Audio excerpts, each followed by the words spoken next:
This story begins with a brutal betrayal. An Suho, our protagonist, a skilled swordsman, was on his knees in front of a group of people he once called comrades. His body was trembling, and his arm showed clear signs of being poisoned. He coughed violently, his breath shallow and rough, and it didn't take long for him to realize this wasn't just any normal poison. It was something far more dangerous, possibly fatal. In front of him stood two of his teammates, and instead of helping him, they laughed. They actually found joy in watching him suffer. One of them, a warrior, sneered and said Suho should have joined their plan. But Suho had chosen a different path. He remained loyal to his duties as a public servant, stubbornly holding on to his morals instead of giving in to corruption. This team had just finished conquering one of the notorious 5 disaster gates, a place from where terrifying monsters emerged. But now, these bastards wanted to leave that gate open. They didn't want to finish the job.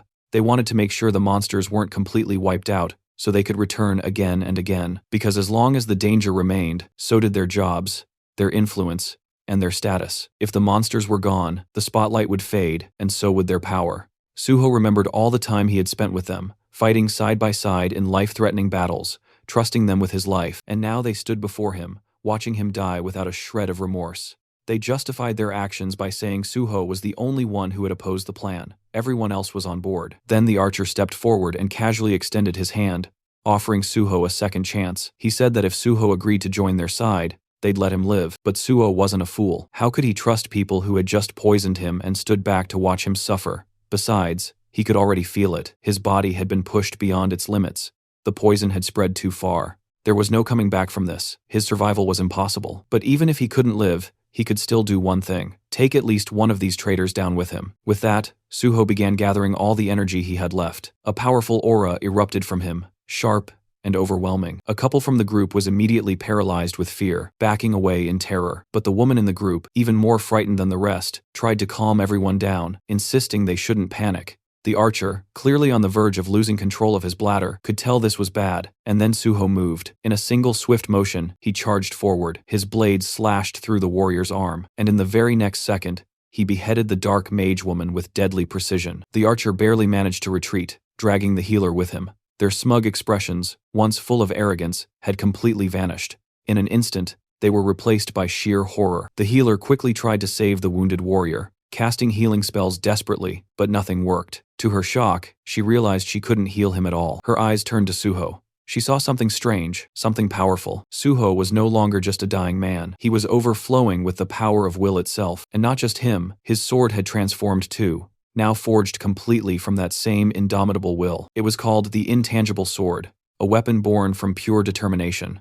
But that power came a cost. The energy that had kept him standing finally faded. Suho's strength gave out, and his body collapsed. He stumbled backward, falling off a cliff behind him. He dropped deep into the valleys below, disappearing from their sight, leaving behind nothing but silence. Suho slowly opened his eyes to the sound of chaos around him. There was shouting, sirens, and the distinct sound of people running. He was being carried by a firefighter, but he had no idea what was going on. His head was spinning, disoriented and foggy. Everything felt unreal, like a dream or a nightmare. The firefighter carrying him was rushing toward a designated safe zone, moving quickly through the crowded, panicked streets. Suho couldn't make sense of it first. The last thing he remembered was dying. He knew he had died. So, how was he here? Alive, confused, and being rescued. Then, something clicked. He noticed what was happening around him. A gate had opened, a presummoning gate. It had caused a dungeon outbreak. Monsters were swarming the area. More specifically, goblins. Dozens of them were running through the city, attacking anything in sight. As Suho looked around, he saw a familiar sign lying on the ground nearby. Sindorim Station. That's when it all made sense. His memories were correct. This was the exact station that had once been contaminated during a sudden gate outbreak. He had seen this happen before. Suddenly, out of nowhere, an arrow came flying through the air and struck the firefighter carrying him. The man let out a cry as he collapsed, and both he and Suho fell to the ground. The goblins were getting closer. Despite the pain, the injured firefighter looked at Suho and told him to run. But Suho didn't move. Instead of escaping, his eyes focused on the axe the firefighter had been carrying. Without hesitating, Suho grabbed it, took aim, and hurled it with all his strength at an approaching goblin. The weapon flew through the air and struck the goblin cleanly, taking it down in a single blow. And then, right in that intense moment, something strange appeared in front of Suho. Floating text, just like a digital display. It was a system window. It congratulated him on his awakening. For a second, he just stared at it, stunned. It was exactly like before, exactly as he remembered. The system asked him to choose the class he wanted to pursue. Out of reflex, his finger almost moved to select warrior. It was instinct, but then he paused. No, this time he decided to delay his selection. Suho turned his attention toward the goblins, who were now cackling wildly, their screeches echoing across the battlefield. They looked completely unbothered, laughing like lunatics, as if victory was already theirs. But Suho wasn't amused. Without wasting another second, he launched himself straight into the horde. His movements were sharp and effortless, weaving through incoming attacks like they were nothing more than a breeze. One goblin, eager to land a hit, tried to sneak up on him from the side.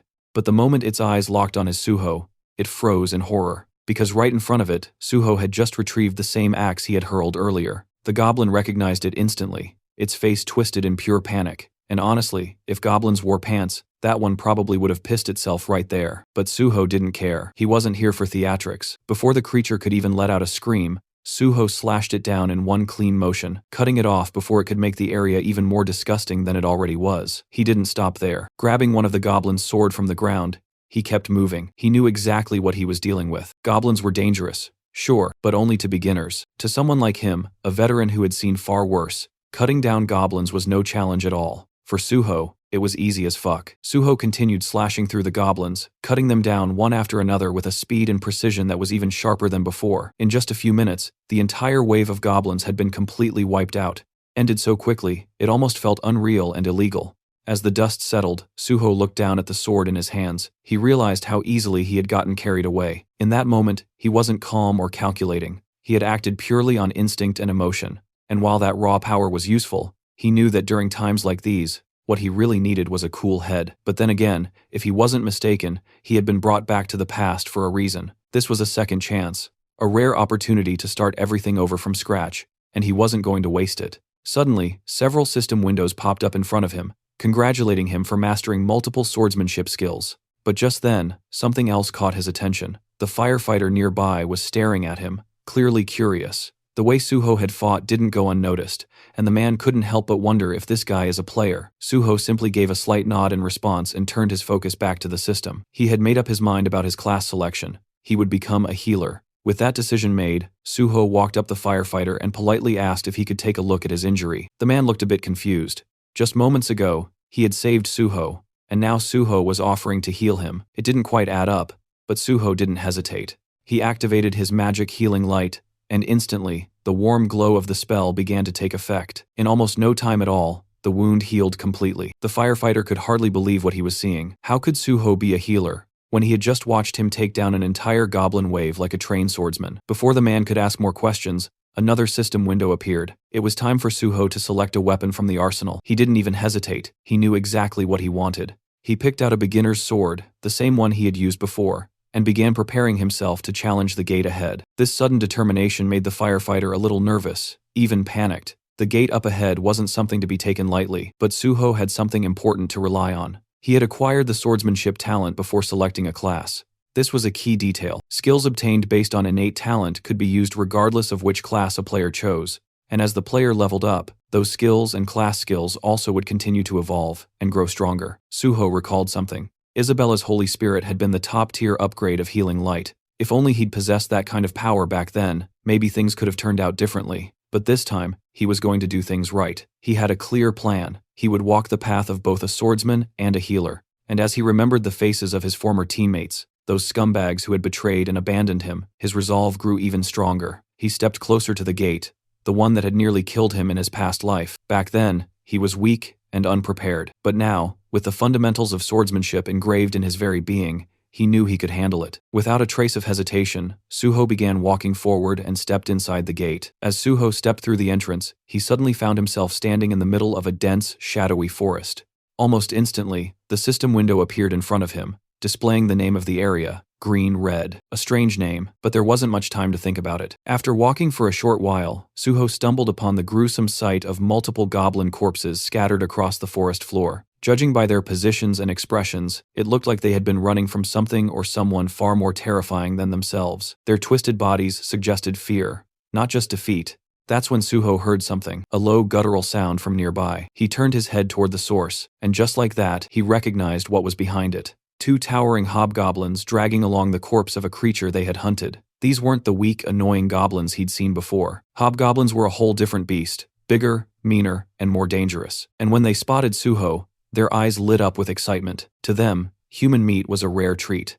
Without hesitation, they tossed their previous prey aside and pointed their jagged weapons at Suho, eager to tear into fresh flesh. But what they didn't know, what they couldn't have guessed, was that the human they were drooling over wasn't some ordinary prey. They were staring at a predator. The first hobgoblin charged forward, blade swinging fast, but it sliced nothing but air. Suho dodged it cleanly. He already knew he was underleveled for these enemies. His weapon wasn't strong enough to cut through their thick skin with ease, but he didn't need to rely on brute strength. He knew exactly where to strike. In one swift motion, he lunged straight at the first hobgoblin, aiming directly for its eye. The attack hit its mark. The creature let out a piercing screech loud enough to rattle the forest trees. Suho, ever the soft-hearted one, ended the pain of the poor monster by killing it. But Suho never intended to kill it so quickly. His attack had been too effective that it was pure habitual mistake. He had hoped to use the creature to gain skills and experience from the fight, but accidentally killed it too soon. Turning toward the remaining hobgoblin, Suho decided to make proper use of this one. The second monster, furious over its fallen comrade, roared and charged forward, swinging its weapon wildly in rage. But Suho was calm. He focused, dodging each attack with careful footwork. The hobgoblins slashed left, then right, swinging like a bitch he is, but none of its blows landed. In this world, repeating the same action over and over could eventually lead to acquiring a skill related to it. Suho knew this, and sure enough, after evading several more attacks, a small grin formed on his face. He had obtained a dodge skill, but he wasn't done yet. Now he aimed for his second skill. Suho began parrying the incoming strikes, deflecting the blows with precise timing. Parrying wasn't just a basic move. It had deep roots in weapon-based combat and served as a foundation for many other advanced skills. It was essential, and Suho wanted it. After a few more successful parries, the system finally notified him that he gained the parry skill. Unfortunately, by then, the hobgoblin had already grown tired. It staggered, breathing heavily, clearly reaching its limit. And so, just like before, Suho gave it peace, this time by swiftly beheading it. It wasn't out of cruelty, just necessity. Now, with 2 fresh skills in hand, he was ready to fight more. He wanted to face more monsters, not for the thrill of battle, but to earn skills, gather experience points, and grow stronger. Outside the gate, the atmosphere among the waiting hunters was tense and frustrated. They had just found out that someone had entered their assigned gate without permission. The moment the news spread, curses began flying left and right. Most of them were angry and felt disrespected, grumbling about how someone had the nerve to step into their territory. Some were already making plans to teach this mystery intruder a lesson once they came back out. They weren't going to let it slide that easily. Meanwhile, not far from the gate, a firefighter was in the middle of a serious conversation. He was speaking with a few men in suits, people from the Hunter Association. They had come to investigate and were specifically asking about a hunter named Suho. The firefighter didn't hold back and told them everything he knew. From what he saw, Suho wasn't just some ordinary hunter. He had wiped out a horde of zombies on his own, and even healed his wounds in the middle of the chaos. One of the officers listening to the report looked visibly surprised. He hadn't arrived late, yet somehow, by the time he got there, the goblins were already completely wiped out. And to top it off, the person responsible was supposedly a healer. He tried to brush it off at first, saying it wasn't possible. In their experience, healers didn't have the combat power to do something like this alone. But still, if this guy really managed to clear the gates solo, especially one full of goblins, then they couldn't ignore him. If he pulled it off, they would absolutely have to recruit him. Meanwhile, Suho was out in the field, busy hunting down hobgoblins and collecting experience points one after another. He moved quickly and efficiently, beheading multiple hobgoblins at once with ease. His attacks were clean, controlled. He deliberately spared one hobgoblin, letting it live. Just one glare from Suho was enough to make the monster bolt faster than Usain Bolt. But that was exactly what Suho had planned from the start. He wanted the creature to escape and bring back more of its kind. With a brief break in action, he decided to check his status. Thanks to the wave of hobgoblins he had just defeated, both his stats and skills had improved significantly. While looking at the pile of goblin corpses around him, another thought crossed his mind. There was still something useful left in those bodies. Inside the monsters, there were magic stones. These particular ones were D-grade magic stones. Nothing too rare, but each one could sell for around 50,000 won. That was more than enough reason for Suho to take the time to collect them. Under normal circumstances, he wouldn't bother with this kind of work. He didn't have the luxury to slow down. But right now, his financial situation was closer to a beggar than a hunter, so he wasn't going to let these stones go to waste. He began removing the stones from the fallen monsters one by one, carefully storing them all in his inventory. By the time he was done collecting the loot, he felt genuinely satisfied. This was a decent haul, but just as he was about to take a breath, that calm was interrupted. A sudden wave of pure killing intent hit him like a wall. When he turned to face it, about 30 hobgoblins were already approaching.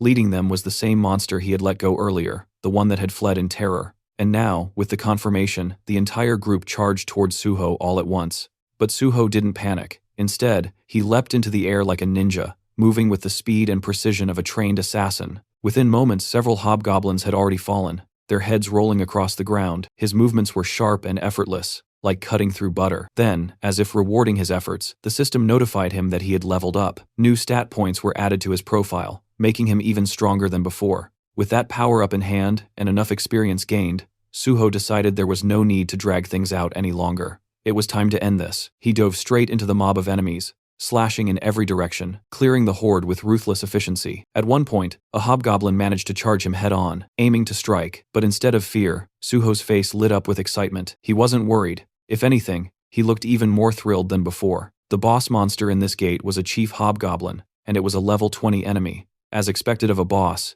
it came charging in first, trying to land an attack, but it failed miserably. Right after that, a group of smaller monsters tried to pull a sneak attack from behind, but Suho, without even turning fully, reacted instantly and cut them down like it was nothing. That's when the boss monster switched tactics and used one of its skills, fear. The fear skill was nasty. It paralyzed the target and pushed them into a state of pure terror. The higher the skill level, the stronger its effect. And since this was a boss monster, that alone was enough of an explanation for how it could use such a powerful mental-type skill, even inside a low-level gate. The real problem was Suho didn't have any gear or skills that could protect his mind or resist mental attacks. At the moment, he had no way to directly counter it. The boss saw this as a chance to finish the fight and charged in to claim victory. But what it didn't know was that Suho wasn't some rookie. He was a veteran hunter who'd been through situations far worse. He knew exactly how to deal with this. Without hesitation, Suho gripped his blade tighter with his left hand and deliberately cut himself. The sharp pain snapped him out of the fear-induced paralysis.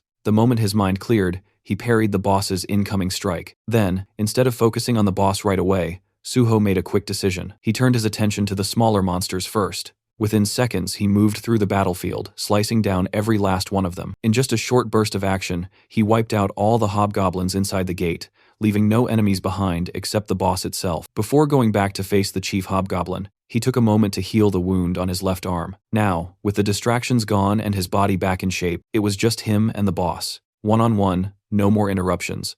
And from the look on the monster's face, it didn't seem all that confident anymore. The fight between the two had begun, and they exchanged blow after blow. Suho gave it his all, swinging his sword with determination. But because of his relatively low level, none of his attacks seemed to deal any serious damage to the monster. It was becoming clear that a head-on approach wasn't going to work. Realizing this, Suho decided to change tactics. Instead of aiming blindly, he drove his sword straight into the monster's thigh, targeting a weak spot to slow it down. In response, the monster activated its fear skill once again, hoping to paralyze Suho and gain the upper hand. But this time, it didn't work. Once a person overcomes fear, it loses its grip, and Suho had already faced it once and conquered it.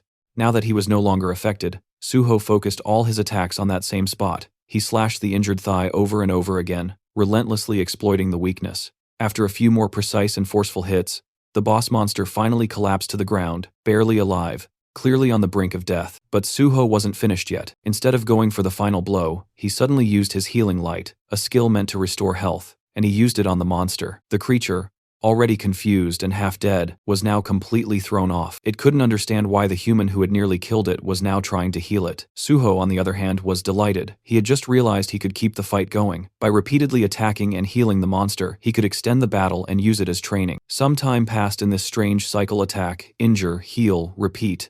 And with every round, Suho grew stronger. His skills steadily improved, and eventually he upgraded several of them to A and B ranks. Meanwhile, the boss monster, once proud and terrifying, was now covered in pure fear. It couldn't even bring itself to look at Suho anymore. Now that Suho had learned everything he could from this place, there was nothing left to gain. The monster's role in this trial was finished. It had served its purpose. With a calm expression, Suho ended it all, beheading the monster without hesitation. Just like that, the gate had been conquered. Suho stood victorious. He was declared the MVP of the gate, gaining bonus experience on top of everything else. His level had now reached 10, a significant milestone for any hunter. Even his healing skill, Healing Light, received an upgrade, advancing to E rank. And along with that, he acquired a brand new skill, Cure. It might not seem like much now, But if his skills continued to develop at this pace, it wouldn't be surprising if one day he could neutralize even 10,000 types of poisons. It was only the beginning, but the path ahead was clearly promising. With everything wrapped up, it was time to move on. Suho turned toward the exit of the gate. Outside, the atmosphere was tense. The gate had started to tremble slightly, causing people to whisper and wonder, had the gate been cleared? Then, before anyone could guess further, Suho stepped out. He walked out calmly and confidently, as if the chaos behind him didn't matter. There wasn't a hint of exhaustion or discomfort on his face, just quiet composure. People around him stared, unable to figure out who he really was, or what exactly he had done, and Suho didn't bother explaining. He simply let their curiosity grow. Soon after, multiple guilds rushed over. They had all come looking for the mysterious man who had conquered the gate alone, but Suho ignored every offer, every scout, every invitation thrown his way. He wasn't interested. Instead, he walked past them and landed right in front of a man in a formal suit. With a calm and confident tone, Suho greeted him. This man was no ordinary official. He was the team leader of the South Korean Hunter Association, Young Chulmin, and judging by the confused look on his face, he clearly wasn't expecting to be greeted by the person behind the gate's conquest. The scene shifts to the South Korean Hunter Association, where team leader Yang and Sujo were sitting across from each other. On the surface, it looked like a standard registration meeting, but Chulmin's mind was elsewhere. His thoughts kept drifting back to their earlier encounter. He remembered how they had first met, shaking hands casually, and how Suho had mentioned that he was already on his way to the Hunter Association. Anyway, at first Chulmin had assumed it was just for a license renewal, something experienced hunters did all the time. But as the conversation progressed, it became clear that Suho was actually there for initial registration. That caught Chulmin off guard. He was still trying to process how someone like Suho, who was registered as a healer of all things, had managed to clear an entire gate all by himself. And the way Suho had acted, calm, casual, munching on snacks like it was just another Tuesday. Chulmin had gone over his aptitude test results again and again. Statistically, Suho seemed more like a warrior than a healer. The numbers didn't lie. He had the physical strength and combat instincts, not to mention the composure that you'd expect from a frontline fighter. It didn't make sense. While Chulmin was lost in thought, Suho spoke up, snapping him out of it by asking if there was a problem. That brought Chulmin back to focus. He began asking Suho a few routine questions, background, education, that sort of thing. And that's when more pieces of the puzzle began to fall into place. We learned that Suho was a college dropout. He had been studying physical education before quitting. Most students from that department usually chose combat classes like warrior or archer if they entered the hunter field.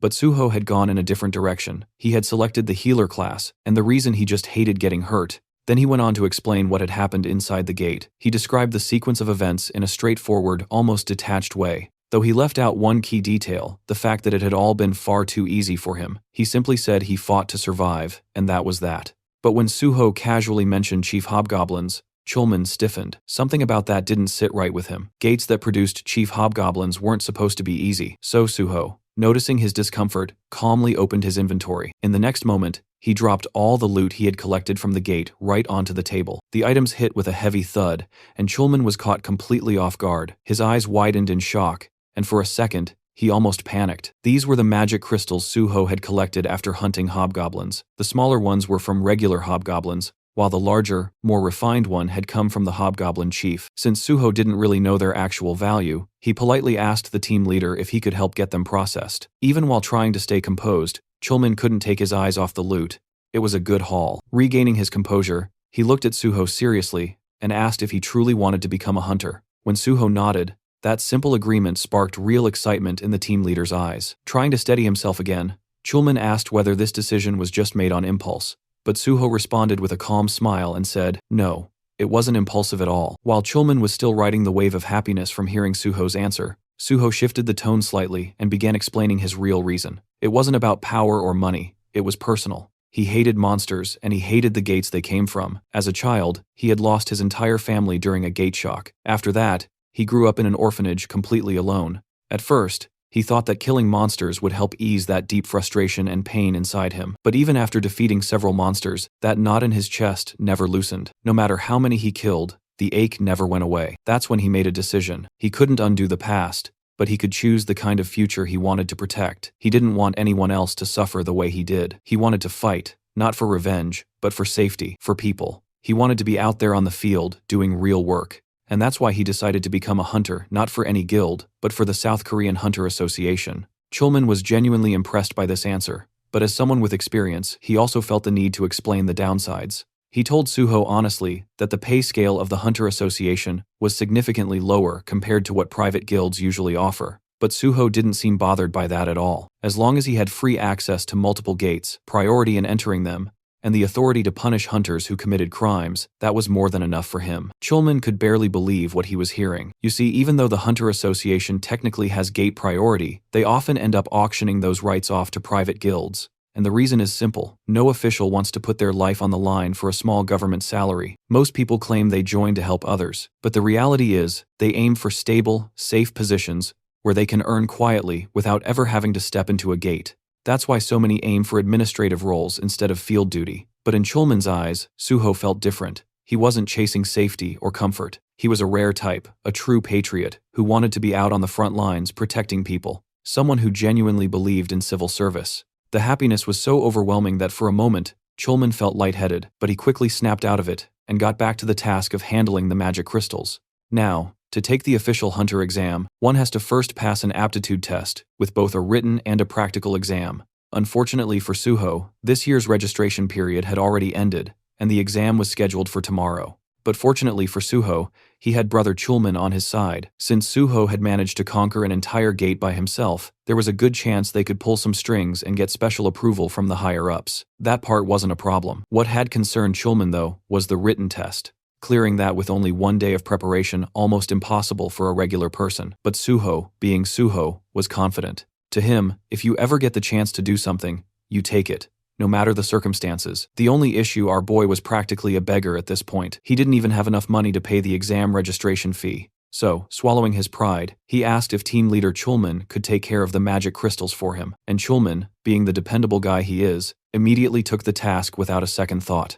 Right now, the only person Suho could fully rely on was his big brother Chulman, and he was genuinely grateful for that. After some time, they completed all the aptitude tests. Team leader Chulman then sent Suho the money they got from selling the crystals. In the next cut, Suho was munching through Chulman's food stash like he owned the place. Thanks to the magic crystals, he received 3 million won. And on top of that, since he registered as a civil servant hunter, he also got some tax exemption benefits. Still, that wasn't enough for him. He had one more request. He had heard the association had a library, and he wanted to cram a bit for the written test tomorrow. He politely asked if the team leader could allow him access. And of course, Chulman said yes, with a smile. He even personally showed Suho the way to the library, and told him he wouldn't need an employee card to enter. Before parting ways, Chulman wished him the best of luck for the exam. Suho watched him leave, quietly, thinking how kind and reliable his brother still was. Deep down, he knew that one day Chulman would definitely become the president of the association. And with Chulman out of the picture,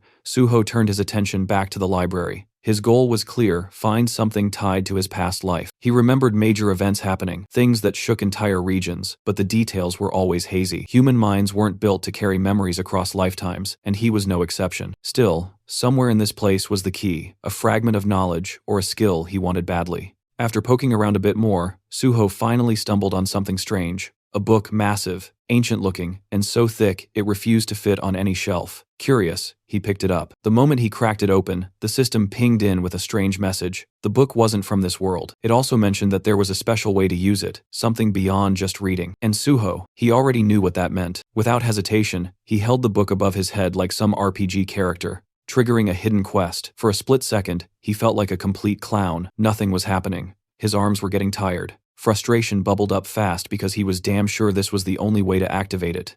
Then, just before he could start cursing the book, the system spoke again. The book, Library of Memories, had taken an interest in his story. That's when the magic kicked in. The book shimmered. Reality shifted, and in the blink of an eye, Suho was no longer standing in that dusty room. He now stood before a massive, otherworldly tree, its roots deep in glowing stone, its branches reaching into a sky that wasn't even real, a spiral staircase wrapped around it, leading upward into the unknown. And this is the Library of Memories.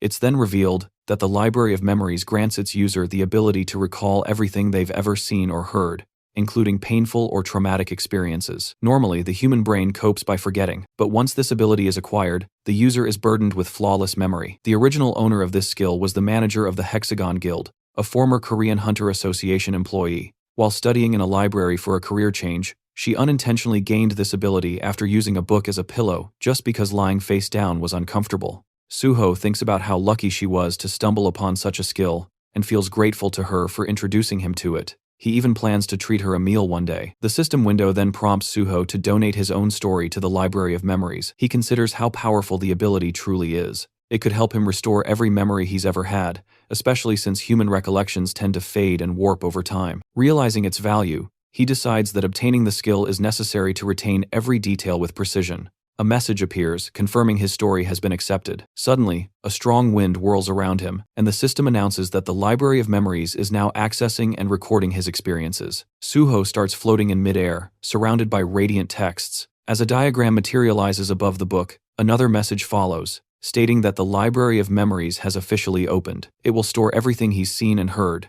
giving him access whenever needed, while also suggesting important information. Suho stares at his hand, sensing that the recording process feels a bit off, likely because this entire space is some kind of illusion. Now that he has the skill, he decides to try it out. He closes his eyes and revisits a previous battle. There, he sees himself severely wounded. The moment floods back with vivid emotions, and he feels the fury rise in him once again, confirming the memory's intense clarity. He sees the ones who betrayed him, people he now recognizes as selfish cowards who had delayed sealing the gate just to save themselves. He swears to never forgive or forget them. His consciousness floats among countless system windows. The memory unsettles him, and he wishes he'd chosen to recall something less painful. Then, out of nowhere, one system window shows a shocking notification. He's being given a chance to become stronger. As the first person to reach the realm of the transcendent, the system announces it's rebooting for player On Suho. He's left speechless as the world around him reverts to normal. A thought crosses his mind. Could it be that the system really sent him back in time? He remembers having once reached the state of unity with the Divine Sword, and obtaining the first SS rank skill. But now, as the first to attain transcendence, he's being given a new opportunity, something no one's ever experienced before. Suho starts to realize that his return to the past might not be just a coincidence. In the next moment, he arrives at a certain place by taxi. As he steps out, he reflects on how meaningful this second chance really is. Now he has an opportunity to prevent the disasters that once struck him and to handle the unpredictable gates that had caused countless casualties. Determined to tackle these gates faster than before, he reminds himself that every second matters. He soon arrives at a huge building nexus. Standing before it, he's impressed by its sheer size and acknowledges that this is the biggest private hunter academy in the country. He also sees it as a place where he can make good money to secure his future. With firm resolve, he heads inside. A cheerful receptionist greets him and asks the reason for his visit. Suho responds that he wants to meet Director Kim Soo. The receptionist, surprised, asks if he has an appointment. Suho says no, but insists it's important. He simply asks her to pass along a message. The solo conqueror of the Syndrome Station pre-catastrophe gate is here. The scene shifts to the director's office, where a calm woman introduces herself as Kim Soo, the director of Nexus Academy. Suho introduces himself as On Suho. Director Kim invites him to sit and acknowledges his achievement at the Syndrome Gate. She then asks why he came to Nexus. Suho explains that he's here to apply for a scholarship. The director is clearly surprised by the request. Suho confirms it and mentions that he also plans to take the hunter license test scheduled for the next day. Still trying to wrap her head around the situation, Director Kim asks how long it's been since he awakened. Suho calmly replies, "It happened today." Shocked even further, she checks her documents and repeats in disbelief. An unregistered hunter who awakened just today wants to take the test tomorrow and has already solo cleared a catastrophic level gate. Suho confirms everything. He adds that a connection within the Hunter Association helped him secure a spot in the exam. His goal is simple: to rank first. His confident declaration leaves the director even more surprised. Then Suho states his condition. If he ranks first, he wants to be officially granted Nexus Scholarship student status with full financial support. Suho knew full well that for an unknown newcomer, reaching the top wouldn't be easy. But he wasn't some beginner. He was a battle-hardened veteran who had cleared countless gates. Whether anyone else believed him or not didn't matter. That choice was up to them. Director Kim recognized that clearing such a dangerous gate alone was no small feat. Still, she reminded him that the hunter test was a completely different matter, with an average pass rate of less than 20%. Suho made it clear if he didn't get first place, they could ignore him and cancel the scholarship deal entirely. Intrigued, Director Kim asked why he chose Nexus instead of more prestigious academies like Hexagon or Prime. Suho answered bluntly. Despite being the biggest academy, Nexus had hit a rough patch in recent years. It hadn't produced a single top-ranking student, and that had hurt its reputation and admissions. Silently, Director Kim acknowledged the truth. Nexus was in desperate need of success, and no current student had shown any signs of becoming a breakout talent. If Suho really did take first place, Nexus would gain the most from spotlight. His proposal in that sense was perfectly timed. Still, the director couldn't help but wonder what kind of person makes such a bold offer with that much confidence. Curious, she asked how much money he was expecting from the scholarship. Suho responded by asking about the rewards for becoming the top student. She explained that the prize included a full refund of tuition, and additional bonus of 30 million won, and the opportunity to immediately join the Nexus Guild. Suho nodded. It seemed fitting for the country's largest academy. But then, with a grin, he added that 300 million won would be even better. The number stunned Director Kim, but Suho kept going, saying that considering the advantages that came with being the top student and the scale of the academy, the amount was fair. For Nexus, 300 million wasn't much anyway. Deep down, Director Kim knew he wasn't wrong. Reluctantly, she agreed and told him that if he ranked first, she would pay him the 300 million. Later, Suho wandered around the campus. The more he explored, the more he realized just how enormous it was, bigger than most amusement parks.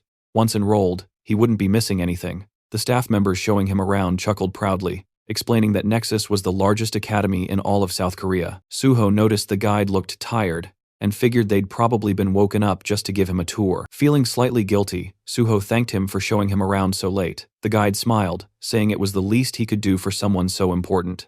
Then, Suho spotted someone training alone on the playground. Curious, he asked if that person was a student. The guide nodded, saying that student trained every night at this hour, and was the most hardworking student in the academy. Suho was intrigued. The student's name was Daehan. The guy called out to him, reminding him to take care of his health, to which Daehan replied with a smile, saying he had to push himself harder since he was already in his 3rd year. Suho recognized him instantly. In his past life, he had teamed up with Dawn for raid missions. Back then, Daehan had been the nation's top tanker, famous for his unmatched endurance and defensive capabilities. It had been unfortunate when pure tankers lost their place in the meta over time, but now seeing Daehan wielding an axe instead of a shield, Suho realized Daehan still hadn't unlocked his real potential. This was a perfect opportunity. He could guide Daehan now and eventually recruit him into the Great Hunter Association. The guide introduced the two of them. After a brief greeting, Suho asked if Daehan intended to use the battle axe as his main weapon. Daehan confirmed it. Suho then asked why he chose that particular weapon. Daehan explained that since he aimed to be a frontline fighter, his instructors had suggested the axe, saying it matched well with his build. The guide chimed in, adding that few weapons could rival the battle axe in sheer destructive force. Suho asked if Daehan had only trained with the axe. Daehan admitted he had. He called himself a slow learner and said trying out multiple weapons felt like a waste of time. It had taken him 2 years just to get somewhat decent with the axe, and even now, he didn't feel particularly skilled with it. Suho silently analyzed the situation and understood the real problem. It wasn't that Daehan lacked effort, but that the axe simply didn't suit him. It wasn't a matter of dedication, it was a case of poor direction. If his progress hadn't improved early on, he should have switched weapons. Suho found it surprising that even the top academy in the country missed something this obvious. He suggested a different mindset. Since players would eventually receive stat adjustments, it made more sense to pick a weapon that felt natural to them. With skill correction effects, proficiency could rise quickly, but true performance in battle relied on knowledge and experience. In Daehan's case, the battle axe was clearly a mismatch. While it delivered heavy hits, the long cooldowns made users vulnerable, and considering Daehan's large frame, it became even harder to protect him effectively. When Daehan heard this, he was taken aback. He'd spent the last 3 years training with an axe. Suho acknowledged his dedication, but pointed out that Daehan's real strength might be in tanking. He advised Daehan to try using a kite shield on his left arm and a one-handed blunt weapon in his right hand. According to Suho, this setup would significantly enhance Daehan's overall combat effectiveness. Daehan hesitated. Switching roles right before the exam felt risky, especially since the test was happening the very next day. Suho then asked him to think about what truly forms the backbone of a raid party. While many believed it was the mage, in reality it was always the tank. The tank's job was to draw the enemy's focus and protect the team. To do that properly, a tank needed both a shield and a secondary weapon for crowd control. Suho's reasoning finally clicked with Daehan. Motivated by the insight, he decided to give it a shot. Suho was glad that Daehan didn't let doubt hold him back, and appreciated how quickly he could think and adapt. Suho wished him luck, and Daehan thanked him before heading off. Right after that, the guide explained that Director Kim had asked him to give Suho a tour, which is why he introduced him as a guest. But now the guide was curious. Was Suho actually an instructor? He seemed to know a lot about combat and contracts. Suho clarified that he was an instructor, though internally he realized it probably looked suspicious for someone without a license to know so much. He explained that he was more like a stakeholder. The guy nodded and mentioned he'd just received a call. The contract was ready, and it was time to return to the director's office. Then came a day of the hunter test. The area in front of the association building was packed with examinees, all armed with swords and ready to earn their hunter licenses. Everyone had been preparing relentlessly for this moment, sharpening their skills and reaching peak performance. Ironically, Suho, the same man who had cleared a gate all by himself, was in his worst condition. After finishing the test, Suho walked out, reflecting on the purpose behind it.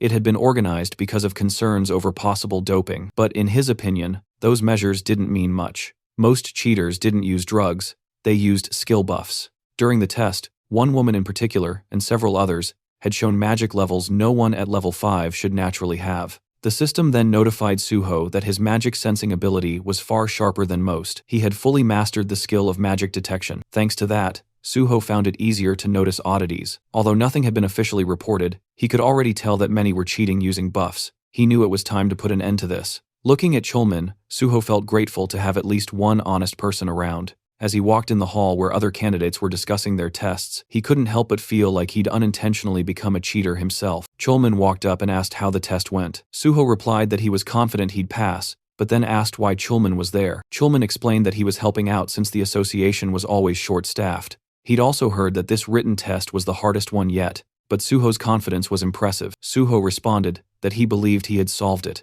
and asked if he could bring something up. Chulman agreed, as long as it wasn't about the test itself. Suho said it was somewhat related. He pointed out that during the test, there hadn't been any checks for buffs and asked why. Chulman asked what he meant by buff checks. Suho explained that while the association did conduct urine and blood tests to prevent drug use, and confiscated personal items to prevent cheating through gear, they didn't seem a check for skill-based cheating. He suggested that using magic detection could help spot buffed individuals more effectively. Chulman appreciated the input and promised to look into it before the practical exam. Suho said he'd get ready for the next test. Before he left, Chulman stopped him and said he personally hoped Suho would do well and that they'd get to work together. He wished him luck on the practical, and Suho thanked him. 30 minutes later, at the site of the practical test, the announcer informed everyone that the exam had been delayed by 2 hours due to issues with the dive capsules. All candidates were directed to grab lunch at the cafeteria and wait either in the lounge or the training area, but Suho wasn't convinced. It felt like an excuse. He suspected that Brother Chulman had already started cracking down on those trying to cheat using buffs.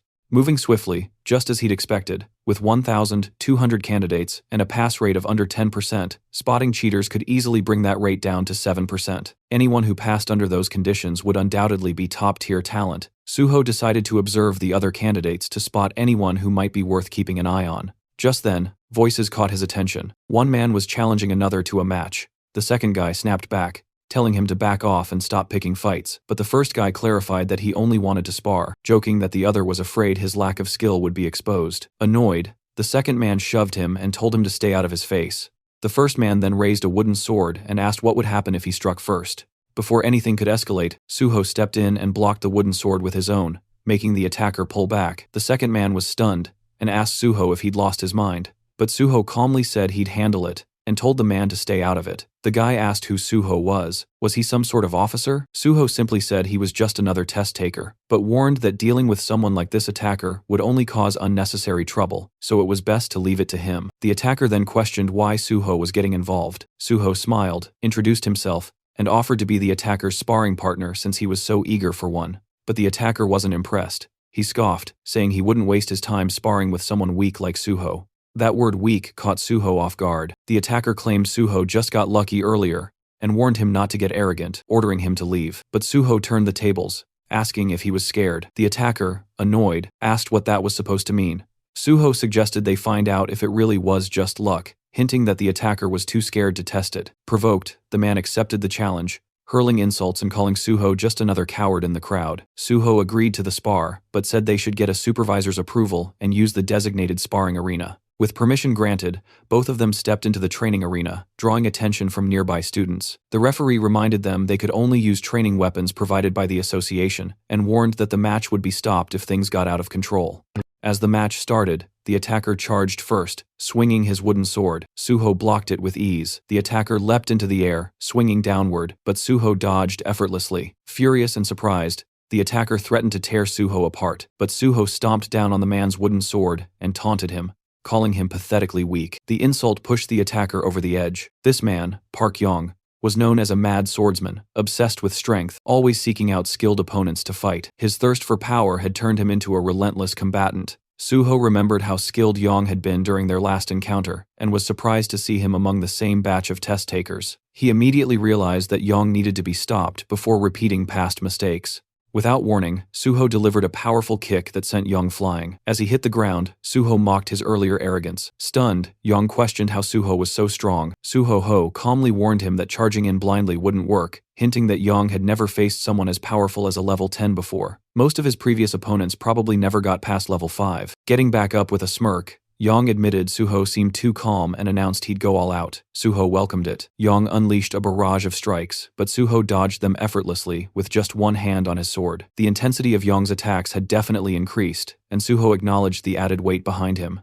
Then, Yang went all in, using his signature dragon sword technique. A flash of blinding light erupted as the swords clashed. Yang thought he had finally landed a decisive hit and began to celebrate, but when the light faded, Suho was still standing, completely unharmed. He blocked the attack. Shocked, Yang trembled and demanded an explanation. Suho smirked and said the attack was too slow. In reality, Yang had only managed a basic version of the dragon sword technique. Without a hunter's license, it was impossible to master the real thing. Enraged by the humiliation, Yang charged again, but Suho dodged every attack with ease. At one point, Suho dropped into a crouch, baiting Yang into one last reckless charge. Just as Yang shouted that the match was over, Suho landed a powerful upward strike to his chin, knocking him out cold. Yang hit the ground, defeated and dazed, struggling to understand what had happened. Suho calmly repeated that his attacks were simply too slow. Though Yang was seething, all he could do was lie there, muttering Suho's name under his breath. Watching this, Suho realized that Yang's obsession would now revolve entirely around defeating him,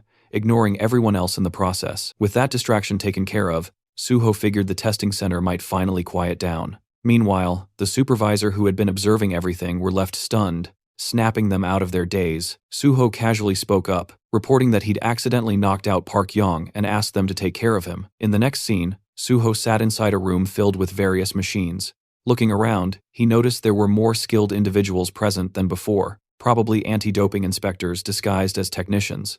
As the room grew noisy, Suho became visibly irritated, clearly wishing they'd all just leave. A technician walked up to him and instructed him to lie down. He then explained how the emergency button worked in case anything fell off during the dive process. Suho confirmed he understood. Once the system powered up, Suho lay down, and cables were attached to both sides of his head. A system window appeared indicating that the Hunter Practical Test program had been activated. As Suho's consciousness connected to the simulation, the dive progress steadily climbed 5%, then 40%, then 77%, until it hit 100%. The connection was successful, and the healer class test scenario began. When Suho opened his eyes, he found himself in a different world. Right away, he could tell this test wasn't going to be easy, especially considering how few people passed the healer exam. In front of him were wounded individuals calling for help, and some were trapped under rubble. One girl in particular was desperately trying to lift a huge stone. As Suho took in the chaotic scene, he silently criticized the Hunter Association for being too ruthless with the scenario. The whole situation already felt traumatic. Before continuing, let's understand the context of the practical test. It's considered the centerpiece of the Hunter exam. The main goal is to evaluate how well a participant fits into their chosen class. Every year, the simulation scenarios change, and the criteria for passing also vary. Typically, these tests involve one-on-one fights or surviving waves of enemies. A participant's score depends on how long they last and how many opponents they defeat. But for healers, it's different. The focus isn't just on how strong their healing powers are. While healing ability matters, the most valued quality is sacrifice. Healers who put their own lives on the line to save others earn higher scores. As monsters began to approach, Suho reflected on the nature of the test. In this scenario, the healer is expected to die protecting the patient. The issue, his own stats were still active. Walking toward the monsters, he spotted a sword on the ground. Looking at it, he realized he'd have to take a serious beating before dying. Unlike the others, he questioned the logic of letting himself be beaten to death. Dying once had already been enough for him. Nearby, others screamed for help at the sight of the monsters, but Suho knew those screams were illusions. In reality, he was surrounded only by corpses. He approached a terrified girl and asked if she was okay. Shaking, the girl warned that the monsters would return and they had to run, but Suho knew the real mission. He had to protect her until the end. Reassuring her, he promised that the rescue team would come and that he'd keep her safe until then. With resolve, he stood his ground, ready to fight the oncoming monsters. Back in the observation room, players started exiting the simulation pods one by one. One of them stepped out, thinking he could have done better. A woman thanked him for his efforts and instructed him to gather his belongings and head outside. She then moved to another pod and checked the screen. It displayed the details of a participant, Kang Jin-young, archer class, with a recorded time of 9 minutes and 4 seconds. She commented that this season's scores were particularly low due to the test difficulty. Curious, she asked Director Shin how long Suho had been inside. Shin replied, 30 minutes. Shocked, she repeated the number, unable to believe it was that long. Rushing over to Suho's machine, she checked the display herself. 30 minutes. Still in disbelief, she asked if Suho was a warrior. Shin corrected her, saying Suho was a healer. Refusing to believe it, she accused him of lying, but Shin pointed to the sword Suho had been holding and urged her to look closely. Together, they reviewed the simulation footage. Watching Suho in action, the woman asked again if he was really a healer. Impressed by his combat ability, she wondered aloud if he might be disqualified for not dying. But Director Shin clarified there was no rule requiring death. The test's real purpose was to protect the patient until the end. She nodded in agreement. Shin explained further. Suho was meeting all the conditions. He never abandoned the patient, fought near her, and continued healing her throughout. He was risking his life to protect her. As long as all conditions were met, disqualification wasn't an option. Hearing that, the woman concluded that the top score for this exam had already been determined. Meanwhile, Suho was still battling inside the simulation. With incredible skill, he sliced through the monsters in a single blow. But even after his victory,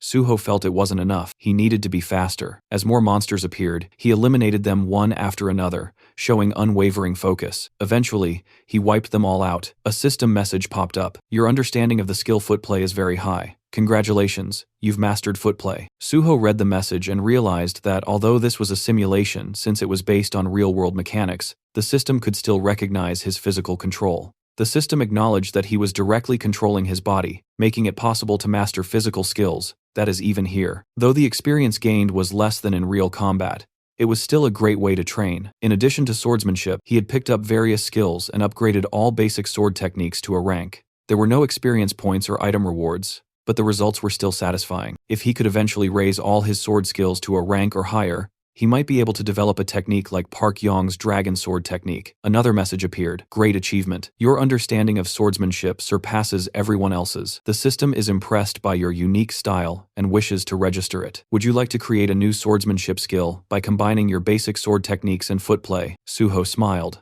finally ready to create his own style. Guardian sword.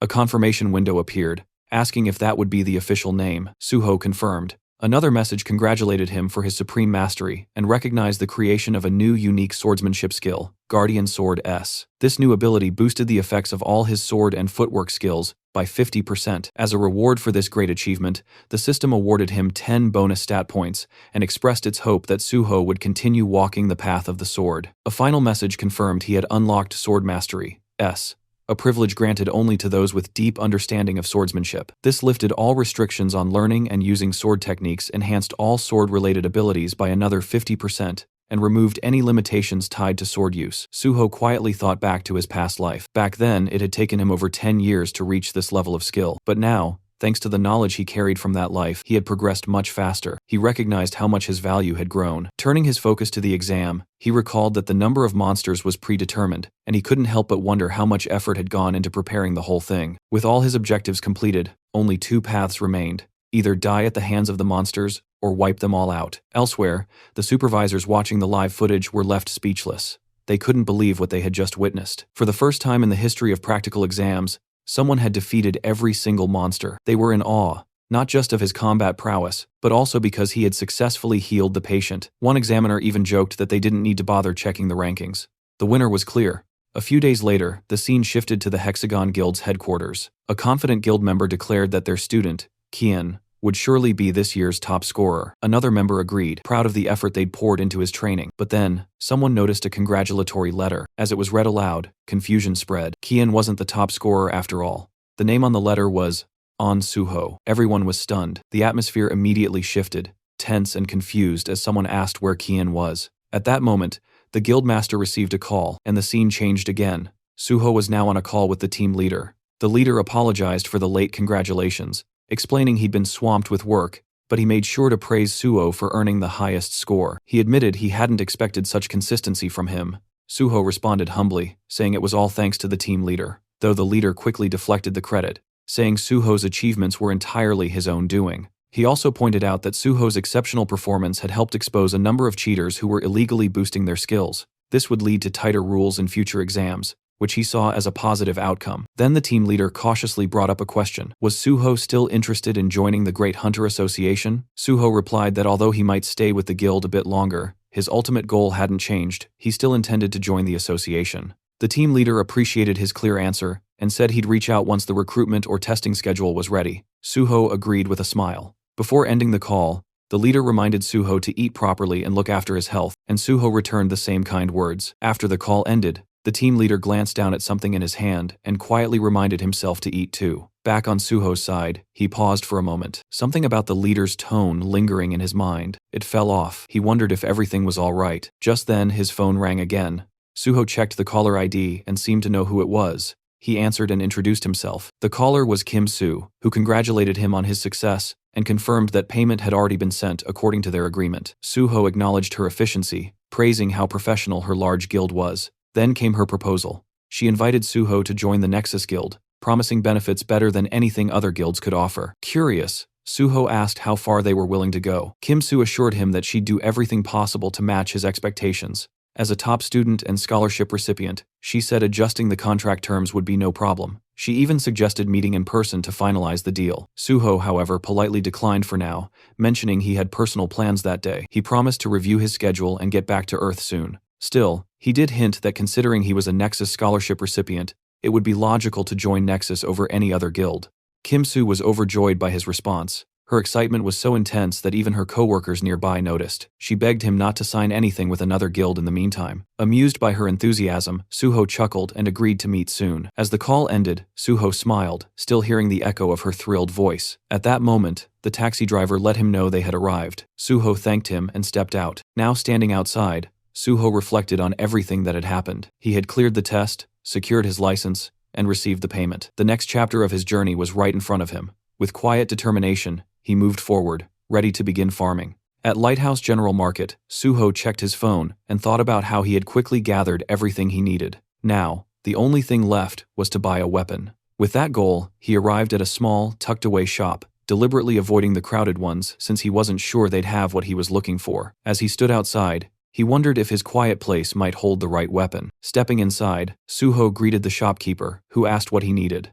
Suho explained that he had just become a hunter and was looking for a lightweight weapon. The shopkeeper directed him toward a section with cheaper items. When Suho glanced at them, he noticed thick layers of dust and realized most low-grade weapons came without verified data. But that didn't mean every unverified weapon was useless. Some weapons needed to go through a process called liberation before revealing their true potential. These special weapons usually gave off a subtle aura, a kind of signal, though most players in places like this wouldn't recognize it. Suho picked up one of the weapons and activated his magic detection skill. A faint smile appeared on his face. He had found it. After walking out with the weapon, Suho thought to himself that if the owner ever found out the spear's true worth, he'd regret letting it go so cheaply. But for now, it was time to begin. Suho closed his eyes, focused, and began pouring his magical energy into the weapon. The spear absorbed his power at a fast pace, draining his energy quickly. Realizing how much it was taking out of him, Suho stopped and collapsed to the ground, completely exhausted. He understood that if he'd pushed just a bit more, he might have passed out from magic depletion. To awaken the weapon, he needed a magic stat of at least 100. Though he couldn't use it yet, he knew it would become a powerful asset in the future. He promised himself he'd level up fast and unlock its full potential soon. Meanwhile, inside the PBS building, reporter Jinwei received a phone call from Suho. Suho introduced himself and confirmed that he was the top scorer in the recent Hunter test. He also revealed that he had personally handled the unprecedented gate incident at Syndrome Station all by himself. Jinwei was shocked by the revelation, taking a moment to silently process the fact that Suho had cleared such a dangerous gate even before officially becoming a licensed hunter. In Jinwei's eyes, Suho was already a monster. When Jinwei asked why Suho had reached out to him directly, Suho explained that he had found Jinwei's blog during a search. He mentioned that while he knew about Jinwei's privileged upbringing, he respected Jinwei's decision to pursue journalism out of genuine interest. Suho shared that he had big plans and would soon become a source of major headlines. He then proposed that Jinwei work as his exclusive reporter. Jinwei was skeptical, wondering if Suho was just trying to tie down a wealthy journalist as his subordinate. Internally, he dismissed Suho as just another ambitious oddball with delusions of grandeur. Even though he understood what Suho was suggesting, Jinwei was uncomfortable with the idea. He admitted he craved exclusives, but he had no desire to work under anyone. Suho clarified that he wasn't looking for a subordinate, but a reliable partner. Jinwei responded bluntly, suggesting that Suho's offer seemed like a tactic to boost his own market value before joining a guild. Suho admitted there was some truth to that, but not entirely. He wasn't doing this to increase his worth, but to gain fame. His ultimate goal was to become a civil servant. Jinwei was caught off guard. Did Suho mean joining the Hunter Association? The idea of chasing fame to become a public official seemed absurd to him, but Suho was serious. He wanted to work in the field as part of the Hunter Association. That made Jinwei question his background. Was Suho another rich kid treating hunter work as a side quest? Suho revealed he was actually a gate orphan, and that past was what drove him toward public service. It shaped his purpose in life to conquer gates. As Jinwei glanced at his laptop, he questioned whether Suho was really being serious. With so many strange people emerging lately, it was getting hard to tell, but in the end, he decided it didn't matter much. He acknowledged Suho's point of view, but declined the offer. He preferred choosing his own stories to cover. Still, Suho didn't give up. He suggested a bet. Curious, Jinwei asked what kind. Suho proposed to earn Jinwei's trust by proving himself as a hunter. He announced he would attempt to clear the Tower of Challenge alone that very day. Jinwei was stunned. That tower was infamous. Clearing it was considered impossible even for a full party. Doing it solo sounded downright insane, but Suho was confident that if he pulled it off, it would be enough to convince Jinwei. If he succeeded, he wanted Jinwei to become his personal and exclusive reporter. Suho remembered the Jinwei from his past life, a top-tier broadcaster from PBS, famous for his pride and elite background. He'd gained popularity as a journalist who never took requests. Yet, in Suho's previous life, they had teamed up many times thanks to Jinwei's sharp reporting and rare influence over public opinion. But that same brilliance made him dangerous to others, like a thorn, always in someone's side. Eventually, Jinwei got caught up in political conflicts, was forced into early retirement, and eventually disappeared from the scene. This time, Suho silently vowed to prevent that fate. During the call, Suho made his proposal. If he could conquer the Tower of Challenge solo, Jinwei had to become his personal reporter. Though stunned, Jinwei agreed. If Suho truly managed to do it, Jinwei promised he'd support him with everything he had as a journalist. The call ended with Suho confidently declaring, it was time to begin. After the call, Jinwei starts feeling irritated, thinking Suho is seriously driving him nuts. He keeps dwelling on Suho's sudden and unexpected request, confused about where it even came from. Even though he's clearly annoyed, he doesn't completely hate the idea. Something about the proposal feels genuine, and Suho doesn't seem like the type to scam anyone. Caught between frustration and curiosity, Jinwei mutters to himself that he's really losing it. Still, he shrugs it off, thinking it's a harmless gamble. If it turns out real, great. If not, no big deal. The scene shifts to the Tower of Challenge. Suho stands at the entrance showing his hunter license to the gatekeeper. The man notices Suho came alone and warns him. Solo entry is allowed, but it's risky. Judging by Suho's license number, he assumes Suho just passed his test. The gatekeeper suggests teaming up since even the lower levels often lead to injuries or worse. But Suho insists on going in alone. Respecting his choice, the man informs him of the 70,001 entry fee, and tells him to pay once he gets the invoice. Suho nods and thanks him. As he steps forward, the gatekeeper shouts after him to be careful and retreat if things get too dangerous. Suho simply gives a nod and walks inside. While walking, Suho reflects on the Tower Challenge. It's widely known as a training ground for players below level 20. This public gate is government-maintained and meant to help players grow stronger. Now that his level has been reset, there's no better place to start over. As he pushes the door open and steps in, the system immediately announces his entry. It tells him that he can give up any time, and if he declares withdrawal, he'll be teleported back to the entrance instantly. Suho summons his sword just as the system triggers the beginning of the first floor challenge. A slime monster appears and launches an attack. While fighting, Suho notices the monster's large size and surprising speed, which momentarily catches him off guard. Despite being just a level 1 creature with barely any attack power, its movements are annoying, and getting stuck with it could slow him down. Wanted to finish it quickly, Suho drives his sword through the slime's core, destroying it. But then he realizes something. This slime can multiply. That irritating trait means that when its core splits, it regenerates into several smaller versions. Even though there's a limit to how much they can divide, there's still a threat. This regenerative ability is one reason why most players enter the tower in parties. Monsters usually show up in groups on almost every floor.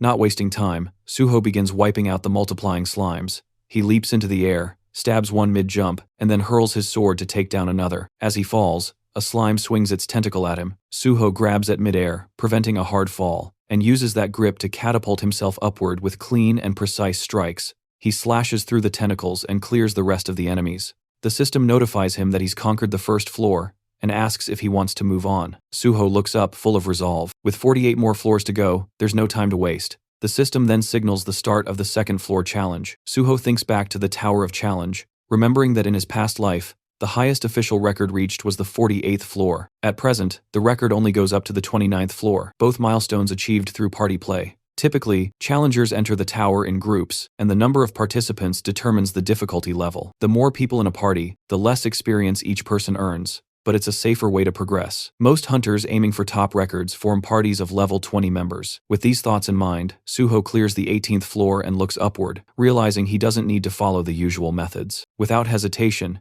he accepts the challenge for the 19th floor, activating the next stage. Unlike the earlier levels filled with multiple enemies, this floor has only a single powerful monster. While that makes the opponent stronger, it also means that defeating it alone is enough to pass the stage.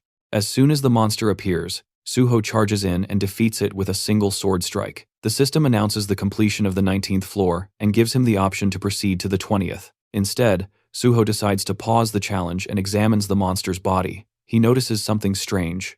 Unlike other defeated monsters that vanish immediately, this one leaves behind a red gain. It's a clear hint from the tower that there's something more to uncover. Suho retrieves an item from the remains, realizing it has a specific purpose, even though it can't be used on its own. Using his magic detection ability, he finds a hidden space linked to the Red Gate. This hidden area turns out to be the subspace fortress of the Fortress King, Jiang Pyong. This subspace is unique because, unlike others created using items, it allows living beings to enter and leave freely. Inside, Suho finds himself in a place that looks like a cave. A glowing object appears, and the system informs him that the fortress's previous owner is dead. Suho is asked if he wants to take ownership. He accepts and grabs the glowing object, which begins to fuse with his body. The system confirms that Suho is now the new master of the subspace fortress, which is no longer just an item. It has become a skill bound to him permanently. The system also explains that the appearance of the fortress will change depending on Suho's magical power. The space begins to shift. What was once a cave transforms into a fully furnished room. Impressed, Suho realizes the space is more sophisticated than he expected. Its size expands with his magical strength, and even adapts to his preferences. He feels relieved that he stopped Jiang Pyong-ho from getting his hands on this power. That man had once used the fortress to store everything from drugs and stolen artifacts to kidnapped people. Remembering the horror of those sleepless nights caused by such crimes fills Suho with disgust. But now, with the fortress in his hands, he knows such darkness won't repeat. By stopping the rise of the Fortress King and gaining a powerful personal base, Suho feels he scored a massive win. With newfound resolve, he gets ready to keep moving forward.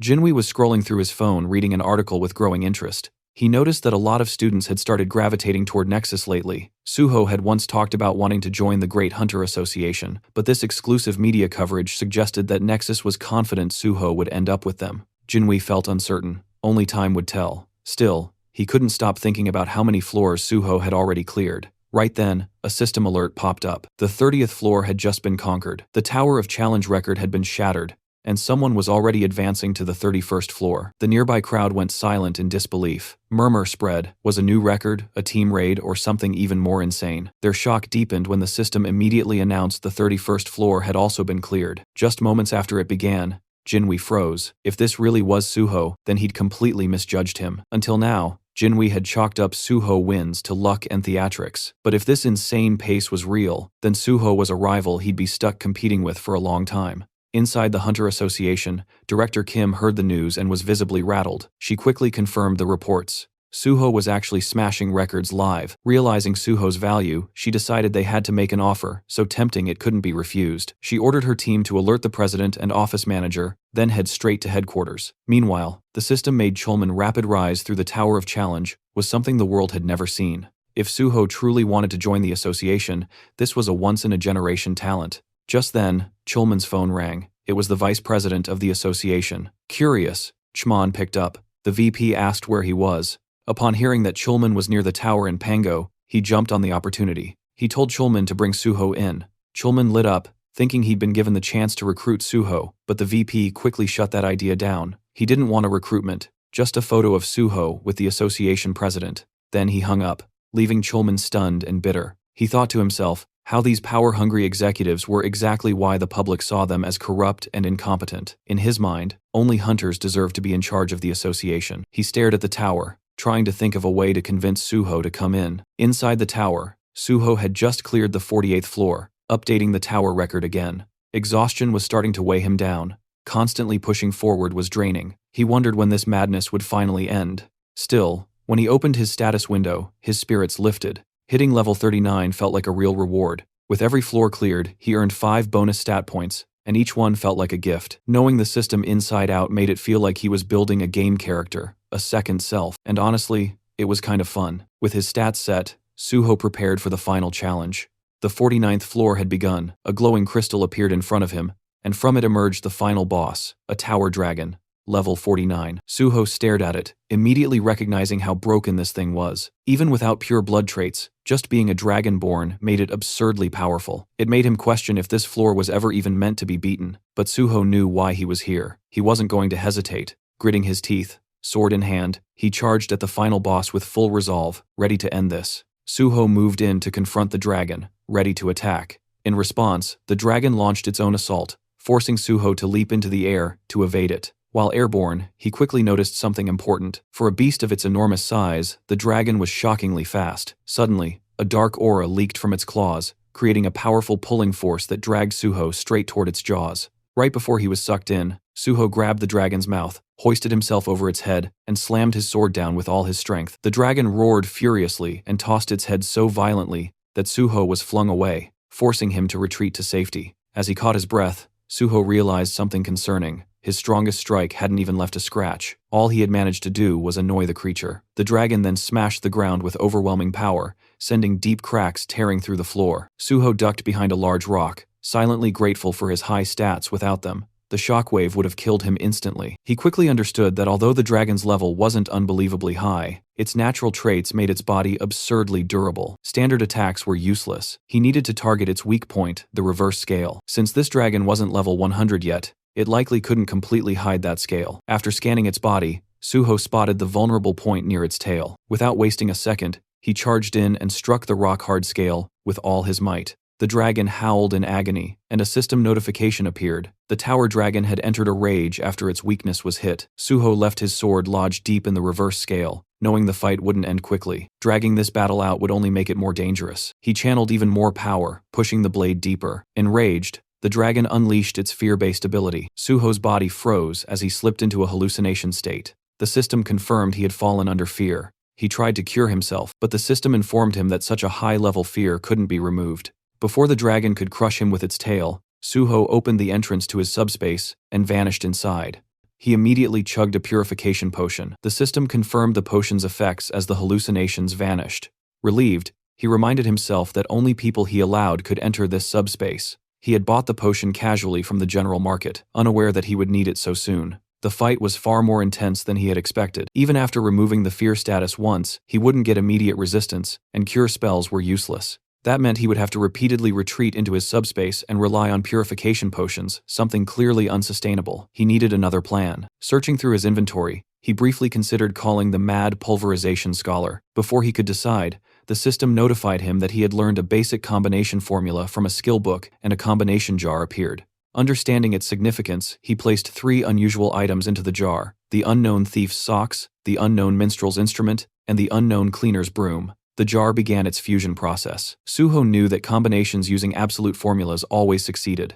Many so-called trash items actually held hidden value. The process ended successfully. A rare treasure had been created. First Mumu, a ring formed from a basic level formula. Suho also gained 10 bonus stat points for creating a first-ever item. He understood that first-time items were usually S grade or above, and this one was S+ because it was a growth-type item. He equipped the ring, and the system instantly bound it to him. Suho remembered that in his previous life, he had missed the chance to obtain first Mumu because the mad pulverization scholar discovered it first and made the recipe public. This time, Suho had claimed it for himself. With the extra stats, he opened his status window and added 4 points to his magic stat, raising it to 100. The system congratulated him. His magic stat had turned red, an achievement he had never reached before level 50. Earlier, he had thought purple status would take forever, but now, it felt fully achievable. Purple required 700 points. Still a long journey, but he was confident he could reach it. After finishing his stat allocation, Suho summoned his familiar old spear and began infusing it with magic.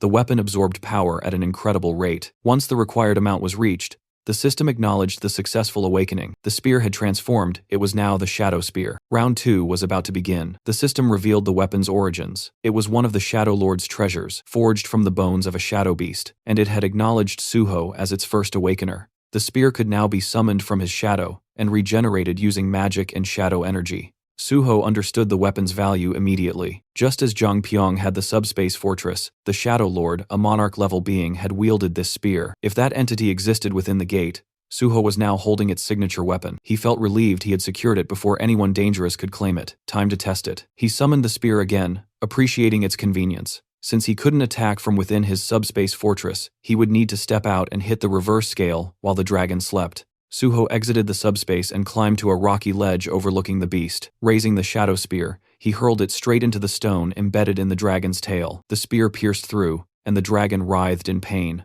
Suho jumped down as the system announced the dragon had entered another enraged state. It unleashed dragon fear, but Suho instantly retreated back into subspace, avoiding all status effects. His hit-and-run tactics continued. Suho struck repeatedly, retreating each time. The process took longer than expected, but soon the reverse scale's durability dropped under 10%. It wasn't completely destroyed, but it had become too weak to protect the dragon. Stealth would no longer work. Suho abandoned subtlety and went for a full assault. Bursting from the fortress, he launched himself into the air and drove the shadow spear into the dragon's eye. The impact shook the entire area. Suho was thrown back, but the enraged dragon was relentless. As it searched for him, Suho seized the moment, circling behind and rushing for the tail. The dragon used dragon fear again, but Suho shattered the stone first. The system confirmed it. The reverse scale was destroyed, and the dragon's power drained rapidly. Suho took a purification potion and surged into the air for the finishing blow. With a clean slash across the throat, the dragon collapsed. The battle had finally ended. The system declared that Suho had cleared the 49th floor and set a new record for the Tower of Challenge. He received 10 bonus stat points, and more rewards began pouring in. Lying on the ground, he processed the achievement. He had conquered the entire tower, something neither past nor present versions of himself had ever done. For reaching level 40, he gained a new skill, Healing Spirit, an area of effect healing ability that, once mastered, could cover an entire battlefield. The evaluation wasn't done yet. Recognizing the difficulty of his feat, the system rewarded him with dragon blood. Suho was shocked. This was the signature power of Yoma, the monster player. So this was where Yoma had obtained it from the Dragon Mountains. The system explained that inheriting dragon blood granted a dragon's power depending on how far the user pushed themselves. Before Suho could summon the Shadow Spear again, the system alerted him. The weapon was reacting to the tower dragon's shadow. It absorbed the shadow entirely, undergoing another transformation, Shadow Spear Plus. A hidden function called Shadow Devour, not even listed in the original description, had grown stronger. Part of the weapon's consciousness had awakened. Suho checked the updated stats and was stunned. Shadow Binding and Shadow Regeneration had both risen from A rank to S rank. Shadow Binding could now rip out a target's shadow and immobilize them, while Shadow Fangs tore the shadow apart,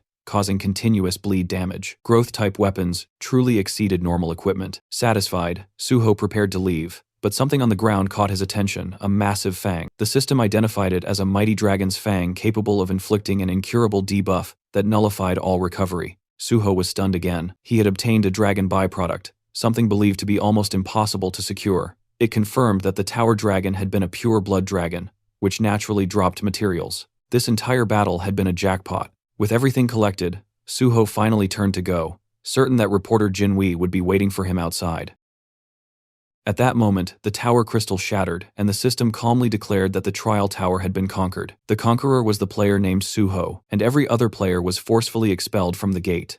A portal appeared, and several hunters came crashing out of it, rolling across the ground with stunned expressions. One of them fell to his knees, clutching his head in disbelief, muttering that this couldn't be real. Had someone actually entered the trial tower alone? His teammate, still sprawled on the floor, asked who Suho even was. The hunter simply pointed ahead and asked if the guy standing there was the one. His partner turned his head and confirmed quietly that yeah, that was definitely him, because the size of the crowd was insane, and there wasn't even space to breathe. Right now, the protagonist was completely surrounded by reporters. Cameras were flashing non-stop, and everyone was shouting at him, asking for comments and reactions to the conquest. But Suho silently thought about how exhausted he was. He'd taken a lot more damage from the tower dragon than he expected, and all he really needed now was rest, definitely not a screaming media mob. He hadn't expected reporters to swarm him like this. His attention shifted when he spotted reporter Jinhui, who was sitting dramatically on the hood of his own car, looking genuinely stunned. A psycho that was probably the first thing running through his head, because someone conquering that tower solo was unreal. Suho casually walked up behind him, placed a hand on his shoulder, and greeted him. Jinhui screamed, fell to the ground in panic, and then widened his eyes in disbelief as he realized who it was. He stuttered Suho's name and asked how he even escaped the crowd. Suho smiled lightly and said he slipped away. He explained it like he'd just executed some secret ultimate stealth technique and vanished without leaving a single footprint. Extending his hand forward, Suho asked why Jinhui still didn't trust him. The reporter slowly reached out, looking at him like he was insane, and asked if he knew he sounded crazy. Suho calmly answered that if Jinhui really didn't trust him, then he should just tell him, and Suho would adjust accordingly. Jinhui got up, dusted himself off, and said that if he didn't trust him, he wouldn't have helped him this far, then hurriedly told him to jump into the car before the press noticed. Inside the moving car, Suho received a call from team leader Chulman. He congratulated him for clearing the trial tower, and admitted he wanted to thank him face to face, but Suho had disappeared too fast for that. Suho thanked him politely, and said he had been hiding because he was tired. Chulman laughed and said Suho always exceeded expectations. He asked if Suho was still in Pangyo and if he wanted to meet up. Suho explained that a friend picked him up, then asked if there was anything specific he wanted to discuss. Chulman admitted there wasn't anything particular unless Suho could stop by the association, if he wasn't too exhausted. Suho paused and repeated the word, "The association?" Chulman confirmed it. He explained this was an unprecedented event. Everyone believed the trial tower was impossible to clear, and it had been functioning as a public gate. Considering the scale, they needed an investigation. Suho responded that he didn't remember investigations being conducted when large guilds cleared difficult gates. If there was information they needed, couldn't they just request it? After a quiet second, Chulman agreed and wished him good rest. Suho thanked him and ended the call. He leaned back and thought to himself, without a doubt, the chairman or the vice chair wanted him there, probably for photos and PR. He respected Chulman, but he had zero interest in doing anything for the higher-ups. If he let them drag him into bureaucracy now, he'd definitely get stuck in trouble. He planned to dodge it until he officially joined the Hunter Association. Jinhui glanced at him while driving and asked if he could ask something. Suho nodded and told him to go ahead. Jinhui said that with Suho's abilities, couldn't he go anywhere, especially government positions? Suho smiled. The government paid well, and no matter how strong private guilds pretended to be, the government had more actual power. Jinhui blinked, reminding him that private guilds had fame and influence. Suho responded calmly. Fame was temporary, nothing but a staged spotlight. Right now, private guilds looked like heroes, but eventually the public wouldn't admire them, they'd fear them. Jinhui nodded slowly and said Suho had a point. Suho sighed and continued.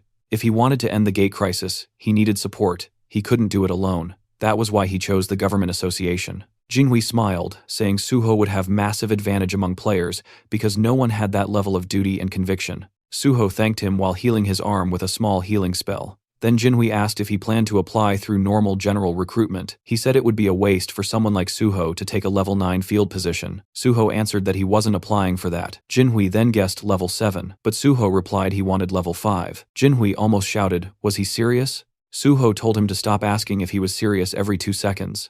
Jinhui looked at him curiously and said of course he wanted to know why it was natural. Suho smiled lightly and said he'd explain it, but Jinhui better not write it in the article. And also, he should keep his eyes on the road.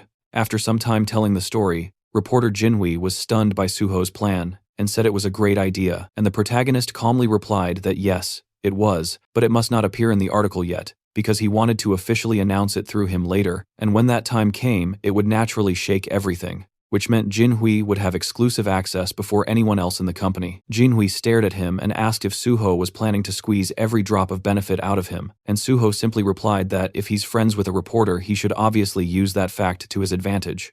Jinhui laughed and said fine. Suho could use him as much as he wanted, then suddenly asked if Suho wanted to go home now since his personal information was already leaked, and there were probably countless people waiting near his house. The protagonist smiled and casually answered that he would just disappear again the same way he did at the tower. But Jinhui hesitated and asked if maybe Suho should just stay with him for now, explaining that he lived alone in a big house. The guest room was beautifully furnished, and the security was tight enough that nobody could break in. Suho paused for a moment and asked where exactly he lived, and Jinhui answered proudly that his home was in Kaiser Cheongdam, and Suho couldn't help thinking with genuine surprise that those were premium luxury apartments worth hundreds of billions. Once they arrived, Suho stepped inside and froze for a second, not because he was impressed, but because the place looked like the final boss of rich kid housing, the kind of luxury that doesn't brag, it just exists and expects you to stare. Jinhui welcomed him like it was nothing, and told him to treat the place like it was his own house, and Suho just nodded, mentally noting that this was exactly what life looked like when someone was born with premium DLC enabled at birth. Jinhui pointed toward a device sitting neatly on the table, a convenience function pad. Through the community app installed on it, Suho could order food, shop, call support, and even summon an emergency healer if needed. Jinhui added that Suho looked way better now compared to when he first got in the car. Suho replied simply that he was a healer. Jinhui blinked and asked again, and Suho repeated it, a little annoyed, because yes, he was really a healer. The journalist apologized, admitting that even though he had read it everywhere, his brain still refused to believe it. After all, healers normally entered a guild first, then leveled safely. They didn't just casually solo clear the Tower of Challenges. Picking up his bag, the rich guy said he had to return to the office for work and reminded Suho of the password. Suho told him not to worry and wished him a safe trip. After the door closed behind him, Suho finally opened his system window and checked his status. He decided it was time to distribute the stat points he earned from clearing the tower. He balanced stamina with the other attributes and poured the remaining points into sensitivity. At this level, it wasn't just an elite route anymore, it was the path of a successor, and even he had to admit his stats were looking insane now. Once that was handled, Suho switched to a different task. He'd been a master at detecting surveillance equipment in the past, and with his newly improved sensitivity, he could probably detect anything. And even if he trusted Jinhui, he wasn't stupid enough to blindly assume a conglomerate kid's place was completely clean. Better paranoid than dead. After checking every detail for a while, Suho finally dropped onto the sofa, feeling drained. The house was huge, way bigger than most subspace-grade houses he'd seen before. Honestly, finding hidden cameras felt harder than slaying that dragon earlier. With no devices detected, he finally let himself relax, but his phone wouldn't stop buzzing. Notification after notification kept flooding in. When he checked, Suho realized his personal information had been leaked. Someone had exposed his number and the messages just wouldn't stop. Accepting the situation, he decided he needed a new phone and a new number. Remembering the community app Jinhui mentioned, Suho tried using it, and to his surprise, it was extremely efficient. He transferred important things to the new device and designated it for private use. Even though the messages kept flooding his old phone, he planned to switch numbers soon. He glanced at the time, a little past 5 p.m. He figured he had time for a short break before heading out again. Meanwhile, somewhere else that night, inside a quiet building, a mysterious gate appeared. Several masked individuals stepped through it. They scanned the area carefully. No witnesses, no surveillance, nothing. Then they opened the bags they carried and began placing bombs with practiced precision.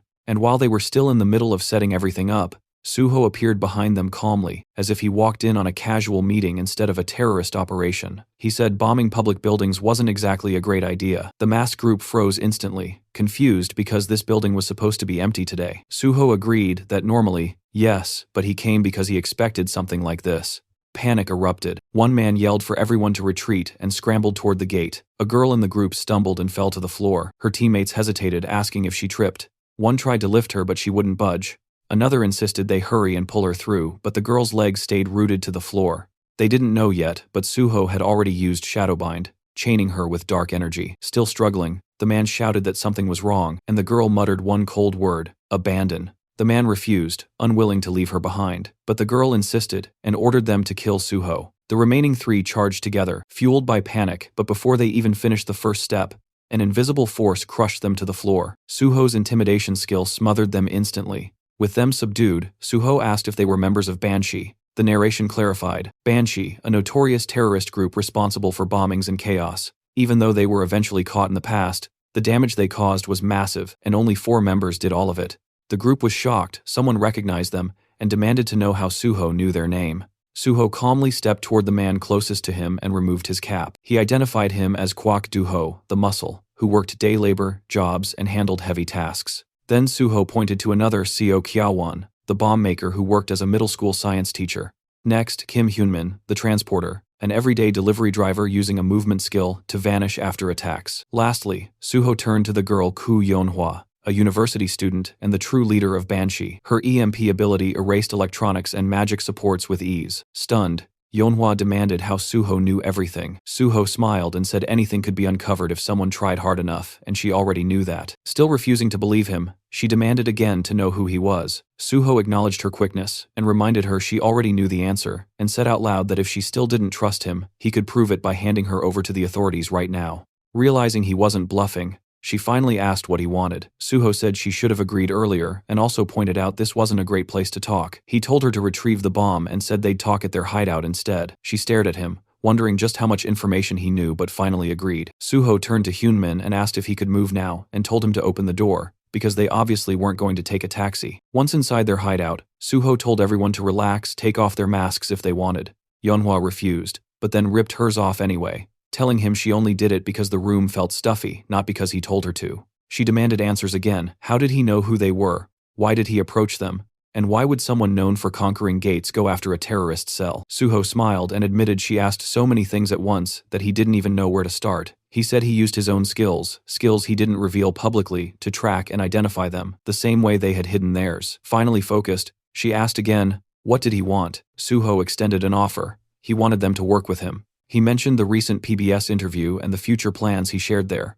Yeonhwa assumed he meant joining the Hunter Association. Suho confirmed, and before she spiraled, he clarified he wasn't handing them over for forced recruitment. He explained he would take the level 5 exam, then move through 1 or 2 positions, and eventually join the Special Forces Division. Yeonhwa looked stunned, and Suho told her not to make that face. He knew they hated the Special Forces, which was why their bombings targeted related sites. He understood because he had the same reason. Suho revealed the truth. He was a gate orphan. He used to think it was coincidence until he later learned the disaster had been manufactured on purpose. After every cleared gate, that land became premium real estate. The government knew a gate shock was coming and let it happen anyway for profit. There were development projects behind it, and Suho already knew who was responsible. So his goal was simple: become the head of the Special Forces and make those responsible pay. He explained the Special Forces held the highest authority in the association, influenced other government offices, and could prosecute hunters. He offered revenge, but in a strategic and lawful path, not reckless terrorism. But Yeonhwa still pointed out there was no guarantee Suho would pass the level 5 test.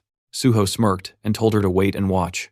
And with one last warning that another attack would mean he would personally hand them to the government, he finished the conversation. Inside, Suho knew they must be beyond shocked. In his past life, Banshee had remained an untouchable ghost. During interrogation, he realized they were people like him, victims twisted by revenge into villains. If someone had guided them sooner, maybe things wouldn't have spiraled. So this time, before they crossed the line entirely, Suho planned to redirect them. No matter how long it took, he was certain Yeonhwa would accept. His offer was too tempting, and his competence was undeniable. He told them to think carefully and make a wise choice. The scene shifted to the South Korean Hunter Association, where the vice president was already in a sour mood, lecturing team leader Yang Chulman for failing what he called a simple task, and reminding him that even the president cleared his entire schedule just to meet An Suho. Though he let it slide for now, he made it very clear that if the same mistake happened again, there would be consequences.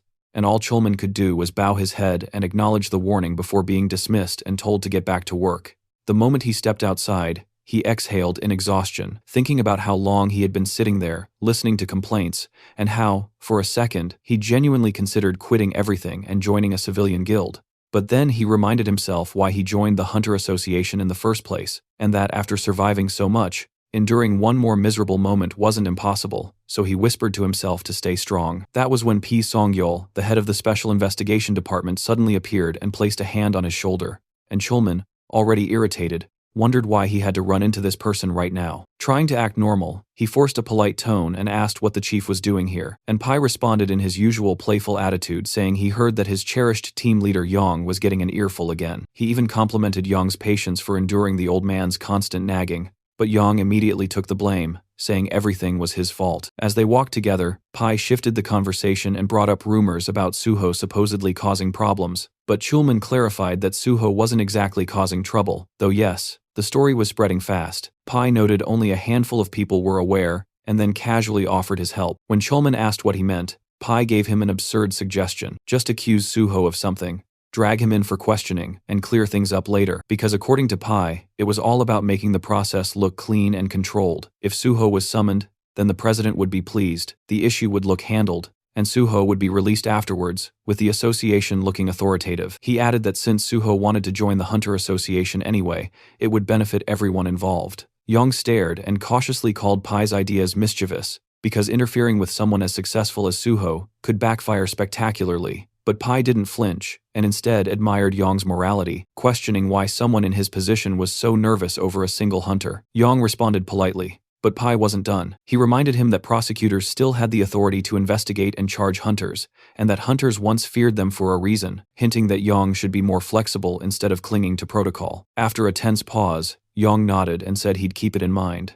Pai left after offering support and reminding him that there were always alternative ways besides following rules strictly. Once alone, Yang replayed everything quietly, thinking about how he used to respect Pai as one of the few hunters inside the association who felt grounded compared to the disconnected elites at the top, but now he wasn't so sure. Knowledge changes people, and Pai knew too much, which made him dangerous. Feeling uneasy, Yang went outside, found a quiet spot, and sat down, lost in thought. His mind went back to Suho, how the guy initially supported the association, but suddenly distanced himself. It wasn't shocking though, since major guilds offered ridiculous benefits that could sway anyone, yet Yang wondered what Suho was really thinking. Meanwhile, Suho stepped out of a taxi elsewhere, and activated the ring on his finger called First Mumu. Thinking about how reckless he had been when he activated it the first time, but now, after conquering the Tower of Challenge, he had mastered its usage. It was time to move. He walked toward the Seoul Central Blood Center building and activated his magic detection skill, scanning the surroundings until he found it, a faint trail of magical energy. Gates naturally emitted magic, so even hidden ones leaked traces. Following the signal, Suho found a faint gate hidden like mist, one that required specific conditions to open. Without hesitation, he pulled out a knife, sliced his palm,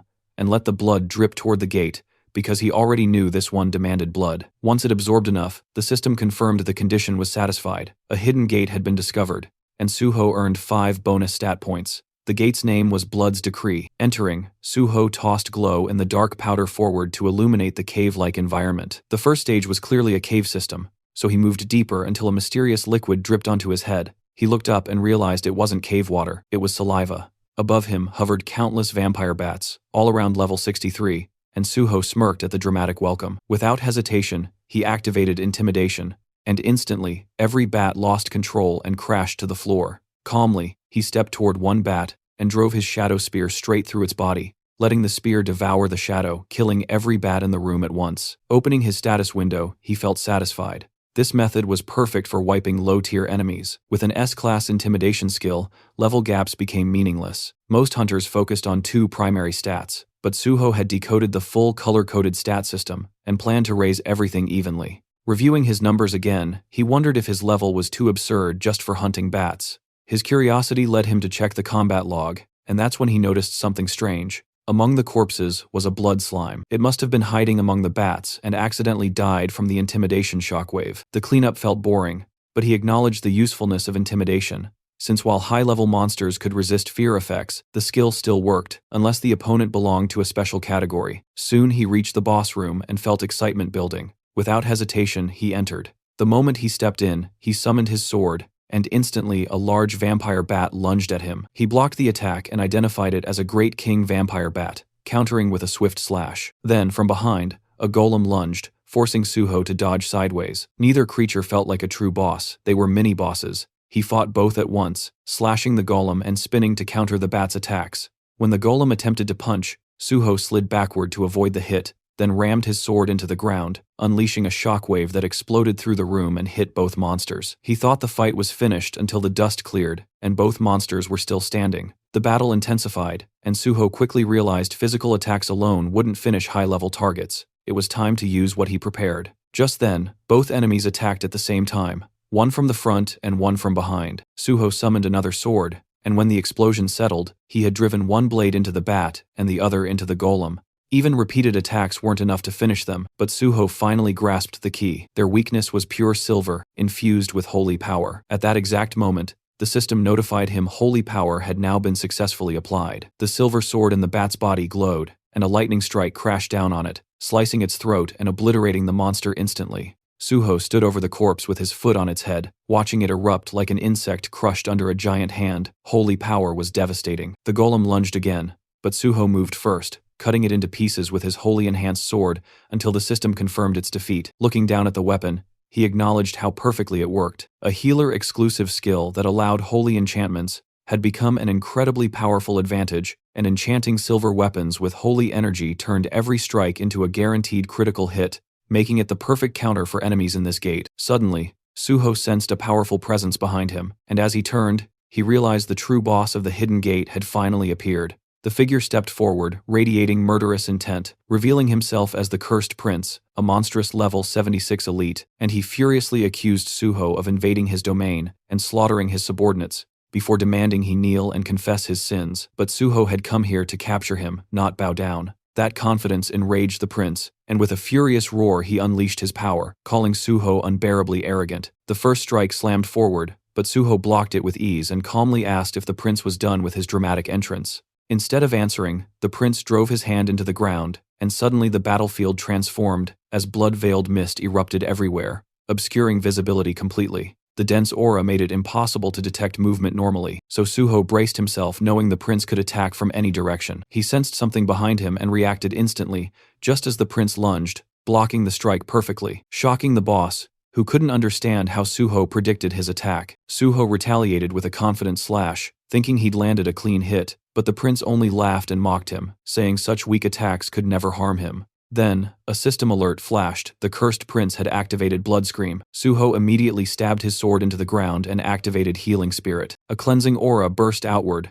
and the prince visibly reacted to the sensation, as Suho's wounds vanished completely. With a slight smile, Suho revealed he was actually a healer. The prince glanced down, stunned to find a wound on his abdomen, proof that Suho's strike had worked after all. Suho prepared another technique, but the prince snapped and charged forward, enraged by the humiliation of being injured by a mere human. Suho met him head-on, his sword clashing against the prince's clawed hand, as the two engaged in a fast-paced exchange of brutal blows. For a brief moment, the prince believed he was winning, and unleashed a rapid barrage of strikes, but Suho suddenly disappeared and appeared behind him, landing a clean hit. Blood poured from the prince's mouth as he stumbled backward, and Suho immediately rushed in to continue the assault. Refusing to retreat, the prince activated more power and charged directly back, and the two collided with massive force, sending shockwaves across the battlefield. When they landed, the scene changed instantly. The Cursed Prince's head separated from his body and rolled across the ground. Suho approached casually and crouched next to the severed head, mocking how easy the win was until the head suddenly lunged forward and bit his hand. The still-living prince cursed Suho inside his mind, demanding his blood, and promising to enslave him. With pure disgust, Suho ripped the head off and threw it aside, thinking the prince was basically a mosquito biting without warning. Then the system announced the start of kin conversion. Suho collapsed to the ground as blood rapidly drained from his body, dizziness and a pounding headache overwhelming him, while a violent thirst clawed at his throat. Inside his mind, the prince declared it was already too late, but Suho told him to shut up, refusing to listen. As the conversion continued, Suho reminded himself that to gain the vampire trait, synchronization had to reach a certain threshold, and once it did, he needed to purify the infection instantly with holy water. When kin conversion hit 50%, Suho believed he was close to acquiring the trait, and reached for the bottle only for it to suddenly shatter. The prince laughed, saying this was his domain and nothing Suho did would matter now. Suho realized the prince had been far more cautious than expected. The corridor that had been destroyed was now restored, and even the prince's body was missing. Everything had been reset for the next phase. Still refusing to give in, Suho tried to plan another move, but the system warned his blood was now beginning to corrupt. The prince, confident, declared there was no escape, but Suho revealed he still had one final card. The system immediately responded. All conditions to unlock the second power of dragon blood had been fulfilled. He had reached level 50, and survived a mentally and physically life-threatening situation. A new notification appeared. Dragon armor available. Suho smirked, realizing he had triggered it just in time. Kin conversion stopped on the spot, and the system confirmed again that all conditions for unlocking the second stage of dragon blood had been met. Dragon armor activated. He now possessed Dragon's Endowment and Dragon Skin, granted through the armor. The moment the Dragon's Endowment effect activated, further assimilation was blocked, and purification began. The corrupted blood inside him converted into pure blood and was absorbed into his system, while the remaining corruption was destroyed entirely thanks to the dragon blood effect. Suho successfully mastered the unknown power hidden within the corrupted vampire blood and felt his body become lighter. He remembered planning to unlock the second dragon blood power using a custom gate at level 50, but instead it happened here unexpectedly. Checking his newly unlocked skill, he saw Dragon's Endowment, an innate trait exclusive to descendants of dragon blood representing nobility and superiority. While active, it granted immunity to infection, corruption, and allowed automatic absorption of corrupted sources to purify, heal, and evolve. The system had never shown the second awakening condition, but Suho had learned it from Youngma. Since kin conversion was life-threatening, the system recognized it as the trigger. Although the endowment purified the blood, It also preserved the vampire power inside it. He checked another skill, one tied to vampirism sealed for now, proof that he had nearly become a vampire, and he wondered whether he technically acquired it or not. His original goal was to obtain vampire traits, but dragon and vampire blood clearly couldn't coexist fully still. The skills he gained were strong enough, so he accepted it. Another new skill appeared, Blood Weapon, a rare ability only usable by noble-level vampires or higher, but requiring huge quantities of blood. He concluded he would need to hunt a large number of monsters and planned to develop Phantom Shadow alongside it. Just then, the cursed prince began mumbling to himself again, and Suho told him to stop because his rambling was annoying and incomprehensible. The prince lamented and questioned how Suho could still be alive after being bitten, muttering about curses, calling himself useless. That was when Suho realized Phase 2 was beginning. The system confirmed it. The cursed king laments his fate. His power surges dramatically. Suddenly, blood rained from above and from within that crimson downpour. The cursed king emerged once more, now level 80, radiating fury as he declared that he would destroy all beings superior to him, burn them, crush them, and cast them into the pit. His blood wings unfurled, and a chilling scream echoed through the chamber. Suho immediately sensed the overwhelming spike in magic power. This was no longer the same monster. The cursed king had evolved into something entirely new. The king launched a dark force attack that detonated into a massive explosion. But when the dust cleared, Suho was gone, only to appear in the air above the king's wing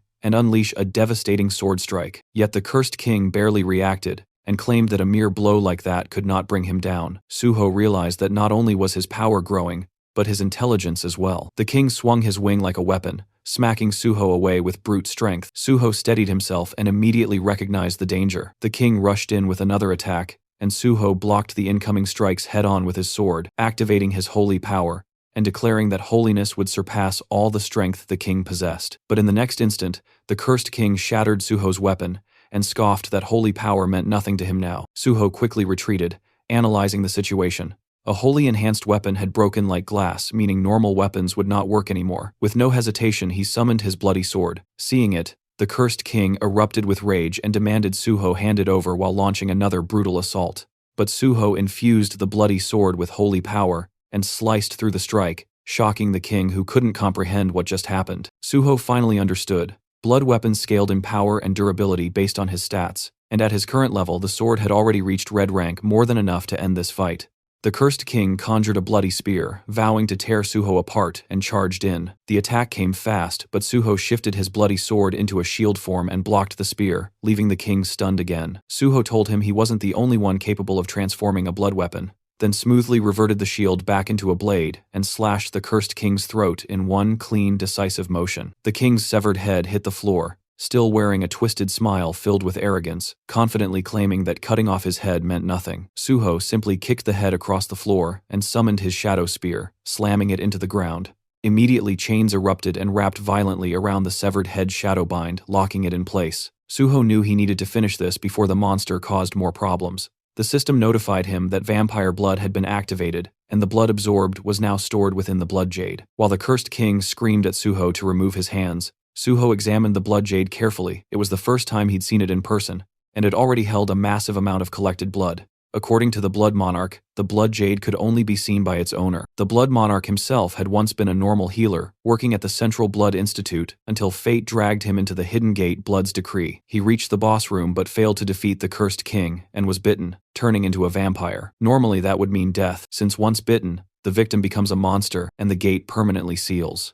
But the Blood Monarch resisted the curse using his healing abilities, and neutralized the kin conversion. At that moment, new vampire skills awakened, and reshaped his entire stat system. With newfound power, he defeated the cursed king, conquered the gate, and became known as the Blood Monarch, a global villain feared worldwide. Eventually, Suho caught him, and extracted all the critical information about kin conversion, blood weapons, and vampire blood. But even now, the cursed king raged, promising revenge and refusing to accept humiliation. Suho welcomed it, daring him to try. Then the system activated. The phantom shadow resonated with the cursed king's shadow, and absorbed it fully until not even a trace remained. With that, Suho acknowledged that Blood's decree had finally been cleared. The system confirmed the Hidden Gate's conquest and declared Suho the MVP. An exit gate formed before him. As he prepared to leave, Suho reflected on everything. Once again, he was reminded of the overwhelming reality of dragon power. No matter how terrifying kin conversion seemed, it was insignificant next to dragon blood. Still,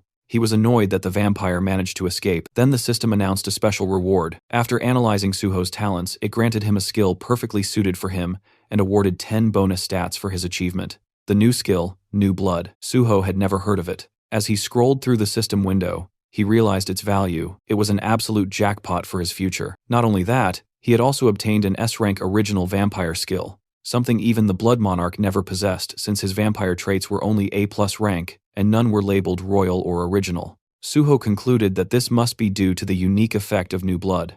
Originally, he planned to monopolize powerful existing skills, but reality turned out far better. Still, he reminded himself not to get careless. Just because things were going well now didn't guarantee they always would. With the gate conquered and his objectives secured, Suho said exactly what needed to be said. He had gained what he came for, and now it was time to go big at Nexus. Tee scene then shifts to this big tall building, Nexus, and people moved steadily through the corridor while Miss Sui led the group forward. Through open doors, a man could be seen sitting calmly in a chair, who turns out to be the guild leader and tells Miss Sui to come in. She informed him that Hunter An Suho had asked her to deliver a message. Tomorrow, he would be coming to join the guild. The man repeated the statement in disbelief, almost questioning whether he heard correctly. The back of his chair faced them as he processed the news, and then he finally spoke, stating that proper preparations needed to be made. When his face finally became visible, as he turned, he added that no one knew what this An Suho was planning, and everything needed to be handled carefully before he changed his mind.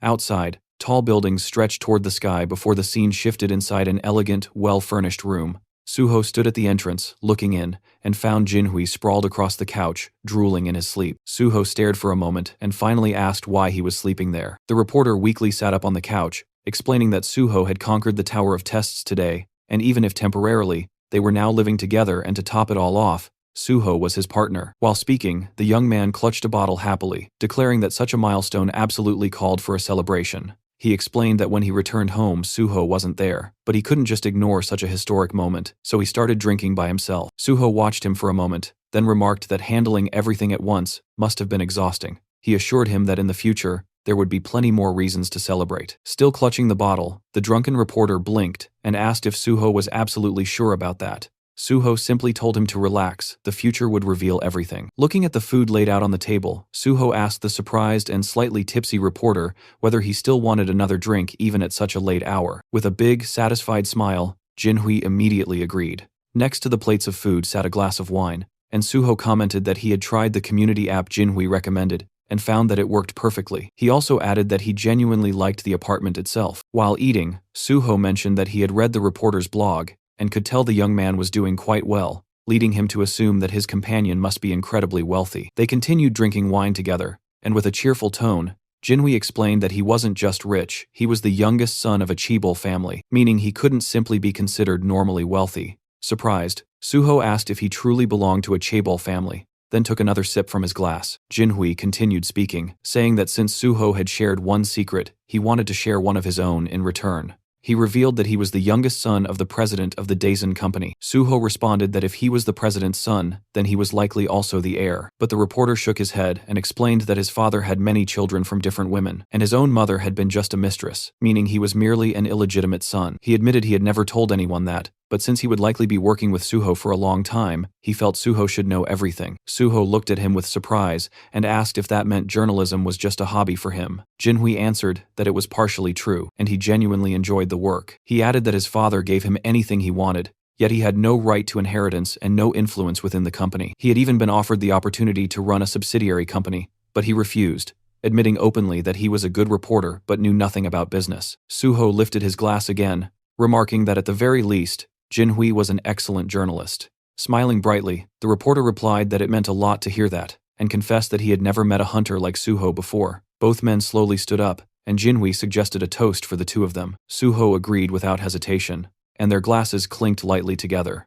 The next morning, Suho walked through the apartment, yawning, and from the kitchen, Jinhui greeted him with a cheerful good morning while pouring boiling water into a cup. Suho asked if he really planned to work on the weekend, and the reporter replied that he had a lot to do. Standing in front of the window and rubbing the sleep from his eyes, Suho commented that maybe they shouldn't have drunk so much last night, but Jinhui laughed and said everything was fine. He actually had a great time. Suho then asked why he was already going out hunting for new material, and the reporter answered that he couldn't live off articles about him forever. Hearing that, Suho casually admitted that this was exactly why he respected him, which made Jinhui pause in surprise at the unexpected compliment. After taking a sip, he asked what Suho planned to do today, and Suho reminded him that today was the day he had mentioned before. Realizing it, Jinhui asked if he was going to Nexus, and Suho nodded, explaining that last night he reached level 50 and received several upgrades, so it was time. Those words made Jinhui freeze, and he burned his hand with the water, startled because just yesterday Suho had been level 40.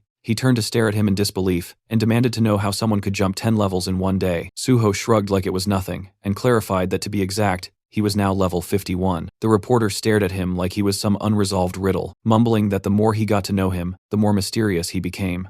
Suho commented that the way he said that sounded strangely suggestive, and as Jinhui scratched his head, Suho asked why he was looking at him like that. Without warning, the reporter pushed him toward the hallway, saying that if he was going to walk into such a serious organization, he needed to look like he belonged there. Suho protested, saying he didn't need anything fancy, and was fine with casual clothes, but the reporter insisted, saying he'd gladly lend him proper clothes and a watch. When Suho continued resisting, the reporter declared that appearances mattered at places like Nexus, and reminded him that he could also pick any of his cars. If he walked in using public transportation or showed up in a taxi, everyone would stare. A quiet upscale district came into view as a sleek red car rolled to a stop, immediately drawing attention from the people waiting outside. The door lifted upward, and Suho stepped out, dressed in a sharp, elegant suit that fit him perfectly. For a second, he cleared his throat and thought that everything had turned out surprisingly well. A suited man approached, politely offering a business card while introducing himself as Bai Dongyuk, the head of Nexus. Suho accepted it with a polite smile, introduced himself as An Suho, and followed him inside the guild building. Soon after, he sat across from 3 representatives of Nexus. Dongyuk calmly stated that over the past few days, Suho must have raised his level significantly and wondered if that sudden progress made him reconsider his goals, especially since he previously mentioned wanting to become a government official. Suho explained that nothing had changed. His goal remained the same. The leaders exchanged surprised glances, prompting Sue to ask what exactly that meant. Dongyuk leaned forward and asked why Suho would want to join a private guild if his true intention was government service. Suho responded honestly, saying that joining Nexus would make reaching his goal easier. He announced that he planned to take the 5th rank exam this year. Someone asked whether he only wanted bonus evaluation points, and Suho replied that while technically yes, it was only one part of a larger strategy. If he only chased the Hunter Association, the association would assume he had no alternative. That was precisely why he intended to join Nexus, because once the association saw others offering better terms, they would improve theirs as well. He added that while serving Nexus, he would dedicate himself fully to the guild, making the partnership mutually beneficial. Dongyuk listened silently as Suho promised to give 100%, but the guildmaster eventually leaned back and said he understood. However, he wanted to ask one question. He pointed out that when Suho first approached them, Nexus was struggling, and the hero's abilities were a complete unknown. Hiring him back then was risky but still reasonable. But now, any guild in Korea would fight for him. So why out of all of them did he only approach Nexus? Suho smiled quietly while the guild leader continued, saying that Suho was clearly talented, but his true intentions remained unclear. Folding his hands, Dongyuk warned that unless Suho answered honestly, cooperation would not be possible. Suho closed his eyes briefly, then replied that he had personal reasons. He reminded Dongyuk of the public speech he gave earlier, the one where he promised Nexus would do everything in its power to destroy all gates in Korea. Suho acknowledged that Nexus provided more support to victim families than any other guild, and was clearly the most passionate about eliminating the gates. He said he had no doubt that speech was sincere. Because of that conviction, he wanted to work with Nexus, help them, and contribute everything he had. He smiled widely, and added that he hoped they could continue cooperation even after he eventually joined the Hunter Association. Dongyuk lowered his gaze and admitted the reasoning satisfied him. Then he asked whether Suho truly believed joining the association was necessary, since Nexus already worked tirelessly to clear gates and support hunters. Suho agreed but explained that if Nexus truly wanted to end the gates completely, then they needed to go to places even other hunters couldn't, like the sealed high-risk gates under strict government control. His gaze shifted to an image of one such chained portal. Beyond ordinary mid-level entrances, there were also the 5 Great Gates. That was why he needed government authority. But until that time came, every successful raid would broadcast Nexus's name alongside his own. The impact would reshape the power structure of Korea's guilds, and Nexus would rise to number 1. Dongyuk rested his hands on the table and said all of this only lasted as long as Suho remained with them. Suho nodded, saying that was why he promised to give everything while he was here. Suho blinked in shock, suddenly asking if he had already found team candidates after their previous conversation. Suho confirmed it and revealed the first candidate, Kang Dae-han. Sue froze and asked again, as if she couldn't believe she heard it correctly. Suho nodded and casually mentioned that he was the one who convinced Dae-han to become a tank. Sue shot to her feet in outrage, demanding to know what Suho planned to do if tanking didn't suit him. Suho calmly lifted a hand and told her to relax. He made the decision after analyzing everything properly. He reminded her that Dae-han had passed the exam with exceptional scores. Sue frowned, reluctantly remembering the results. Dae-han had unexpectedly ranked second place. She admitted she planned to thank whoever was responsible, but Suho simply shrugged and said it wasn't a big deal, which irritated her further. The third Nexus representative finally spoke, saying Suho's proposal sounded excellent, but he needed clarification. If Suho intended to clear sealed gates, he should know those locations were protected by the government, and private guilds had zero access because civilian safety was the highest priority. He asked how Suho planned to get inside. Suho calmly asked whether he was doubting his abilities, and then stated that they would finalize the contract once he brought them the pass, proving he could be trusted. He paused, reconsidered, and changed the offer. Instead of bringing a pass, he would clear one sealed gate first, and after that they would sign. The secretary sweated at the scale of the terms and muttered that Suho was offering conditions worthy of royalty. Suho insisted that the terms were fair. The secretary noted that despite Suho being incredibly promising, he was still seen as just a new hunter with no official standing, but Suho declared that was exactly why he would clear a sealed gate immediately and prove himself. Dongyuk observed him carefully, then agreed. Suho would undoubtedly prove his worth. With a satisfied smile, the guildmaster said he liked today's outcome and that they would finalize details later after the gate was cleared. Later, Suho left the building and drove away. Dongyuk and his secretary stood by the window watching the red car disappear. The guildmaster quietly ordered preparations, assemble a special support team, and prepare all necessary documents for On Suho. The secretary hesitated and asked whether they should wait until Suho made good on his promise. Dongyuk replied with a confident smile that Suho would absolutely follow through, and supporting him early would only strengthen their alliance. Closing his eyes, he said he believed Suho would keep his word. The secretary, slightly overwhelmed, asked what made the guildmaster so certain. Dongyuk answered that it wasn't a guess, and the secretary already knew it. The man finally nodded, remembering Suho's determined gaze and the certainty in his voice. The scene shifted to the massive building of the Great Hunter Association of South Korea, where inside one of the offices, Yong Chulman sat slumped in front of a computer, clutching his head in frustration. He was desperately trying to figure out how to get Suho into the organization when the man showed absolutely no intention of coming willingly. Chulman considered offering him a reward for clearing the test tower, but immediately dismissed the idea, knowing full well that upper management would never approve it. They didn't want a picture of Suho receiving thanks. They wanted a picture where Suho stood, smiling beside the association president, making it look like they were already close. While Chulman hated the idea of using force or pressure, Chief Pai's earlier suggestion echoed in his head, a suggestion that basically amounted to dragging Suho in by force if necessary. Chulman groaned, dropped his head onto the desk, and wondered why he ever chose to work in this stressful place. As he cursed his life choices, his phone vibrated. The caller ID was an unknown number. With low energy, he picked up and introduced himself. "This is Yong Chulman speaking," trying to figure out who would be calling him from an unrecognized number. But the moment he heard the voice on the other end, his expression completely changed. It was On Suho. Chulman shot upright from his chair, eyes wide, barely believing he heard correctly. The scene jumped to a small gukbap restaurant, where steam rose from simmering pots.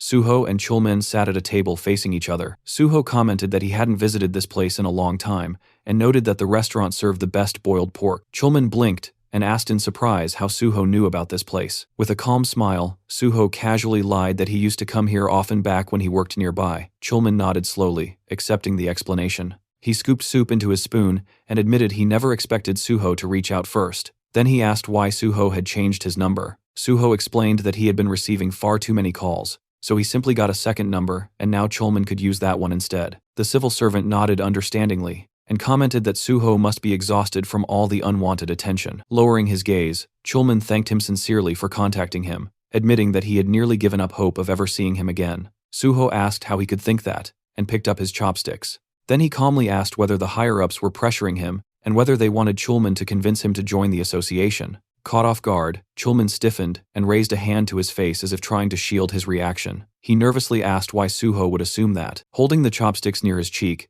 Suho explained that he found it odd that the association president suddenly requested a meeting after the tower clearing, because normally, no matter how difficult the gate, the association simply handled paperwork. They never actively tried to recruit someone. Speechless, Chulman stared downward with a nervous smile. Suho continued, saying that after thinking about it, he realized the executives only wanted to take photos for publicity. Hearing that, Chulman looked at him almost fearfully, but Suho reassured him that everything was fine. He just wished they had been straightforward about it, since there was nothing wrong with saying so. Chulman apologized, but Suho waved it off, saying there was no need. He had already understood the situation himself. In fact, he was even grateful to Chulman. The civil servant pointed to himself in confusion, unable to believe he heard that correctly. Suho continued, explaining that situations like this often involved blackmail or even force, yet Chulman handled everything professionally. Rubbing the back of his neck with embarrassment, Chulman admitted that it still felt wrong. Suho then casually mentioned that he had decided to visit the association.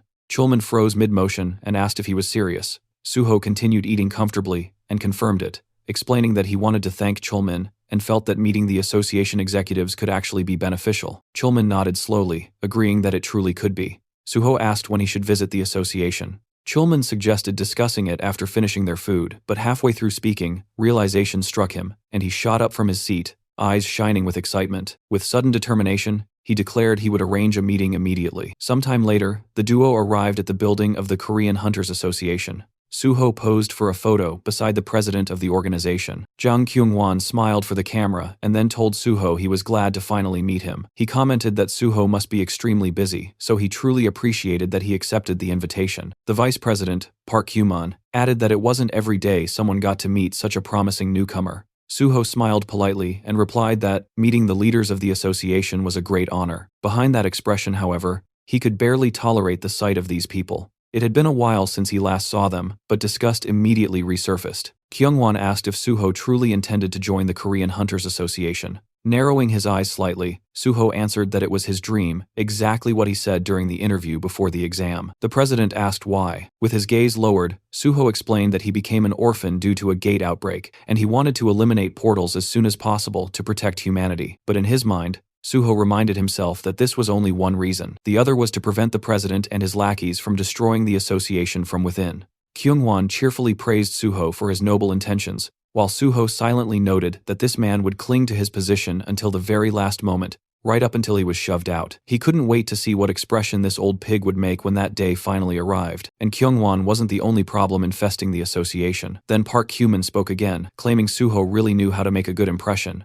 Arms folded across his chest, he said that Suho didn't care about material gain and only wanted to protect the general public, which was worthy of respect. The vice president pressed his fingertips together and solemnly added that Suho had grown into a strong and noble man. His parents would be proud. Suho thanked him politely, while thinking that Kyuman was most likely the one who proposed this recruitment stunt. In his mind, Suho labeled him a pathetic bootlicker who existed solely to polish Kyunghwan's shoes. Because of fools like these, most gates hadn't been cleared in his previous life, and he intended to take away their chance to ruin things again. Then Kyuman happily asked which department Suho wanted to join. Suho rubbed his chin thoughtfully and replied that he had considered several options but ultimately chose the gate department.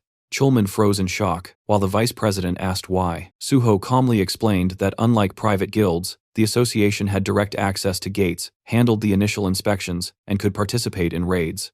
Kyunghwan said he was amazed to see someone so selfless, stating Suho had chosen the most dangerous department in the entire association. Park Kyuman nodded and declared that people like An Suho belonged there. The president then turned to Chulman and instructed him to demonstrate their sincerity. Confused, Suho asked what that meant. Kyunghwan replied that if Suho was so determined to end the portals, then he should be given a selection of actual gates to clear, since the association had many available. Chulman nearly choked on his breath and reminded the president that those gates were either sealed or extremely deadly. But before he could finish the sentence, Suho happily said that it sounded perfect. Chulman tried again to reason that it was incredibly dangerous, but Suho clenched his fist and declared with excitement that he would clear the gates that presented the greatest threat to humanity. Kyunghwan responded confidently that this was exactly what he expected from An Suho. Still in shock, Chulman called out to the president, but the man asked if there was a problem. Under pressure, Chulman lowered his head and said everything was fine and that he would prepare what was needed. Kyunghwan told Suho to get ready to clear the portals. Suho thanked him politely while Chulman glared downward. He knew that for these unawakened executives, the deadliest gates were nothing more than toys. That's why he despised leaders who had never stepped foot inside a gate. They had no idea how catastrophic the danger was. Countless hunters had died attempting to clear those portals, and yet these two were willing to send Suho to almost certain death. While Chulman clenched his jaw in frustration, Suho smiled calmly, already knowing exactly what was waiting inside the sealed gates. Kumon leaned toward the president and whispered something. Suho immediately understood these two were only thinking about profit and didn't care how many hunters died. As long as the raid succeeded and the association gained influence, human lives were irrelevant.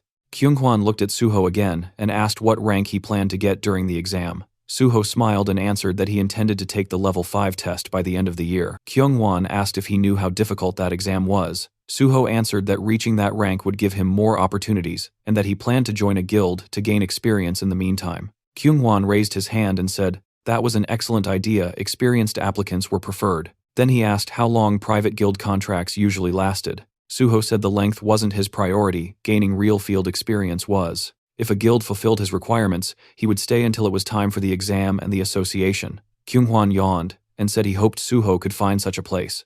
Smiling to himself, Suho thought, if the president approves terms like this, then joining Nexus is possible. He sensed the chance to build a bridge between Nexus and the association. Suddenly, the door opened, and someone announced Pi Seonggyeol's arrival. Suho's expression stiffened. Pai entered confidently and joked that his bosses were eating something delicious without him. Then he stopped, noticing Suho sitting there, his lips stretched into a wide grin. He turned to leave politely, but Kyunghwan told him to stay, pointing at Suho and introducing him as the hunter who cleared the test tower. Pai tried recalling the name, then suddenly exclaimed that he remembered. Laughing, he said it was incredible to meet him, and extended his hand, introducing himself as chief of the special department. Suho shook it and introduced himself as An Suho. They exchanged polite compliments, though Suho's smile remained sharp. Once seated, Kumon raised his hand and informed Pai that Suho intended to take the level 5 exam. Pai blinked in shock, saying it would be extremely difficult. Suho said he wanted to try anyway. Pai stared at him, stunned. One of the executives added that the association planned to give Suho access to sealed gates, since he claimed he could clear them.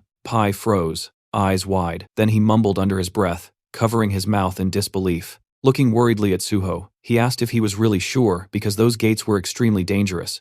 Suho noticed the anxiety on his face and found it strangely amusing. He replied that he was well aware of the danger. Still uneasy, Pai crossed his arms and said that he couldn't stop Suho even if he wanted to, but he sincerely hoped things would go well. Suho silently acknowledged that Pai was a hunter, someone who valued talent. His expression showed genuine concern not for himself, but for the possibility that someone promising might die needlessly. Then Pai added that if Suho wanted to join the special department, he would personally take care of him. Kumon immediately raised a finger and warned him not to poach. Suho had already chosen the gate department. Pai asked why. Kumon replied that An Suho wanted to destroy all gates and have priority access to them. Pai nodded slowly, now understanding. He said that if that was all that mattered, then his department could also support him. Turning his head, he smiled at Chulman and asked him to confirm that. Sadly, Chulman nodded. Hands on hips, Pai commented that if Suho passed the level 5 exam, his relationship with Chulman might become rather complicated. Facing the young hunter, he added that they could discuss all of that after the exam,